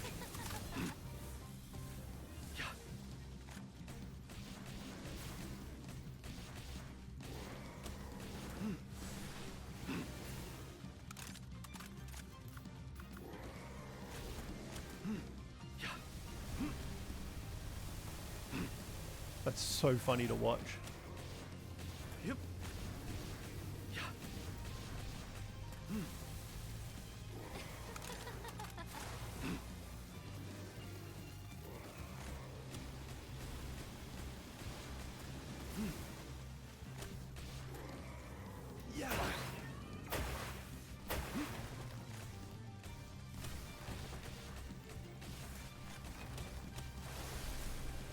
Oh, what the hell? This is new?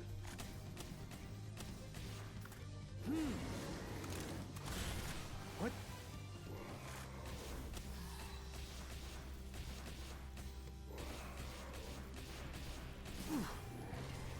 Grizzbolt's having a seizure. Yeah. What?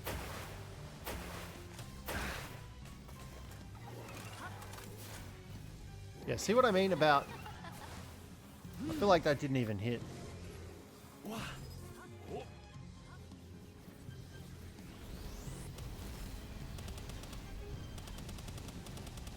Okay, that did big damage. Oh god, what's going on? Julie, come back in the ball. I don't know where she went. Oh, the water's getting sucked away. Come on, come on. Ah, wrong button.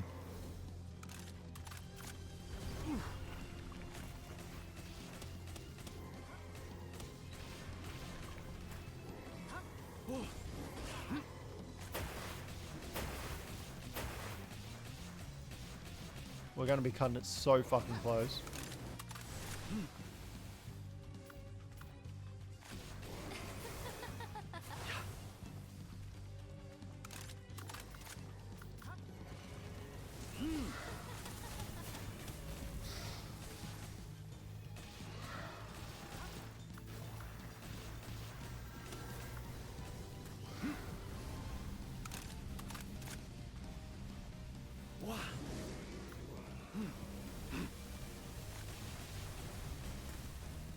Yeah.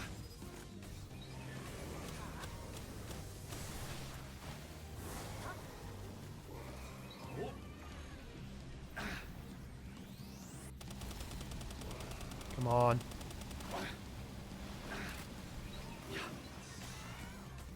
Oh, you big guy.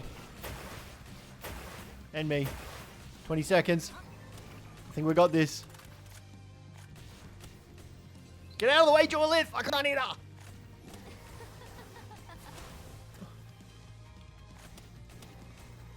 Oh! Oh, that was close. Whew. Key Sphere of Original Sin, we got her. Oh, man, I can't believe I spaced out so hard on Duelith and just putting everything into him when we needed an electric type. Oh, we got it. All right. Woo, that was close. I'll take it.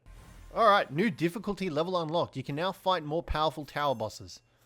So I assume that just unlocked hard mode for us because we've just completed all of the tower bosses.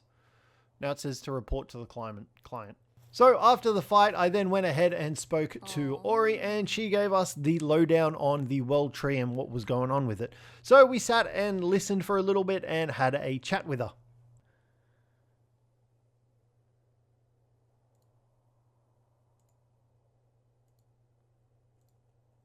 You want to go to the world tree, correct? Yes, we do. I can tell just by looking at you. I'd like to help you get there.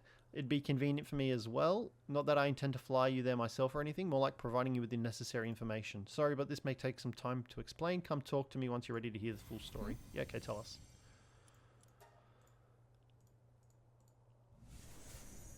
Seeing as you've come this far, you must have seen a great deal of the islands. You've probably realized by now that there's dark sides to human endeavors. Yes, some coexist, some dominate, some pillage, some lose themselves in their ideologies, and some operate in secret to hold sway over the others. From my perspective, those are all to be expected.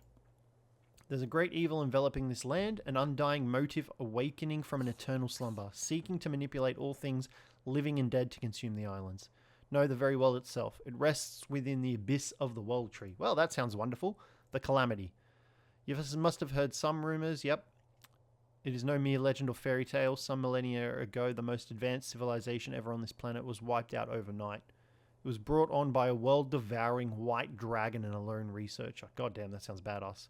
The people stood in opposition, but they proved no match against a malevolent force. The civilization fell to ruin, and they were able to seal it within the depths of the world tree. This wasn't enough to completely stop the dragon's devastation. Even now, it continues to drain the life essence of the world tree. The world tree is the heart of this land. The energy it generates and sends through its roots to the furthest corners of the islands. Okay. This is especially true of PALs. Should the dragon completely drain the world tree of its energy and grow powerful enough to destroy the seal, it would mean the end of this world. You must reach the core of the world tree before that monster fully awakens and somehow find a way to put an end to it once and for all.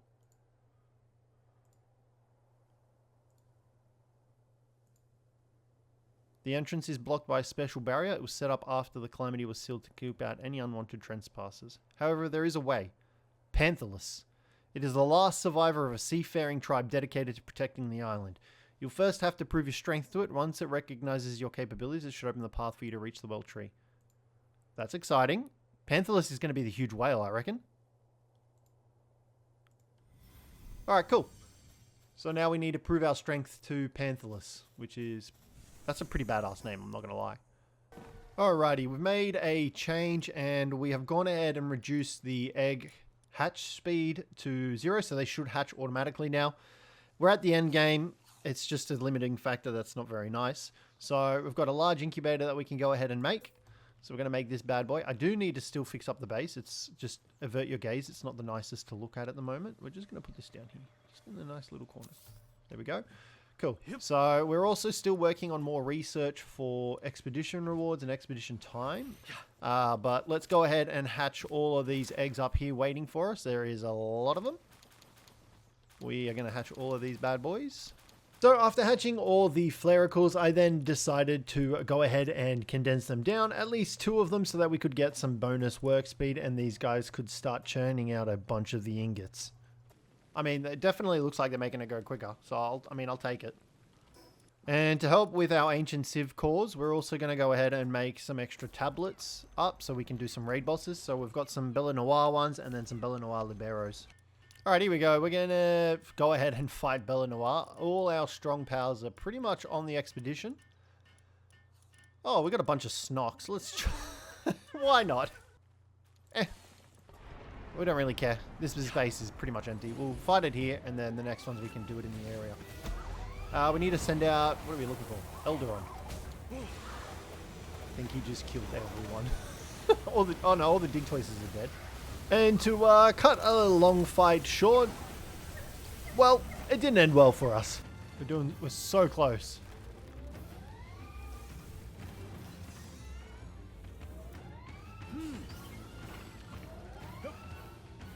Oh, fuck. Oh, man, that's... Oh, shit, she destroyed the fucking power box. I don't know if that means we lose it. Does that mean the fight's over? Did we just get wiped out by fucking Bellanoir Libero? I think we did, because we don't even have that timer going on. That's what happens when you're cocky, kids. So since we completely wiped out from fighting that, we're going to go ahead and head out here and see what we need to do to prove our strength to Panthalus. Alright, here we go. What do we need to do? A mysterious power seals the way. It seems that something is missing in order to move forward. I don't suppose you know anything about this, do you, good sir? You're a human. My apologies. I'd never imagined I'd meet another person here. You're not that far off, right? I'm a researcher studying ancient civilizations. There remains to be... Oh, this is the skeleton.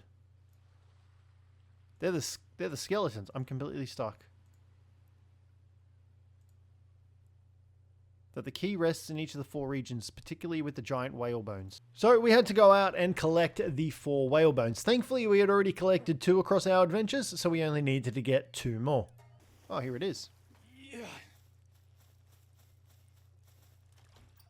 Silent echo bone. So 3 pieces down, we just need 1 more. Alright, here we go. The last piece. Boom. Alright, there it is. The echoing flute. Let's make that then.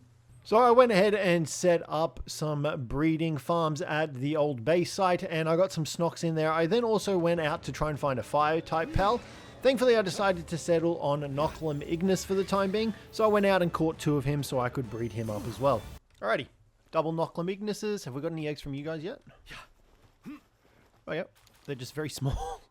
I then spent quite a few days catching a bunch of the Faleris, as well as some of the low-level water types such as pengullets and kelpsies around the area, so that we could bolster them for the expedition stations. So I'm not going to show you all of the loops that I did catching the Faleris. Oh, and look at this, we've got a crap ton of eggs here as well. Having those cakes do 2 at a time is wonderful. Alrighty guys, we are looking pretty schmick. We're going to go ahead and make some more cakes here. We've got the extravagant vegetable cake, but we're just going to settle for the standard vegetable cake so that we can get more pals, question mark. Maybe I'll make a couple of the extravagant vegetable cakes. So if we auto assign to that, it's 199. And if we auto assign to the water one, it's 162. So I'm going to go out, I'm going to go catch a bunch more Faleris. And we are going to condense down. So in between condensing down Faleris, I went and checked on the breeding farm and found a brand new egg. What? Huge mutated egg? Oh, what the hell? That's sick. A huge mutated egg. An egg that is extremely rarely obtained, having undergone a special mutation. I'm assuming it's just going to have like one of the diamond traits. Let's find out. Oh, what the hell? What? A Reptaro? And it's got babysitter. What is babysitter? While at a base, increases egg production speed by 30% and incubation speed by 30% for pals assigned to a breeding farm. Yo! That is crazy. So, does that stack with Brololas? Surely it does, right? I don't know. We're going to leave him out here anyway and find out. Oh my god, he's a unit. That's exciting. I was not expecting that, that's for sure. That is very cool. Alrighty, we've got our first lot of Elderon eggs getting popped out, which is wonderful. So we need to head back and grab more of those. But for now, moment of truth, baby. Here we go. Wait, change destination. Where are we at? Yeah, we want to send them to the water. 54,000. Alright. We're cooking. Honestly, it's probably the duelist's souls that are bumping him up. But, I mean, that's pretty good. 113% if we auto-assign. 190. Oh my god, look at all these eggs. Alright, here we go. Let's see how we look. Change destination. Let's start with the Astral Frost Cavern. Auto-assign at 251%. Oh, look at those pen gullets. Big. Big numbers. Muffley's coming in too. But 52,000. I should have just focused on bloody pen gullets. So, with our new expedition station percentage, I then sent out the new crew of pals. Alright, here we go. Ancient civilization researcher, we have the flute. And it's a bone flute, yep. Alright. Best make sure you're fully prepared before we go. You only got yourself to blame if anything goes wrong. Do we want to get in there? Alright, here we go. Defeat Panthalus. How do we go in there? Begin boss battle. Alright, I'm a bit scared, I'm not gonna lie. That's pretty cool.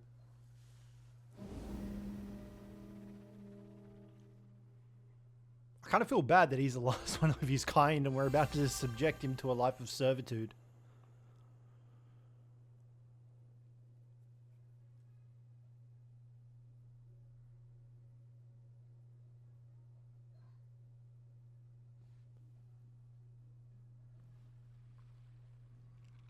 Oh, damn. Power swim speed is increased. He's water type. Alright, we got lightning. Hey, buddy. I feel like I've just fucked up. It's like... Oh, gosh. Is this even going to reach? Kind of, but not really. Oh, there's a giant wave coming our way. And giant spheres or balls. Are we supposed to fight him in the ocean? If so, that's very annoying. Dual Lift just took a shit ton of damage. Can you come over here, big guy? Are we supposed to use like a water and lightning type? I don't think there are any water and lightning types, are there? Are we supposed to fight him on our back? On. Okay. Giant wave coming. Giant wave.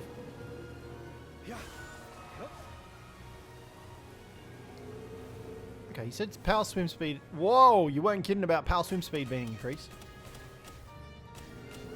Are we supposed to take him down ourselves like this? This is kind of entertaining, I'm not gonna lie. I don't have any lightning moves on this guy though.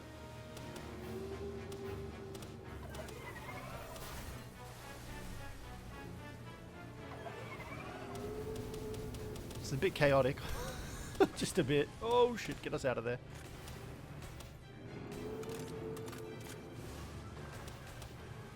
We need him coming to the shore. Where the hell's the shore? Have I lost the no, there it is.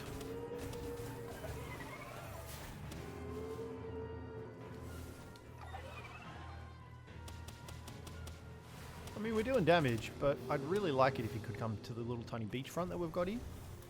Oh! Yep.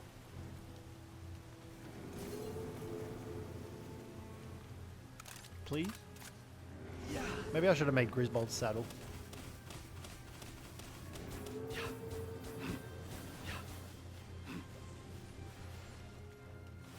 Okay, that did damage, but like he's a flying pal technically, so this is going to be a pain in the butt to deal with. Do we send in Snock? Snock just took a fucking face full of damage.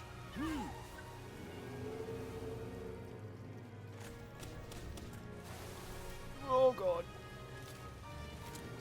Well, this isn't going as I expected.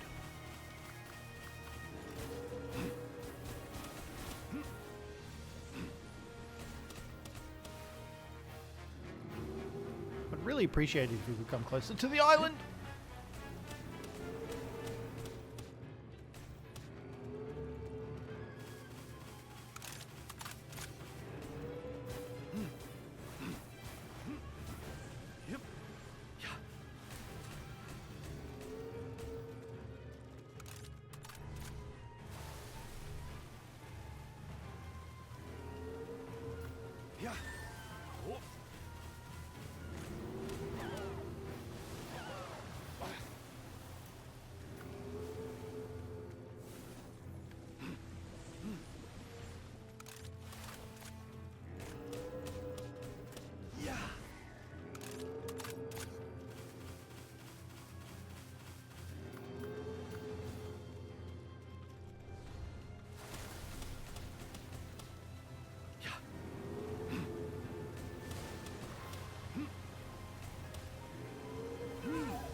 Snock was definitely not the right choice to bring.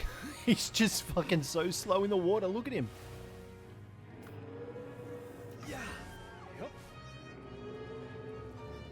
I mean, we're obviously going to die. I might just conserve my ammo. There's no way we beat him with 5 minutes left to go and he's not even half health.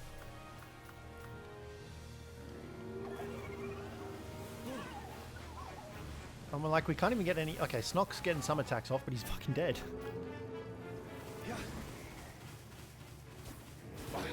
We're just like floating ducks, literally.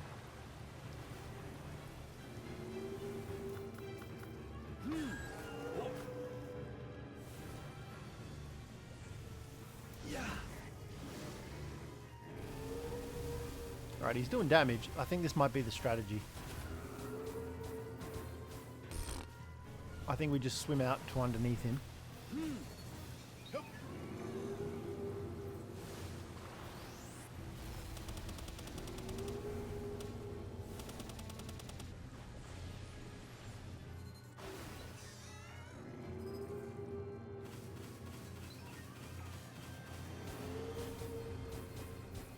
Yeah, our attack's not even fucking hitting him.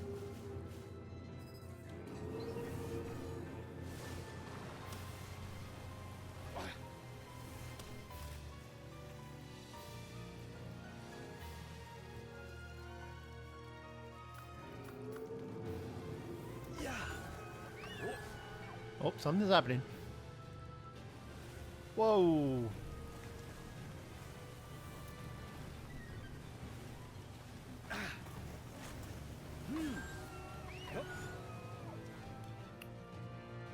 Can I get on his back? He looks like Kyogre. He's a pretty sick looking dude.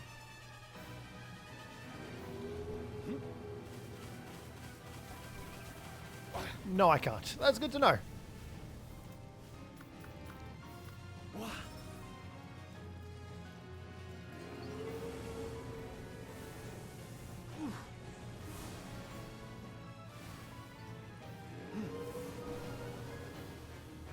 Okay, he's kind of on the island now, but like,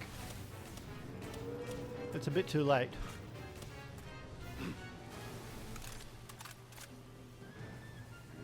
Now we're doing damage to him, but I don't think we're going to do enough to kill him in 3 minutes.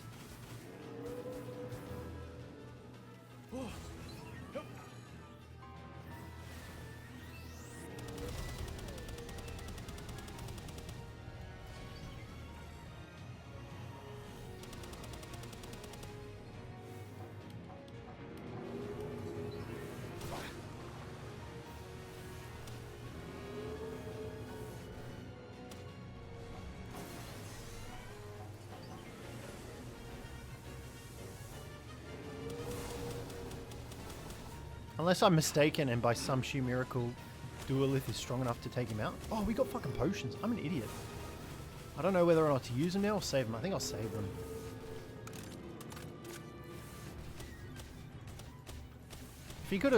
If we could get him over to the island at the start of the fight, that would have been so much better. Where'd he go? Oh, what are you doing up there?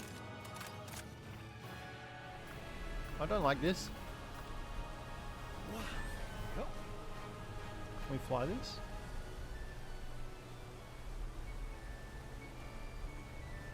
Oh my god. Well, this doesn't look fun.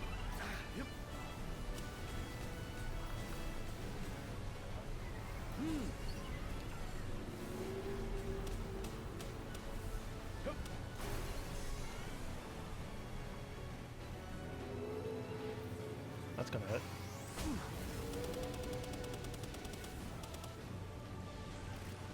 I mean, if we could have gotten him over this island, I think we would have beat him. But we're going to have to come back and do it again, I think.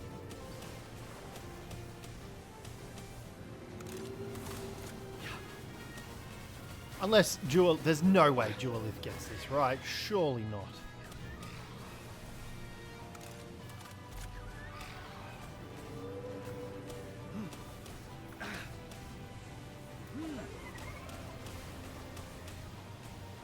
I'm going to give it my all. If we can get this, I'm going to be pretty impressed with myself.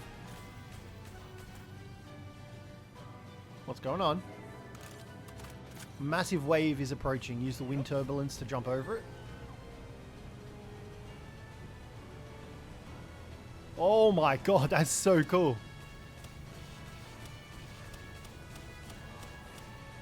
Oh! Did I not jump over the wave? Was there more than one?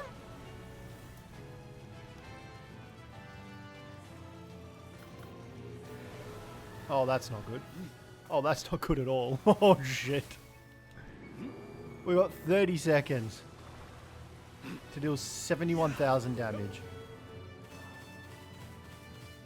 He's all the way out there. I don't think we'll beat him. No. Okay. That's cool. I mean, we know now that we at least can get to him if we can get him in the water. Out of the water. Snock is not a good choice to fight him on the water, as well as we now know. This is cool, though. I like this.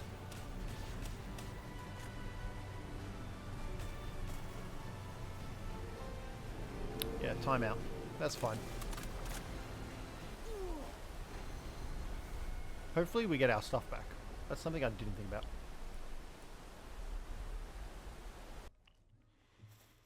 Round 2, here we go. I can't even get out of the fucking timeout. Oh, damn it.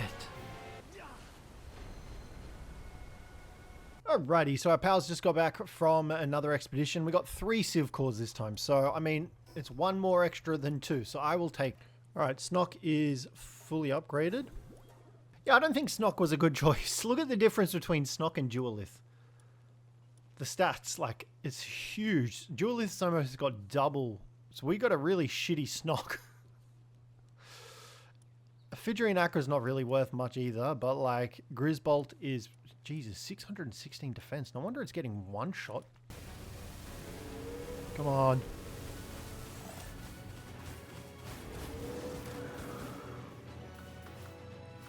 He's going up again, isn't he?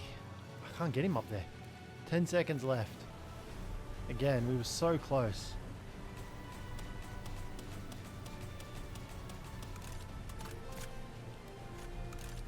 That's it. God damn. I then figured I'd need another Grizzbolt so that I could breed my Grizzbolts and we could condense them down. So I went out, caught one from the Habitat Wildlife Sanctuary, and then I put them in instead of Snock, because he was useless. Alright, while we wait for Grizzbolt to produce some eggs and our expedition to get back, we're going to go ahead and do a Bella Noir raid.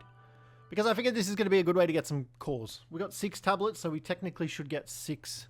So Bella Noir was only a level 35 raid. Thankfully, our dudes were pretty beefed up, especially our Duelith and Snock. I reckon Duelith alone could have probably handled it. So we put those guys out and we made very quick work of the Bella Noir. And we just farmed her back to back, getting as many civilization cores as we could possibly get. Oh, we got 3 cores that time. What the hell? And this furnace was the reason we needed those civilization cores. We needed 10 of those bad boys to build ourselves this ancient furnace. With this ancient furnace, we could then finally make Sorrelite ingots, as well as the ingots that we were going to get later on in the game. Alrighty, here is our brand new furnace. Select recipe. Oh, look at that. We can finally make our Sorrelite bars. We can make 141 of them. I can go out and get more. That's not going to be an issue. So the way this ancient furnace worked was you needed 2 pals, one of kindling type and one of cooling type. Thankfully, we had our Flericle and it was very good, but our Lasker was not very good. So I decided to go ahead and give him the work speed traits, the artisan, the work slave, and the other one that was there. But first I needed to sell a bunch of stuff so I could afford it, and then I managed to get him all duped up in the work speed, and he made a significant difference once we had done all of that for him. Lasker's not as fast, but we are getting the ingots, which is the main thing. I then ran it back with the Bella Noir raids to try and get as many Civ cores as I possibly could. Alright, here we go, round 3. Alright, we figured out its weak spot is this giant gem in the middle of its head. It took me way too long to figure that shit out.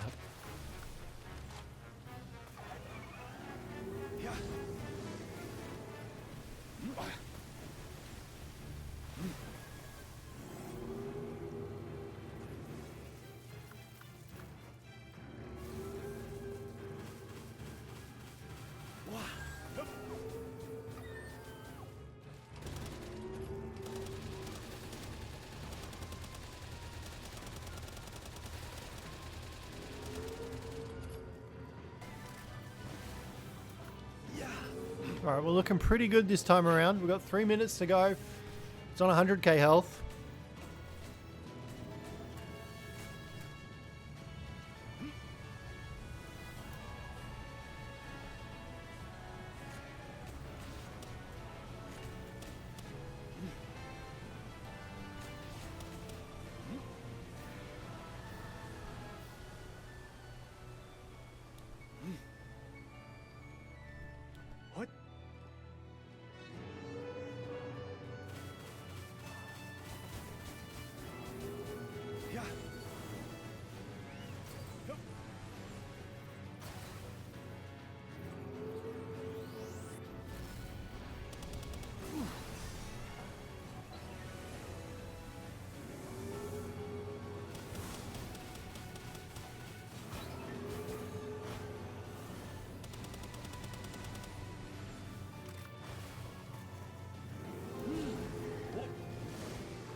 Oh god. Oh, I thought we had the tidal wave coming our way. I was scared. We've got 2 minutes.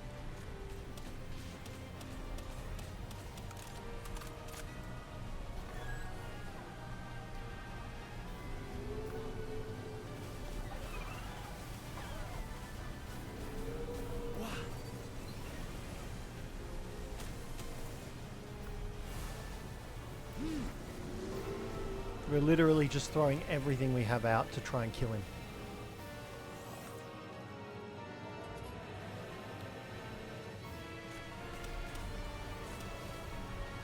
Oh, I can't bring in Grizzbolt. Oh god, I don't know if I'm going to make it over this wave. I'll at least make it over one.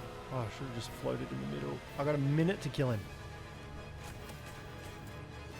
Come on, Grizzy. Oh, that's a big attack right at the end. Let's go. Come on. We got him. Capture him. Let's go. Oh, finally. Panthalus. Woo, we got him. I will take it. Let's go. Oh, man. 4th time's the charm, right? Good job, Grizz. That was all you, buddy. Oh, hey. Can be ridden as a flying mount. Only one can be summoned to a base. While at a base, it constantly patrols the sky and bombards intruders from high above. I haven't actually had that many raids at this base for some reason. Oh, damn, he looks sick. All right, let's get rid of Snock. Snock, you did a little bit of damage, but you're just not up to par, mate. This guy's got more defense. He does have the legend trait, but like, you're fully condensed. It's kind of embarrassing for you. Oh my god. Look at the size of this unit.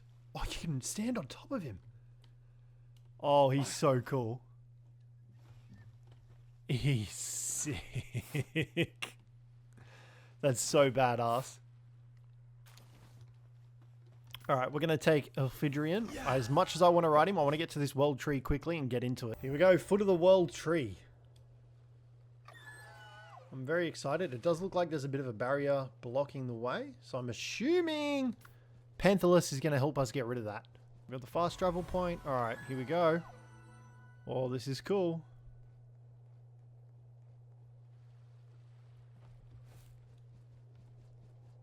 Alright, what is this? Fancy ass beacon? Oh. Interact with altar. Enter the world tree. Oh, cutscene.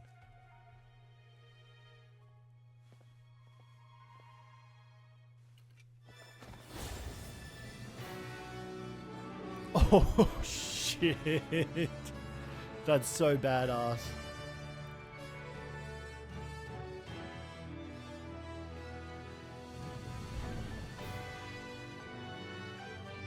Oh. That's so cool.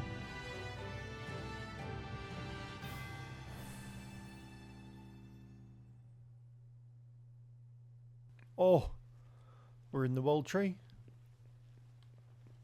We're in the world tree. Ancient recorder.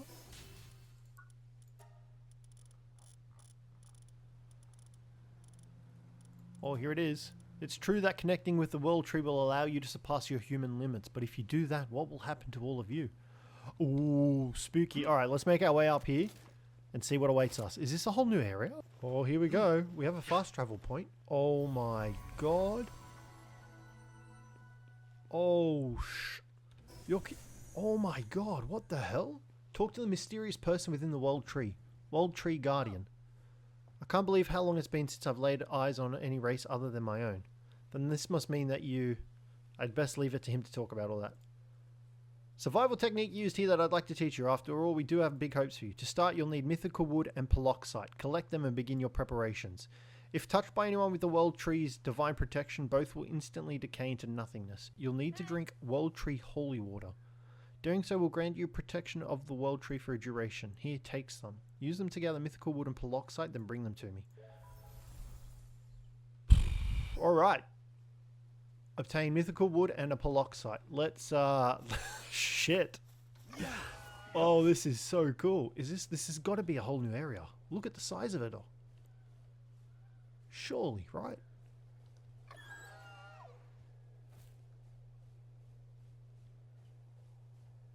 It looks very cool. Oh, we've got pals. Panthalus. We've got Grizzbolts. It's about bloody time. Oh. That looks like the fancy thing we're supposed to get. Look at all the Grizzbolts. Peloxite, we got. We just need... Oh, God. They're fighting each other. Whoa.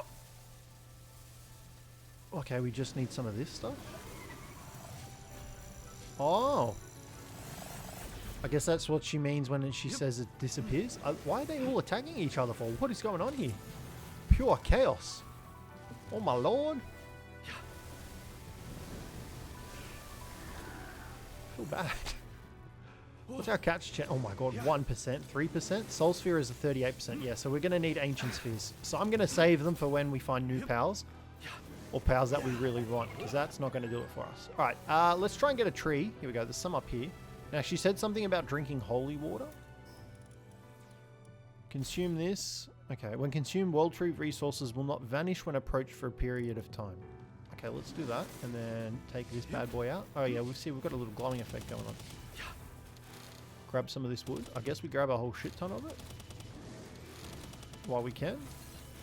Okay, so it doesn't really last all that long. Unless it was the power that triggered it. Which if that's the case, that's nuts. Alright, there's a life mark effigy. Let's grab that and then we'll head back up to the lady. We've got everything we need, I think. Oh, we got fishy. Oh my god, this is danger zone. Everything's trying to kill us. Alright, let's head back to the lady, see what she gives us. I'm very excited to explore this place, though. I'm just very confused about why all the pals are trying to kill each other. Okay, let's speak to her, see what she has to say. Now, you'd best be off. I pray that fortune favors in your coming endeavors and that you save all of us. Oh. Was that it? Talk to the mysterious person within the world tree. There's someone down there. What do we do with this holy water? How do we get more holy water? I then started making my way out to this other person, but on the way I had to take care of some Grizzbolts and Panthalus, and from them I got a new item, an electric radiant gem. Now I had no idea what this radiant gem was, but it said it contained the power of the world tree and that it could awaken electric type pals. I had no idea what it would do then, but we would figure it out eventually. Now, thankfully, with Duelith, we were able to deal with a Mimog that had spawned, getting a butt ton of dog coins in the process as well. I still needed to figure out how to get World Tree Holy Water, but first off, I found the guy that was by the campfire, and he pretty much told us that they failed to stop the calamity and that it was up to me. No pressure, right? So we needed to head to the gate to try and get our way into the calamity region.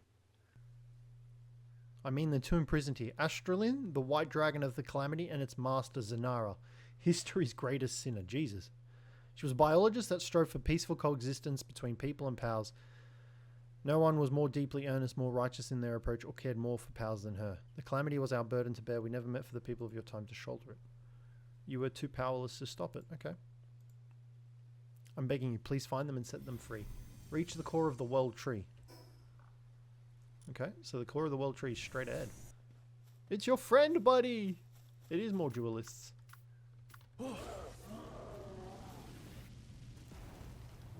He's dead now. Oh, they gave holy water. Alright, cool. We'll kill these guys because they're going to give holy water. So after figuring out where to get holy water from, I pretty much went on a rampage and killed any pal that I saw. Now, as well as that, I did grab some of the peroxide ore as well, and I noticed that we were picking up some ancient relics from the pals as well. I had no idea what they did at the time, but I really wanted to find out. I then spotted one of the new pals that we hadn't seen yet, Venusa. Now, she was guarding a nest, and this was the boss pal of the nest, so I wanted to try and capture her.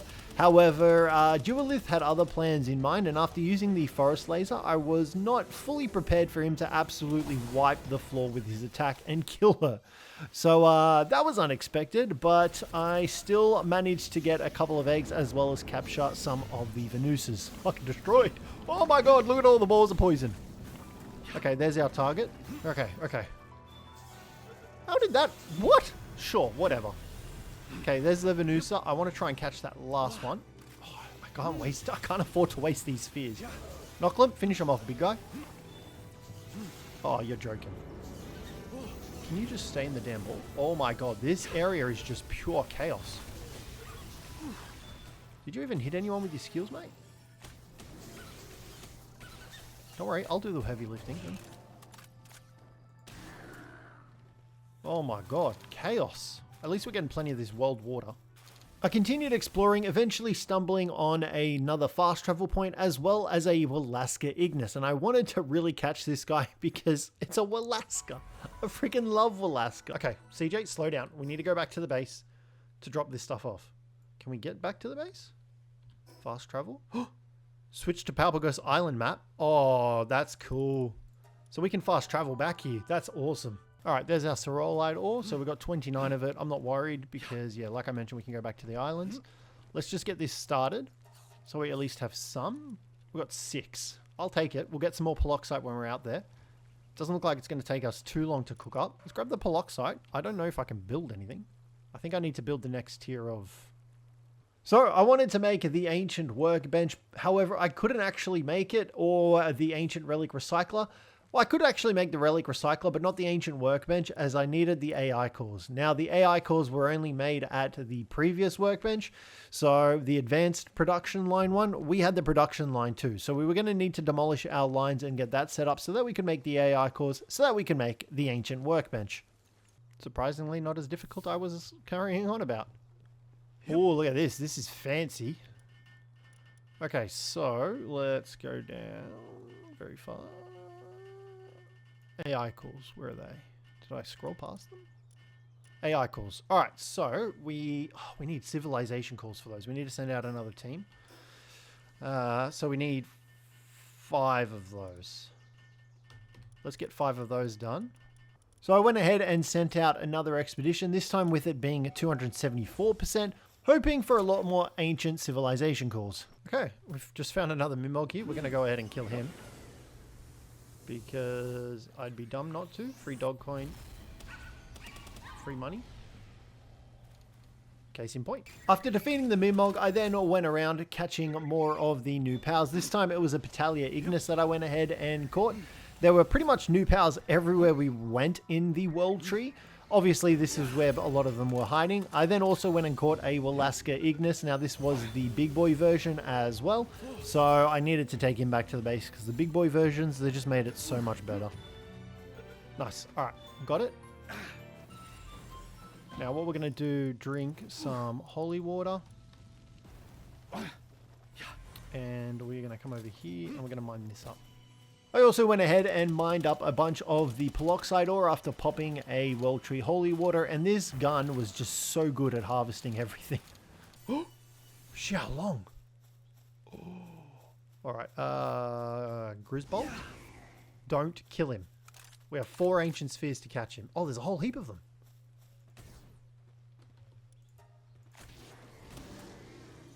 Oh shit, that looks like a very dangerous attack. Okay, that was pretty cool though. Ouch. Water and Dragon. Honestly, I kind of want you as a replacement for Elfidrian. Oh!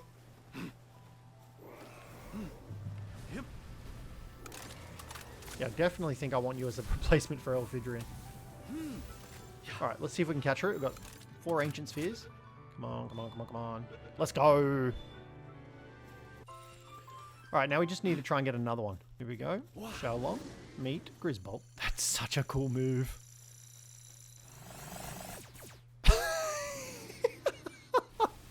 I love that it locked on and it missed every shot. Oh, that was the fucking greatest. Let's go. 2 of them. We can do a power of it. Oh, Dupin. We got this guy here too.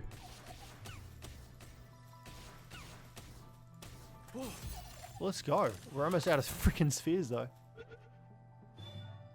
Nice. Cool. Alright, we've got another fast travel point. Is that a Sibilex? Sibilex Primo. Oh, I mean, we've got an ancient sphere. Let's see if we can catch it.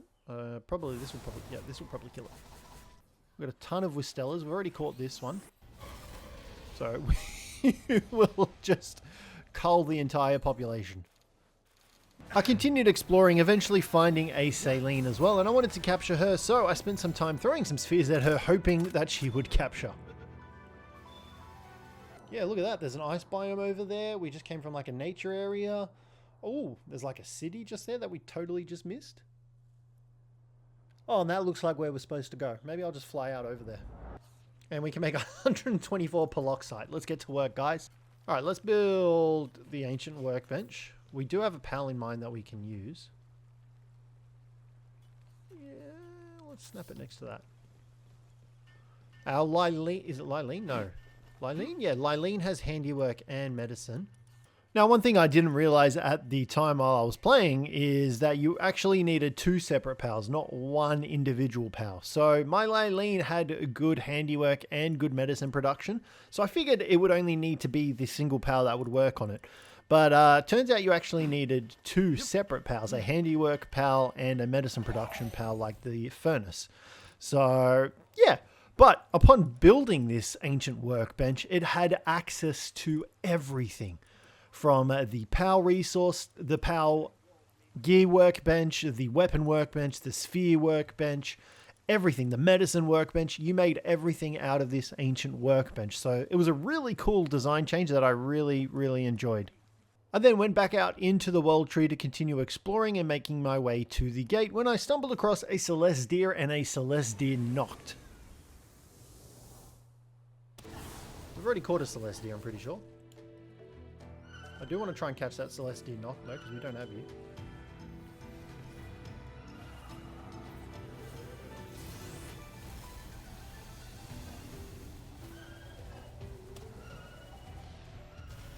That did big damage.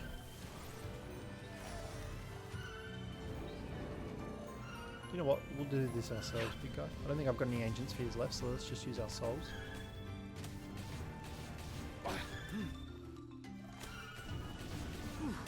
Can't fucking see. Okay. Ooh. I don't think we have a very good chance of capturing her. And I think we got inflicted with one. We definitely don't have a chance of capturing it when we throw the sphere and miss. Oh, fuck's sake. Alright, well, death it is.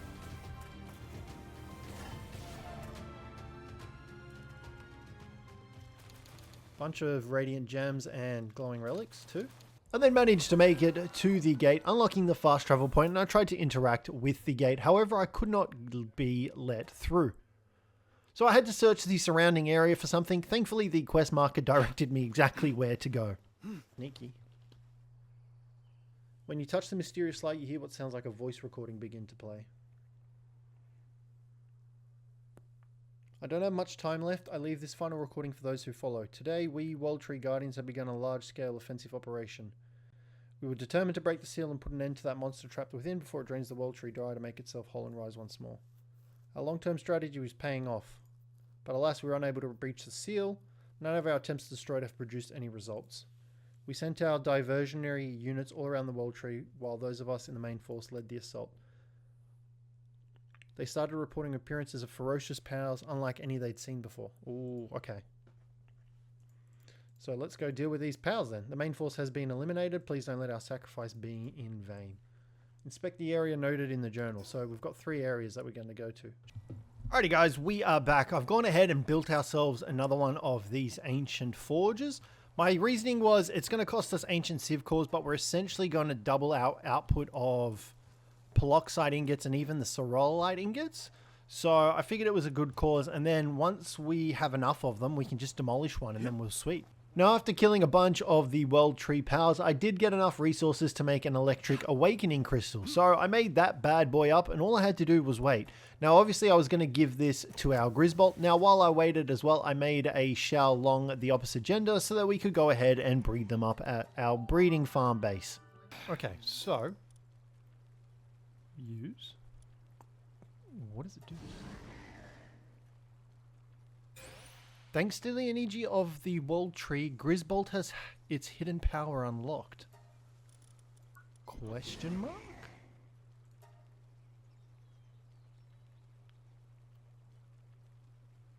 Did it give him an extra star? He's got this damage up S, but he's got generating electricity an extra stat. What did it do for him? Bonus from Trust. Oh shit, plus 70 from Awakening. Plus 78 from Awakening. That's really cool. Alright, so we got extra stats. And then I'm assuming something else, but I don't know what. See, Duelith doesn't have that weird glow thing up the top here. Grizzbolt does, so that means he's awakened. Alright, and we got a new pal just here, Rowjay. Obviously, we're going to have to try and catch him. Thankfully, we do have quite a few Ancient Spheres. And I also got a Civ Core from one of the chests in here, which I thought was freaking dope. So now I'm very much keeping an eye out for any chests that we come across, especially if they're rewarding freaking Ancient Civ Cores. And Rowjay is caught. See if we can catch her too.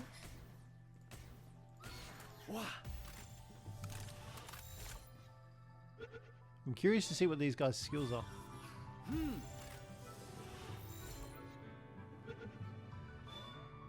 Nice, they're both caught. Alrighty, Idiot Me wasn't recording and we just caught a new pal. Let me just clear the filter. He was a dark type. Where is he? Lumen? Down here, somewhere down here. Where is he? Should be at the end, I think. Here we go. So we got Rowjay. We got Lumen. This dude. Oh, he's kind of creepy. The player's arrows explode on contact, dealing additional damage equal to 15% of the player's attack damage. I kind of want to bring this guy into the crew. He's creepy. I like him. My Sora? My Cora? Type of mushroom lady just here. Let's grab her as well. Nice. Alrighty, and we're coming upon one of the areas that was noted in the journal, and it does look like it's going to potentially be a boss fight of some sort. So let's grab the fast travel point. Let's head on in and see what we face. Oh, what the hell? Immortal Shade Sylvance. This dude looks sick. Alright, well, I mean, we've got Nochlum Ignis. Let's get in there, big guy.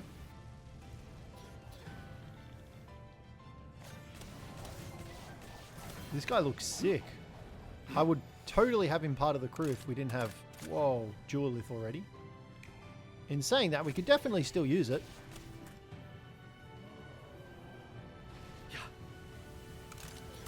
Oh my god. This thing is sick. We've only got 5 minutes to kill it. It's not like one of the other bosses. So, like the other portal bosses. This one, you're on a time limit.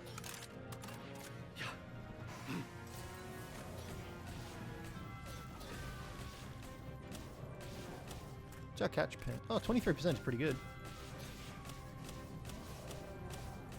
I mean, Nochlum's doing damage. I'm not too worried about finishing it in time.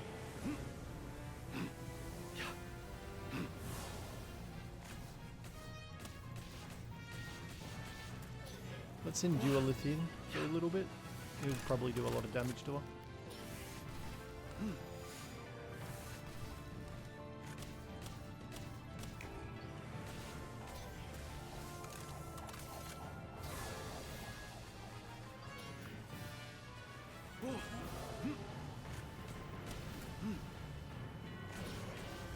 This is a sick looking pal. I'm a fan of this.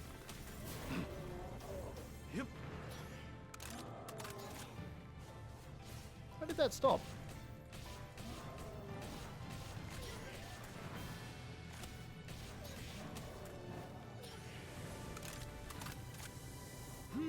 Alright, let's try our luck. Oh, I was hoping she would stop that attack by capturing her. Nice, we got her. It, her, him, Sylvance. Since ancient times it has remained within the World Tree, continuing its vigil. While in party, when the player attacks an enemy afflicted with ivy covered, the enemy explodes, dealing additional damage equal to 40% of the player's attack damage. Also grants immunity to the World Tree's explosive spores. Nice! We caught her again. We got a lot that time. Any ancient Civ cores? No ancient Civ cores though. So after I had caught Sylvance, I then returned back to the base where I had made up a bunch of Belanoir Libaro slabs so we could get some more ancient Civ cores. I needed them for the ancient relic recycler, which I was assuming was what those relics were going to go into. Now I still needed 10 Civ cores, so I made the decision to go ahead and just fight some Bella Noir Liberos first to see how many Civ cores we could get. The expedition station was still getting pumped out. It was just taking its sweet time. I then went ahead and jumped on Shaolong to give him a go. I wanted to take him to the arena just to check if there was any cool stuff hiding in the vendor. Thankfully, he didn't really have anything crazy in terms of power skills. It was mainly like Serenity that we were after. I just wanted to enjoy the ride on Shaolong, to be honest. Alrighty, we're going to go ahead and face Bella Noir Libero, this time inside of the raid arena, and hopefully we can deal some damage to her and potentially even finish the fight this time. Now for this raid fight, I obviously had to throw Panthalus in because he didn't want to be out. He didn't want to miss out, obviously. Thankfully, he made a not so drastic change in the fight. We still absolutely demolished Bella Noir Libero this time around. However, he was just so cool in the sky firing down from above. It was so sick. So I made quick work of Bella Noir Libero and then we ran it back, getting as many Civ cores as we could. Alright, and I honestly think we're going to tear this ancient furnace down. Give me my Civ cores back. Thank you very much. Let's stow those away. Alright, let's come over here and take a look now. Oh! You need both, pals. It's like the ancient furnace. I am dumb. Alright, here we go.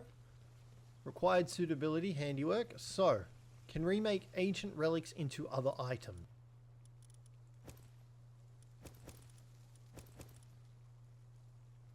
Power on. Do we need... I think we might need someone to operate it. This sounds cool. I'd like to make that, but we need a few more Civ cores, which I'll wait till everyone gets healed up and then we'll go fight her again. The ancient hot spring doesn't need any Civ cores, so I might make that, give that a shot. So we just leave him to do his thing. Acquire. Oh, okay. Hello. So that was from a glistening one, I'm assuming. Oh, I was expecting the items to be in here. Okay, that makes me excited. Let's see what we get from this then. We just got 8 ancient civilization cores from that. The fuck? What am I doing with my time then? Okay, we didn't get it that time.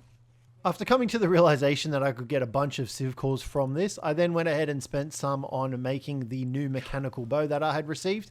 And I figured this paired with that other guy that we got, the Lumen guy, we were going to do some serious damage with our arrows. And I was looking forward to it.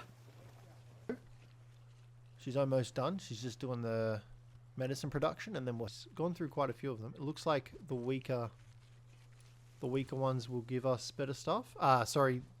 Will get processed quicker. Let's take a look at what we got. I'm sorry, what?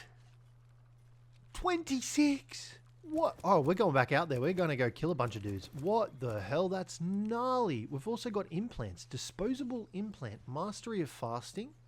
Swift. So does this mean that... So we only use them once? Is that what that means? Yeah. So they're like a one-time use. That's really cool. That's cool that we got them from that, considering, I mean, I don't know what the rarity and the table of loot is, but like, that's pretty damn good. All right, well, on that note, I think we're going to head back out to the World Tree and kill some dudes out there, if that's the sort of XP we're getting. Oh, shit. We got Snock Lux, although I'm definitely not adding him to the crew after the disappointment that standard Snock was. That's for sure. And we just hit level 80. We can now make ourselves the wing pack. That's very exciting. We'll take a look at that when we get back to base. I think it needs a shit ton of Civ cores though. So hopefully we get some more out of these relics that we're collecting. I had then managed to make my way out to the other boss site. I activated the fast travel point and then I headed in to face what was awaiting us within. I was not prepared for the power that awaited us within. It was so cool. But first, I had to go back to the base to drop off a bunch of loot that I'd collected as my bag was quite full. Take a look at what we've got, question mark. Yo. What the freak am I doing? That's crazy. Eternal Engine, Heart of the Immovable King, Diamond Body.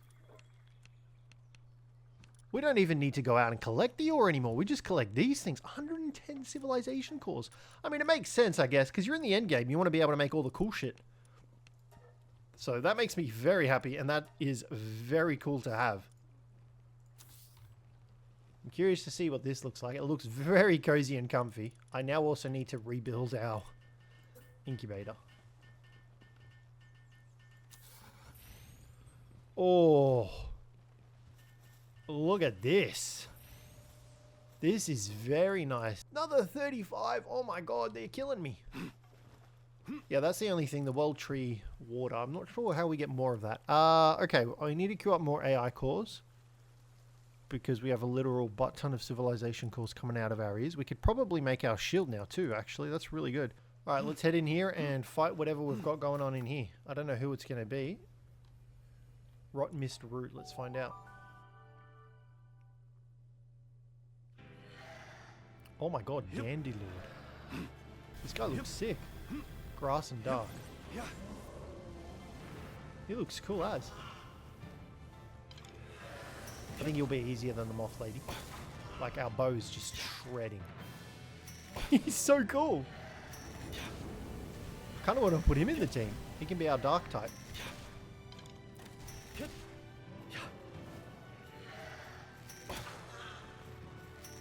You can go away, Knockland. We'll deal with this. Oh my god, he's so fucking cool.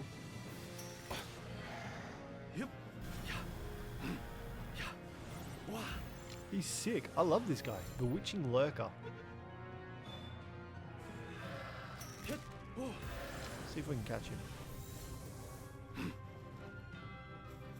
Oh shit.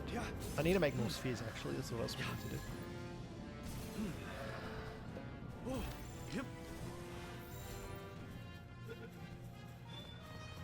Cool, we got him.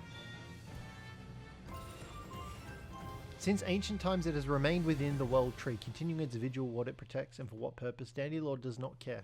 Only the mist it wields can reveal the truth. Alright, it's very similar to the other one. I then went ahead and ran it back, capturing, well, at least attempting to capture the Dandy Lord again. However, I ran out of spheres and could not capture him, so he just had to die. Just kill him. Death it is. Nice. Decayed ancient relic, more relics. Alrighty, we just came back out to the World Tree and there's an Elderon. There was an Elderon Ignis. But he looked freaking sick. One thing I completely forgot about as well is the ability glasses. So we're going to make one of these bad boys up. Let's take a look now. Oof. 10 attack. Okay, that's really bad for Dualith, but that's cool. He's also very bad. Grizzbolt's actually pretty decent. You're also okay. Oh, 100 HP. 91 attack, pretty good. Oh, shit. You're 100 and 182. Okay. It's a shame you're not the giant one, but we'll take... I then went ahead and condensed all the Shaolongs that I had bred up into another Shaolong.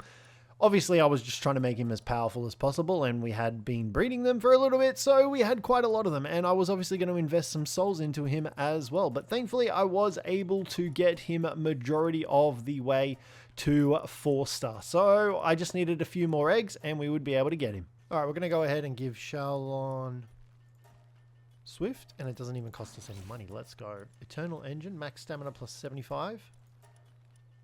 Yeah, we'll give him that as well. So our dude is going to be flying. After that, I then went ahead and built ourselves up a new machine. So it was the Ancient Material Synthesizer.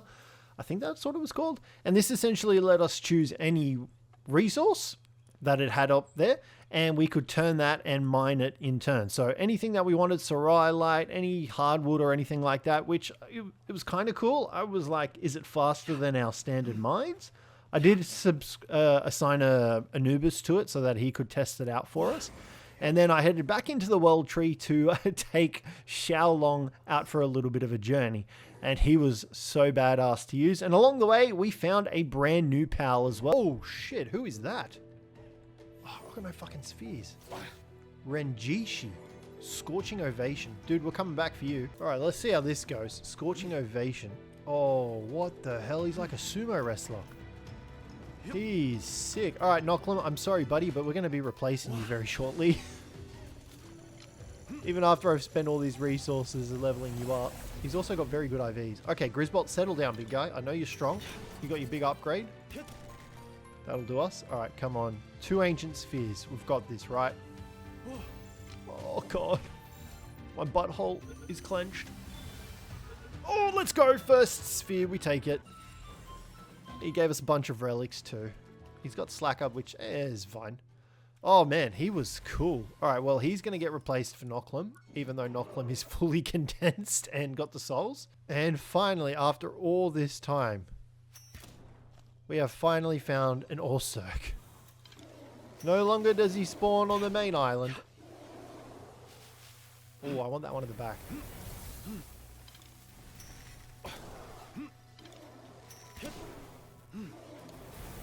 Yeah, we want him. I'm taking a lot of damage. God damn it. We've only got 1 Ancient Sphere.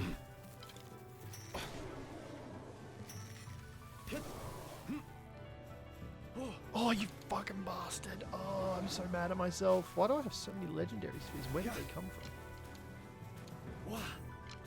Bruh. Oh, we hit it. 3.5% chance. We got this. Oh, get out. We'll take it. So, after capturing the Orserk, I then made my way into the ice biome where I found Bastigors here as well as a bunch of other dudes such as Rayhound Krists, Beacon Krists, as well as even Elgrove Krists. All really cool pals, all ice types obviously, we're in the ice biome. I thought they were really cool and I did capture all the ones that I came across as well. And then we stumbled across a lucky Bastigor. Oh shit, Elgrove Krist. Now that I have the IV glasses, I hate it because I'm like, is that worth catching? It's got bad IVs. Oh shit, we got a lucky Bastigor here, level 80.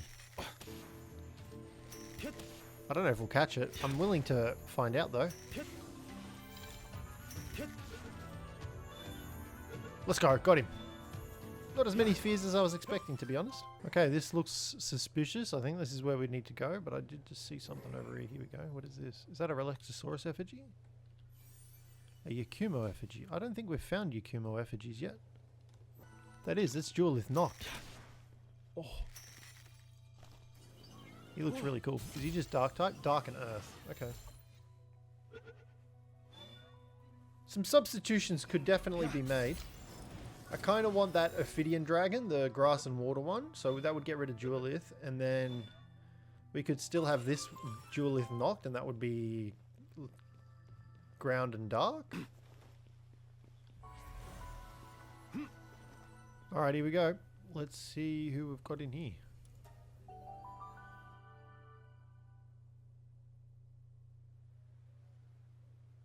Nothing. Oh, what the hell? Oh, what? It's like... Oh, God. It's like the tower bosses by the looks of it.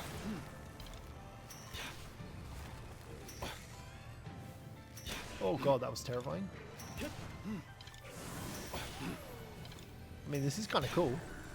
It's just like the tower bosses was, I am assuming. Yep, definitely the tower bosses. That's cool.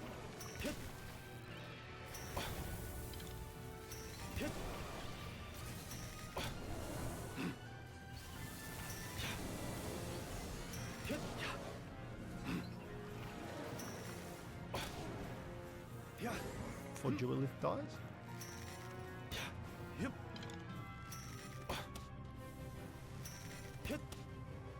That's such a cool skill.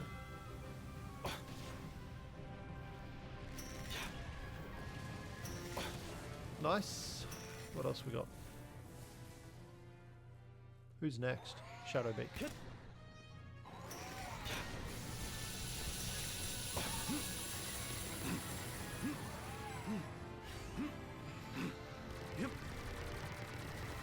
There's no way we can capture these guys right now.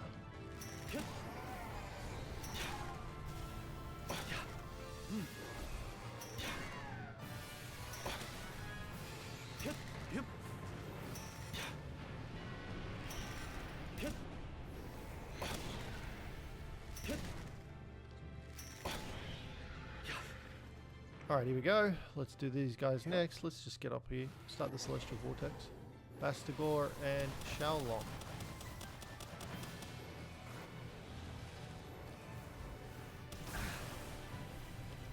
Oh, I don't want our Shaolong to die.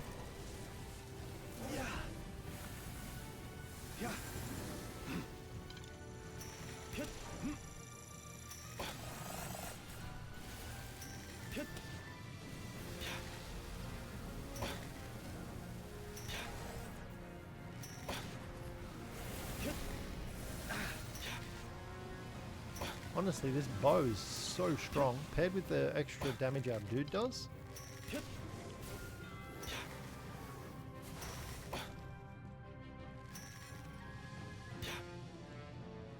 I can't aim for shit though. Oh my god. Look at Grizzbolt glowing because of that bonus that we gave him. Alright, cool. Modified powers, contaminated core. We got a bunch of relics as well.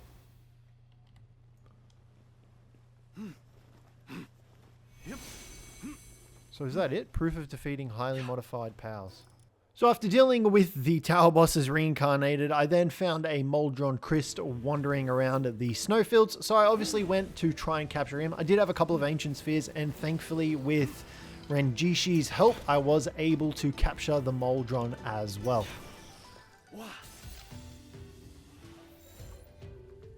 These are cool dudes. I like this guy.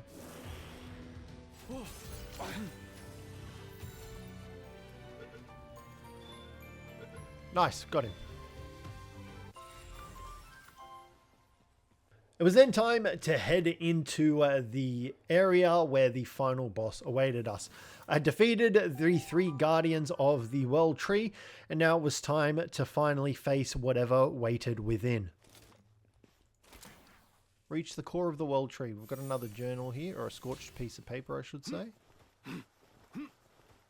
Use the key spheres to release the seal. Do we want to do this? I'm assuming this is going to take us to the final boss. I don't think we're ready. I'm going to chicken out. We're going to prepare a little bit more because I'm going to assume that's the final boss in there. Alrighty, boom. Our Grizzbolt is max condensation. Boom. Our Shaolong should also be max condensation after this. Boom, boom, boom. Perfect. I continued making my final preparations, and I checked the ancient recycler and I found a temporary implant for Demon God. So I obviously made the decision to implant it onto Duelith. He had been with us the longest out of our team and I liked him the most. Obviously we had Grizzbolt as well, but he was a bred one. He wasn't the same Grizzbolt that we had originally. Duelith was the OG, so I decided to give him the Demon God over his Brave. Alright, and then we should also be able to give him this gem. Boom. He's now awakened as well. Let's go. Duelist has his hidden power unlocked. So I think, is it just a stat boost? Surely it's just a stat boost. Let's head out and see if we can take the final boss on. Alright, here we go. Join the boss battle. Let's do it.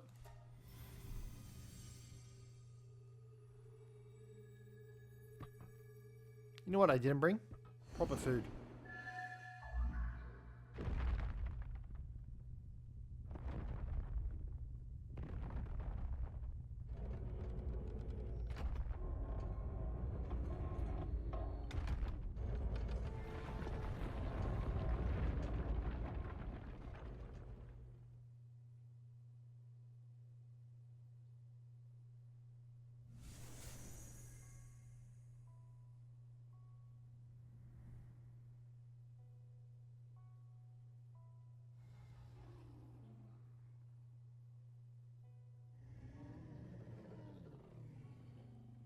Oh, damn. I'm a little scared.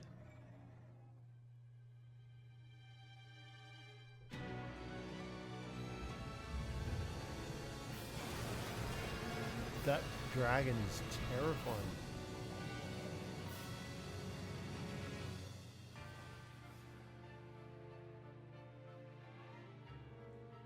She's pretty spooky too.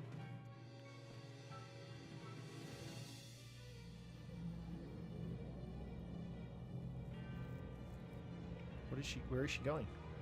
What's going? Did she fuse with the dragon? Oh, okay then. Dragon with boobs.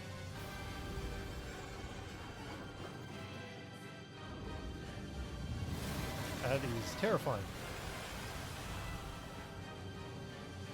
Well, this is going to be fun. We've got 10 minutes to kill her. Zenara and Astralin. That's the grappling gun, CJ. We don't want to use that. Alright, let's just... I mean, these arrows are doing damage. Got our awakened big dude here as well, just popping off. Go on. I mean, Jesus. We are chunking her. Do we know what type she is? Null Star Calamity. That's sick. It doesn't say what type she is, no. Okay, let's give Duelith a break. Let's send in big guy. Astralum is drawing in energy. Attack its wings to interrupt. Are these its wings? What if I just attacked her? Does that count? Where'd it go?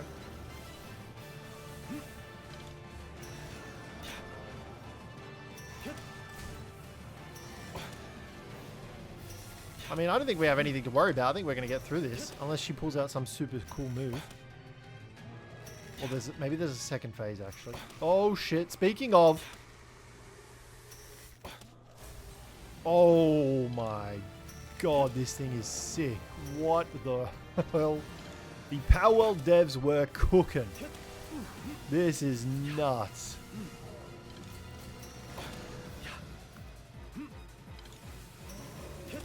Let's get Grizzbolt out here.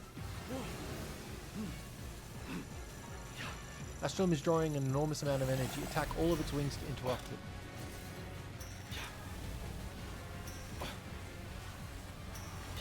Can't see its wings. Is that its wings? The, like, orbs? I don't know, but we're trying to kill it. Grizzbolt just died. Alright, let's send in Shaolong.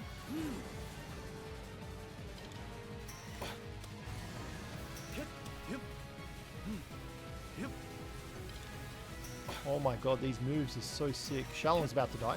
Shaolong, you come back.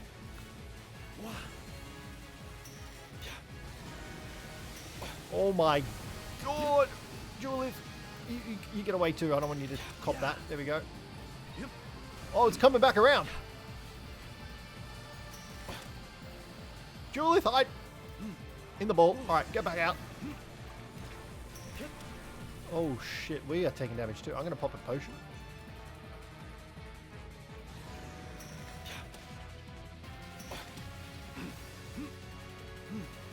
Those homing ones? Nope, they are raining death down on above us missiles. Ooh, they're homing. Duelith, tank some of that damage for me, big guy. Where's it going? Come on, buddy. Hit up. That's it. Attaboy.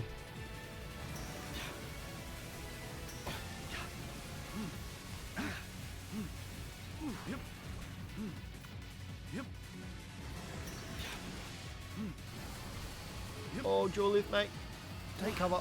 Oh, shit. Okay. I probably didn't help that I was standing in the middle of the beam, but that was a pretty solid fight, I reckon. That was pretty solid. I reckon we did all right. I'll take it. Immortality. Whoa. Lifesteal plus 5%. PAL auto health regeneration rate plus 100%. And attack is plus 15%. That's nuts. And then immune is heavily armored is immune to explosion damage. That is... Or do we put it on... Do we save it for the... No, we've got to put it on Nochlum. We don't have enough time to breed him up. He's such a cool pal, but I don't think I have the time. So I also made some extra more preparations by applying some more effigies, and I also made a new weapon, the drone launcher. And then it was time for round 2. Alrighty, here we go. We're going again. This time we've brought back up. So we've got the drone launcher. We've got that extra skill on Nochlum. That's so cool. We've got extra ammunition. Let's get in here and see how we go this time around. Our dudes are a little bit underleveled still, but I feel like we could probably handle it. I want to see this drone launcher in action. We had a lot of other weapons to choose from, but I opted for the drone launcher just because I really like our bow.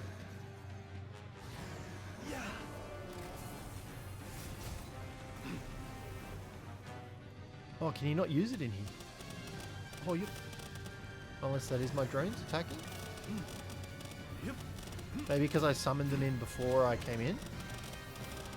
I'm going to go and just say that's probably the drones attacking. I hope, anyway. Yeah, it's got to be, right? Surely. It would have just gone straight over to it and started attacking. I'm trying to see if I can spot him. I'm gonna go ahead and pop a potion on me and everyone else as well. Oh, I forgot the fucking Mama Rest curry. I made it up too. These drones are doing damage. Like, look at the damage.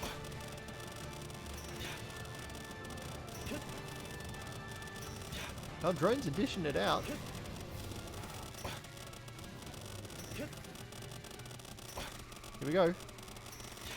I mean, I feel like we hit this stage a lot quicker this time around than last round.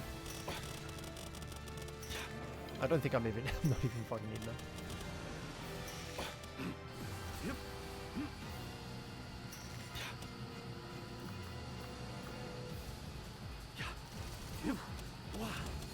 Yeah, our drones are just chunking it.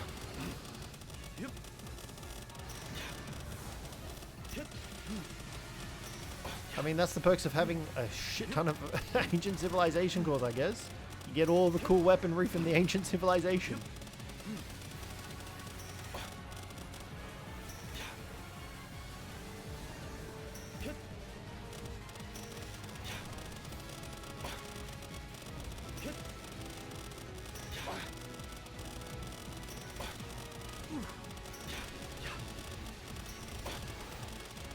See the orbs on the wings. Oh shit, we didn't stop it in time.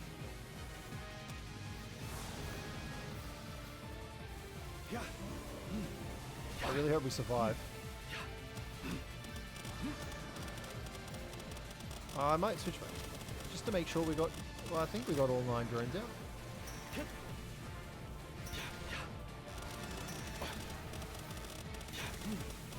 Oh god. Oh, I'm low on health. I really hope we can get this. Ooh.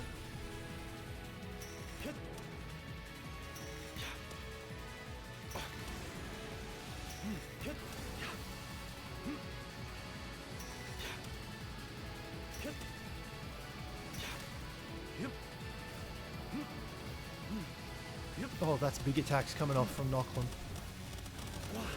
Probably should have let him do his huge one. Strike now to stop it. Come on, Shaolong, do some damage, big guy. Come on, come on. Oh, we got it! Oh, we got her! Now I kind of feel bad. Seemed like such a friendly pal. Oh, it's dying. It's not even dead yet. You can see its eyes flickering. Oh god, this makes me feel even more worse.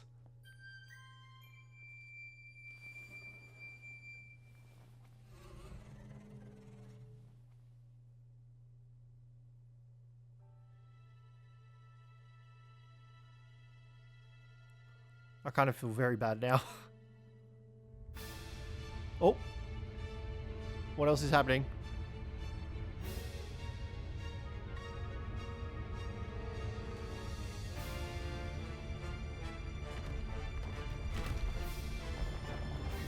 I'm a little scared. Did we stop it? Have we? Oh.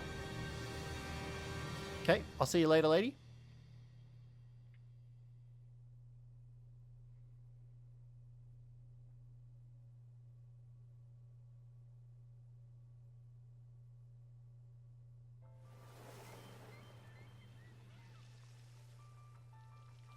Oh. Oh, is it a time loop? Are we back on the... Oh, that's so cool. Wait, they're our pals. Our most used ones, I'm assuming. Maybe our most trusted ones. It's got to be our most trusted ones. Or our favorite ones? I don't know. That's so cool, though. Look at the Duelith, Elfidri and Aqua. I feel like we could definitely have a lot more. We did it. We saved the Palpagos Islands. I'll take it.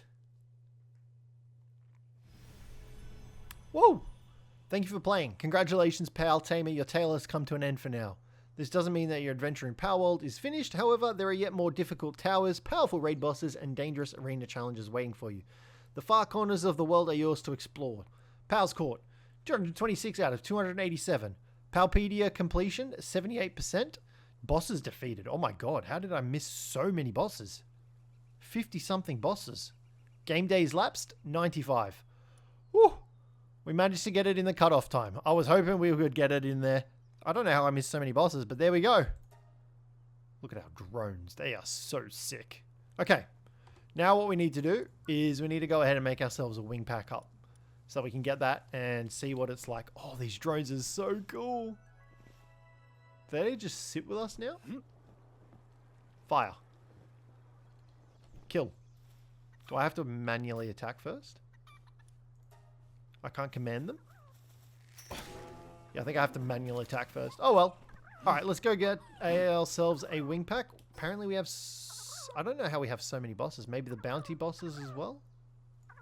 We did skip over a lot of the bounties. And then, yeah, there is Faybreak Island as well that we probably missed a few. And then who knows how many are out in the ocean. Alright, let's go get ourselves a wing pack. I want to see what the deal with that is. So I went to capture a merchant and we somehow got a 5-star bounty rating. I don't know how. We have 2 attack choppers after us, a level 71 and a level 81, which is kind of nuts. So I guess this is what happens when you get murder of law enforcement. Oh my lord. I guess this is what happens when you piss off the law. You get 2 attack choppers after you. I can't even hit those guys. They're all the way up there.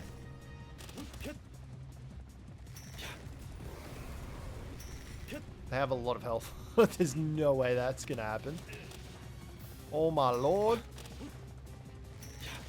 It's pretty cool to see though. I wonder if you get anything from killing them.